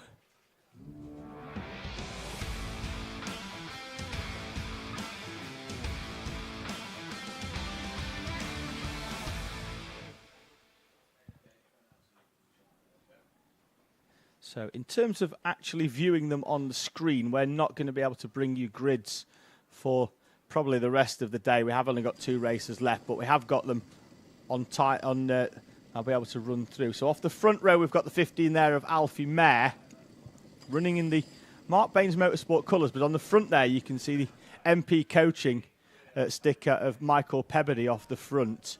So is running in the MBM colours, but has got the MP Coaching on there. And then we've got George Swire alongside on the right-hand side. Then it's Leo Livings and another driver in the MP Coaching stable, although not racing with them this weekend, but has been done some work with Michael Pebbody. Grayson Wortley going off P4. Then it's Fraser Anderson and Sebastian Clark. Buddy Hugo and Logan Jones with Arthur Farrer and Logan Rolfe rounding out your top 10. Then it's Jos Huschke and Caden Simpson off row number 6. Fabian Gandhock and James Fabricius, Marley Fisher and Max Gilman in P16. Then it's going to be Jack Holmes and Toby Cannon, Larry Price and Alice Fairclough, Lewis Herbertson and Elliot Dimolo, with Morgan Weston in 23rd place.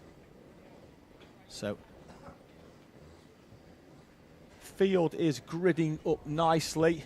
They're going to head out in a few moments' time for this rolling start for our Micromax runners.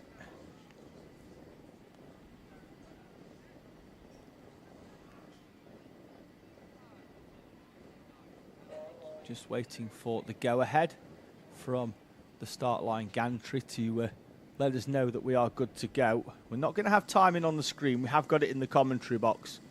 So you're just going to have to listen to me shouting through some names many, many times. So out they roll then into position here at Fulbeck. So they're rolling their way round.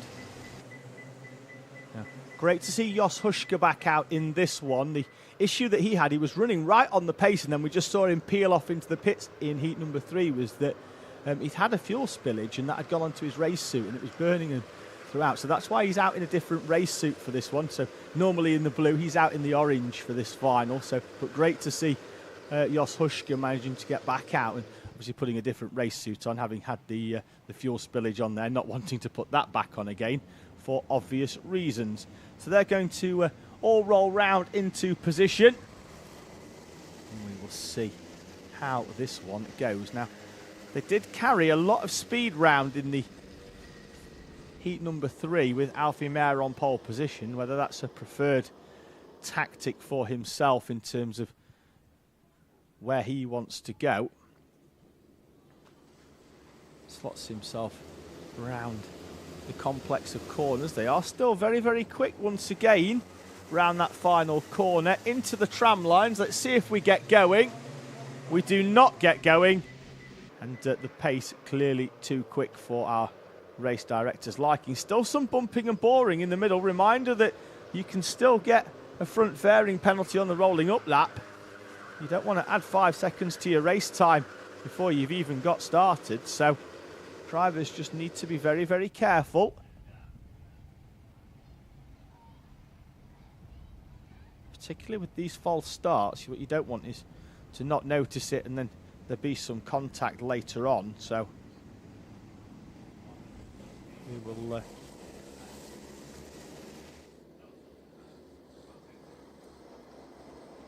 looks to be a little bit slower now. We are into position. Alfie Mare in the black helmet on the left-hand side. George Schweier on the right in the 82. As that field streams round there. Even at half-race pace, it looks quick when they're that close to each other. Into the tram lines we go. And it would appear that nobody wants to go home for tea from our Micromax grid, because they're going to have another roll round and we're going to have a third bite.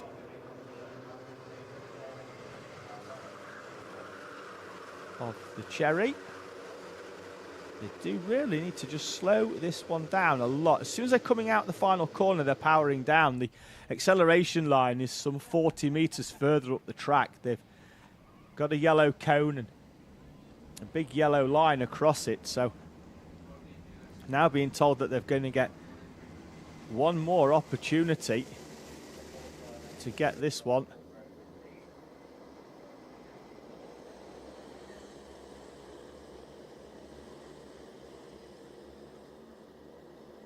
It's a bit of a catch-22 here for George Schweier on the outside. He's got to try and maintain pace, but he too will get penalised if the front row is deemed to be going too quickly, but he doesn't want to back his entire train up because he's got to try and stay alongside the outside of Alfie Mayer. The lights are out and we are away and racing at the third time of asking. There's a little bit of bumping and boring as everybody tries to squabble for position. It looks like Leo Livings has come through for second place. That's Fabricius is going to have to wait. The championship leader going into this round. That looks like it was Logan Jones squeezed wide on the outside, potentially in the 73 and out onto the grass.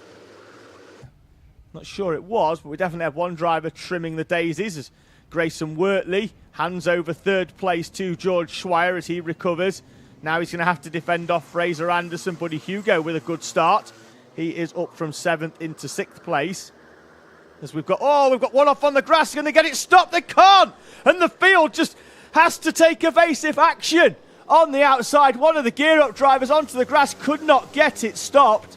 And two of three drivers have managed to take full advantage of that one as they make their way through.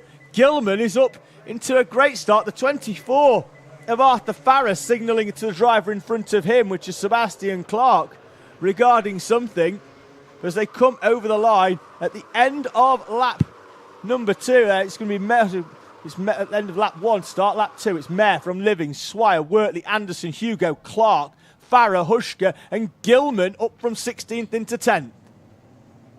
Alfie Mayer at the front is beginning to break away as the 82 of George Schweier, who's had a bit of an off, finds a way past Buddy Hugo. And there is Gilman in the background, now with a bit of free air in front of him, the driver of the 69 machine. Can he close up? Having won Heat 1, Heat 2 and 3 are probably best forgotten.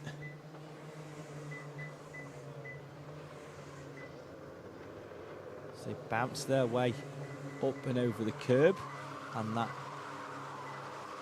bump on the outside, that's Alice Bearclough in 11th place in front of Marley Fisher and Toby Cannon, with Elliot Dimolo and Logan Rolfe rounding out the top 15. Fabricius is back up after the incident earlier on, which saw him sat waiting. Another weekend to forget, unfortunately, today for Fabricius, which this should, at least on paper, be one of his best tracks, but it's not quite gone to plan for James Fabricius.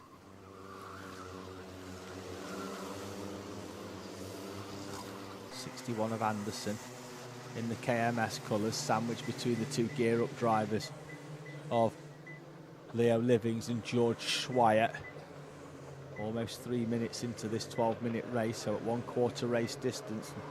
Grayson Wortley took a 10th.5 out of Alfie Mayer on that previous lap. As Buddy Hugo, Fraser Anderson are running side by side. Anderson squeezes him to the inside. The gap was 0.8 of a second at the front. Mayer and Wortley. Top 10 is as it was, with the exception of Grayson Wortley finding a way past Leo Livings on the previous lap, and he is already beginning to pull away from Livings in third place there in the all-white helmet in front of his teammate now, George Schweier, who's found a way past Fraser Anderson. Buddy Hugo sticking with in 6th place. Gilman has started to join in now. He's setting the fastest lap and he's past Jos Hushka. So that's the top 10 rounded out by Gilman and Hushka.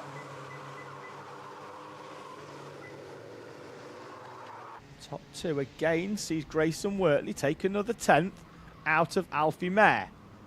Gap down to a fraction over 0.6 of a second.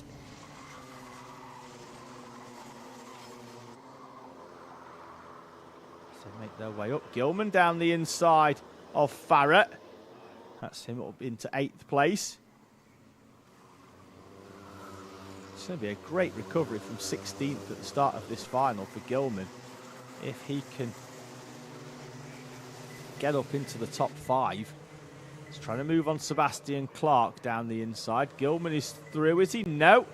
He drew alongside, but couldn't quite do enough to get alongside Sebastian Clark. To the right-hander, there's great battle going on all the way down. You can see him swerving left and right further down the order as they make their way through the chicane. Livings and Swire at the moment in 3rd and 4th place in front of Fraser Anderson and Buddy Hugo. Grayson Wortley another 0.2 of a second out of Alfie Mayer at the front of this race.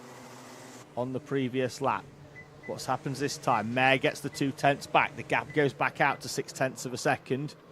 It's getting rather windy now at Fulbeck. You can even see the drivers' race suits, those that are a little bit loose. They're the 2 gear-up drivers. The race suit flapping about in the wind. Going to have a quick look at the weather forecast to see what we've got coming in, because out of the right-hand side of the commentary box window, it ain't looking great, I'll tell you that now.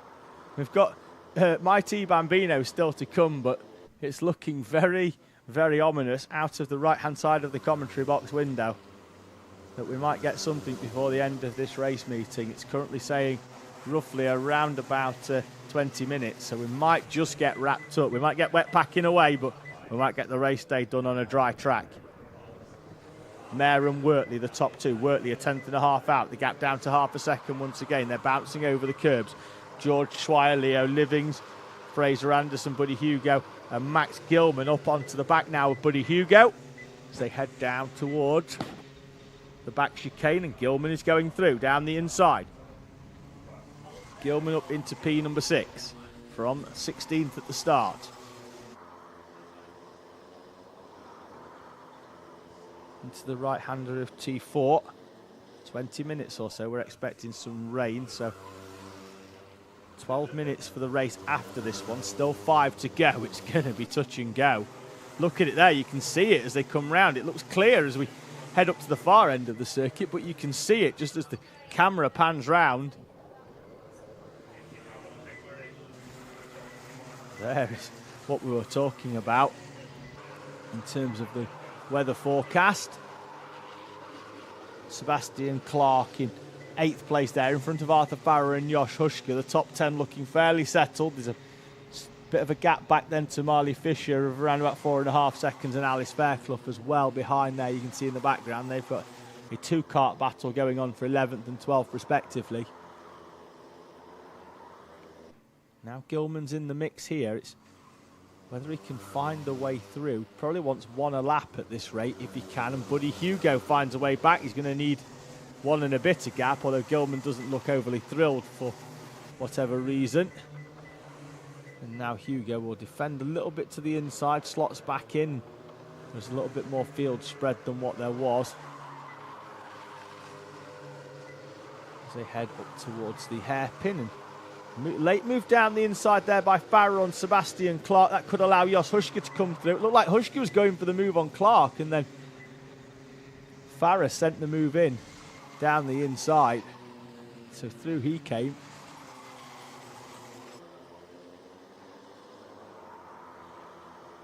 Through the right-hander. On the right it looks ominous. On the left it looks nice and sunny. Don't know what's going to win out here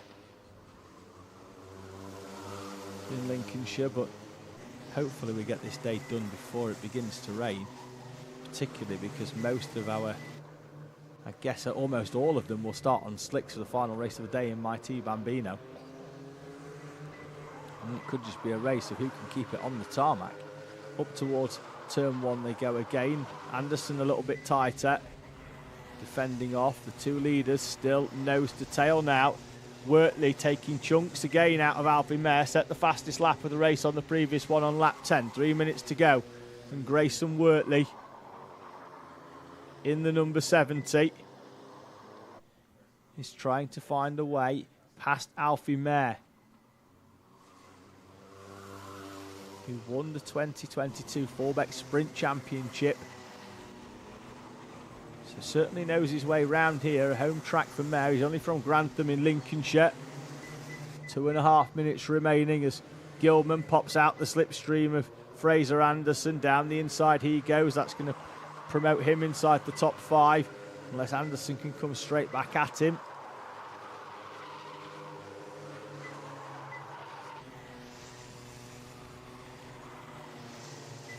Train of karts then from 3rd place all the way down to 7th, with Swire, Livins, Gilman now in front of Anderson and Buddy Hugo. Well, Hugo looks like he's dropped a little bit off the back. Oh, we've got a neck brace and a skid plate for the chassis protectors. We've got a neck brace on the curb. Don't know whereabouts that is on the track, but we've got a neck brace. Now, you don't get any prizes for it. This isn't like Funhouse in the 90s where you have to slow down and pick up items off the track. Gilman is through on at least one of the gear-up drivers. He's down the inside of Leo Livings. And we'll now try a similar move on George Schweier if he can get a good run out of this complex of corner and the top end of the track into the back chicane. Gilman trying a move. Schweier defensive to the inside. Parks his kart. Alfie Mayer leading Grayson Wortley at the front. Gilman sends it down the inside. Who's going to come out in the lead of 3rd place? Gilman's going to be on the outside. Slots back in. Thought he was going to be through. Holds on to 4th place. The leader's rear bumper's hanging off. Alfie Mayer crosses the line and sees the mechanical flag. And Alfie Mayer from the lead has got a rear bumper. Technical for Alfie Mayer at the front in the 15. Grayson Wortley's going to inherit this victory. At the moment, inherit the lead at the very minimum from Alfie Mayer. The rear bumper, you saw it come round the final corner. We called it just as it popped up on the overhead gantry. He's going to head off into the pit lane. It's whether he does or not, but he's going to have to, no matter what. Looks like we've got, having a look, keep an eye out. Gilman's gone missing as well. He's dropped behind Hushka down the back straight as well. So problems for Gilman. Mayer is off into the pit lane. All action in this Micro Max final. Grayson Wortley at the front has now got a massive lead. Probably going to be 6-7 seconds. Look at the lead that Grayson Wortley's got here as the time elapses. 2 to go for Grayson Wortley. Then it's Swire, Livings, Anderson and Hugo, Clark, Hushka, Gilman, Farah and Alfie Mayer. This battle for 2nd place now. So they make their way down this back straight. In the background you can see Clark, Hushka, Gilman and Farah. At the front, Grayson Wortley has got a 7-second lead at the front of this race. There he is. Just about to see the last lap board. We've still got the neck brace on the outside there on the thing, on the outside of the curb. Last lap board. The indicator off the start line to Grayson Wortley is that he's got a massive gap.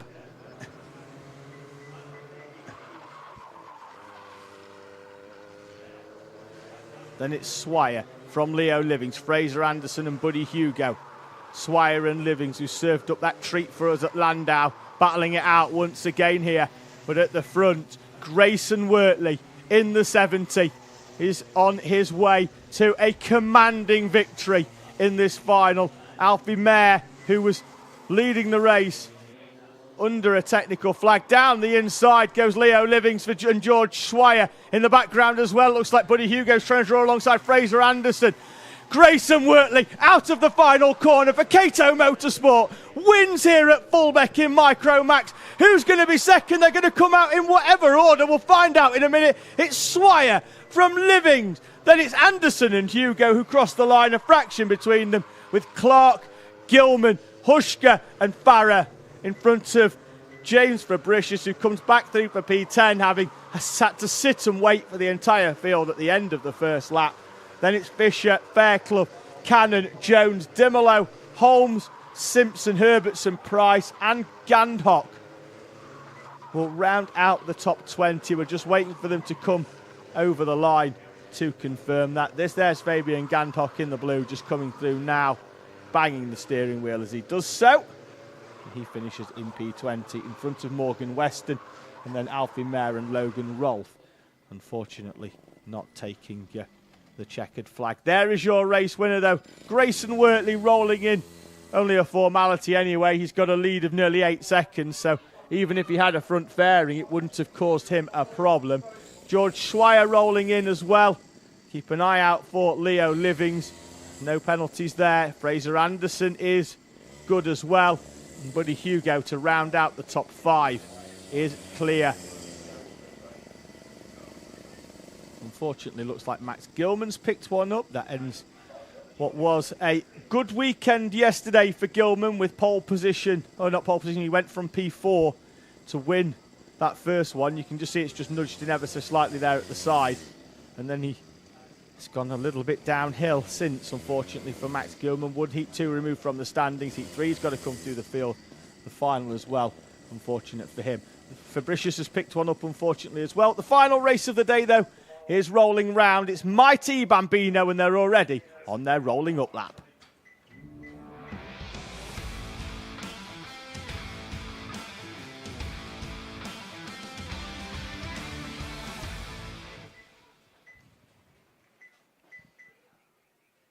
So no grid on the screen for you, unfortunately, for Mighty. So we'll just kind of have run through it in order. Ansel Murray goes off pole position with 3 race victories so far today and a maximum 75 points. And it's Ralph Martin and Alfie Garrett, with Ethan Lloyd rounding out the second row. Oakley Riggs and Daniel Stangerine are on row 2, with Jensen James Williams and Harley Bradbury Stretton on row number 4. Heath Smith and Junior Wright round out the top 10 in front of Ava Garrett and Jude Taylor.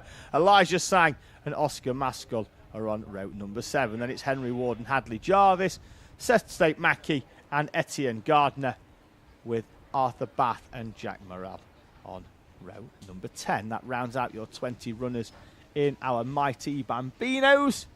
Have a quick look at whether the precipitation is due in 12 minutes, and this race is 12 minutes long. So this is going to be not only a race to the checkered flag, but also a race to beat the rain, because it's looking pretty dark over the Fulbeck circuit here in Lincolnshire on what has been a great day's racing so far here in this championship.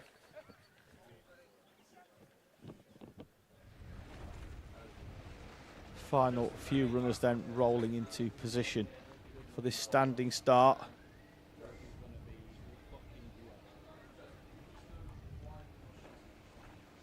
Still waiting for 1 or 2 runners, because the inside looks busier than the outside on the grid. So final few rolling in. Looks like we are missing 1 driver. Not quite sure, between the 15 and the 18 on this grid. 15 and the 8 should be the 10 of Hadley Jarvis, who we appear to be missing. Green flag at the back. The final race of round number 4 here from Fulbeck. Here's go. And they're away, heading down towards the first corner. And Ansel Murray holds off Ralph Martin as they bounce their way over the curbs. And Ethan Lloyd, with another good start, is up into 3rd place. It could be 2nd as they head down towards the first corner, but indeed it's going to be 4th, because the 42 of Garrett runs all the way round the outside. A number of drivers in the Garrett family from Holcombe in Somerset. The 42 of Alfie Garrett, who won the BKC Winter Cup in this Might E Bambino class.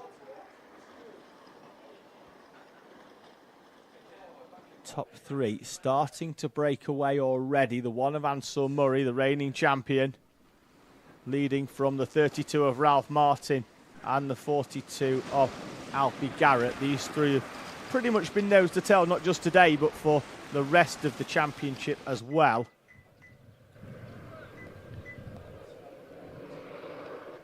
So bouncing their way up and over the curbs. The no timer down the left, but it's Murray from Martin and Garrett, the top three. They're still as they were as they head into the hairpin. Then it's Oakley Riggs, Daniel Stangerine, Jensen James Williams, Harley Bradbury, Stretton, Heath Smith, Elijah Sang and Junior Wright, your top 10.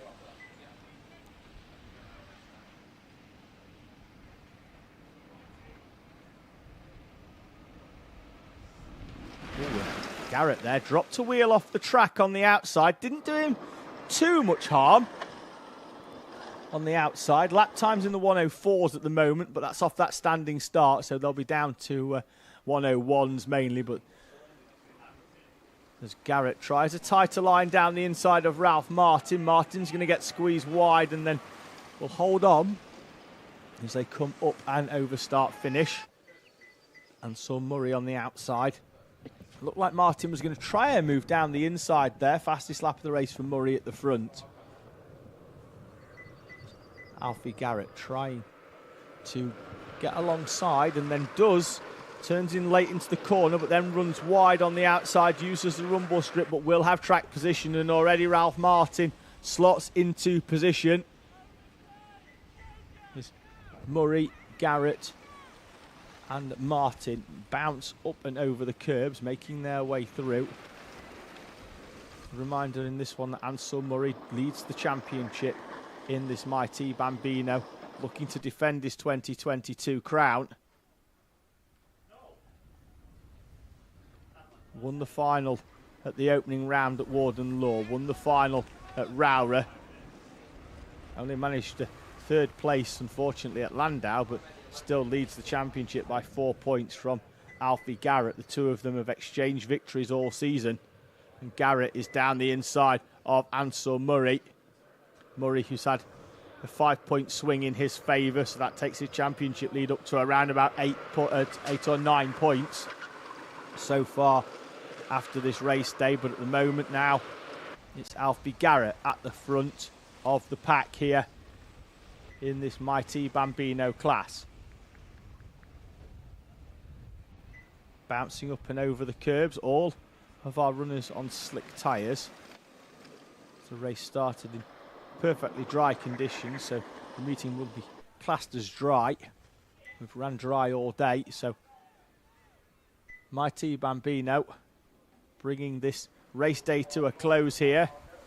It was Micro Max at the last round. It's Mighty Bambino here then at Fulbeck, bringing the race day to an end. 7.5, just under 8 minutes remaining. Garrett parking the 42 down the middle of the track. Ansel Murray on the more optimum racing line. And now what's going to happen is they're going to start closing in on some lap traffic in front of them in the next couple of minutes. They normally close up around about 5 minutes into their races. Do Mighty Bambino. We're currently 4.5 in, and there is some lap traffic in front already. Looks like that's Jack Morell in the middle of the chicane, and Garrett's round, unable to navigate past the traffic, and the 42 of Alfie Garrett is into a spin, and now he's going to come under pressure from the 31 of Oakley Riggs over third place. Looks like we've got yellow flag out at the first chicane as well for something else. See. Blue flag out to let the lap traffic know that some drivers are coming up to them. At the front, though, Ansel Murray and Ralph Martin are now nose to tail. So as it stands, it's Murray, Martin, Garrett, Riggs, Stangerine, Williams, Smith, Elijah Sang, Bradbury, Stretton and Junior Wright.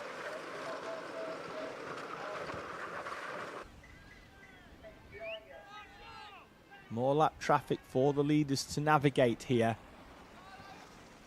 And meeting them in the same place as well, in the chicane. This time they're through nice and cleanly on the number 8 of Etienne Gardner. The top 2 are through. Still got yellow flags out. Is that in the run up towards that back chicane? It is a run up to the back chicane. I think are we having some tyre wall work done there? Yes, we are. That's why the yellow flags are out. So we couldn't see a kart, but the marshal's working on the tyre wall, so that's why the yellow flags are out.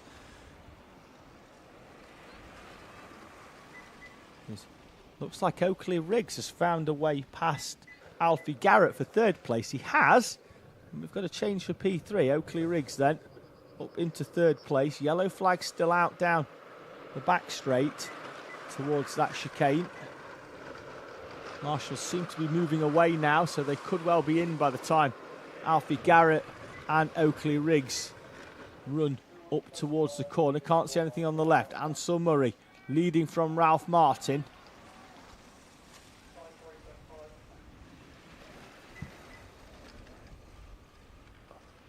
Up towards the turn 4 hairpin, looking at the horizon to see whether anything is coming in terms of weather or whether we get this finished. 5 minutes to go. Lap time still in the 1:01, so we've not seen a drop off too much yet. Keep an eye out on this one as they come over the line. We'll eye the lap times once again. Still in the 1:01s. Fastest lap of the race for Ansel Murray so far on lap number 2 was a 1:03. So they are down around about 0.8 of a second, but the race pace is still where it's at. We've got 4 minutes and 30 seconds to go.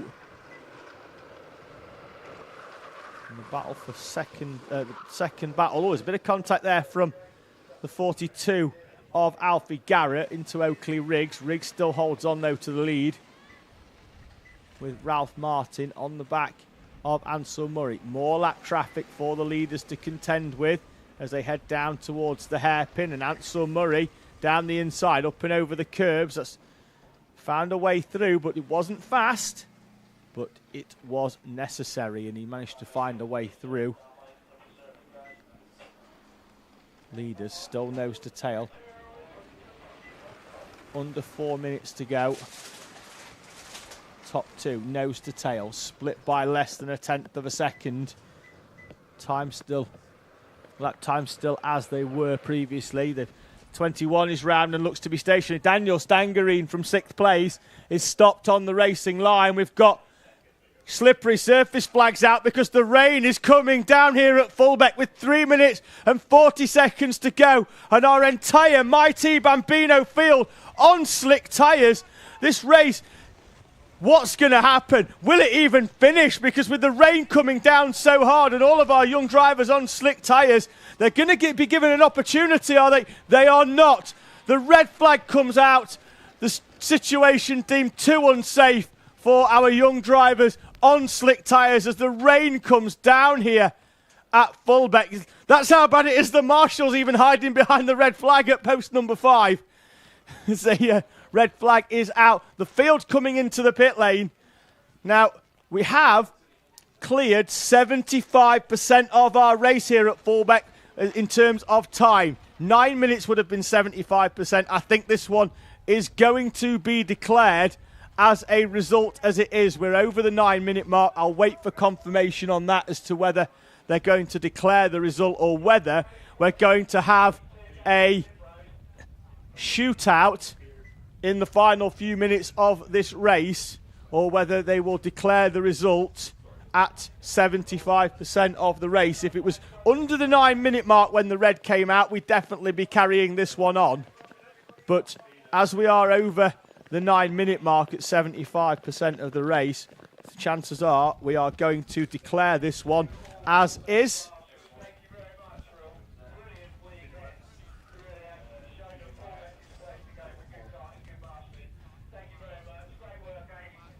So just listening in, I think this one could be drawn to a close. Just give me a second.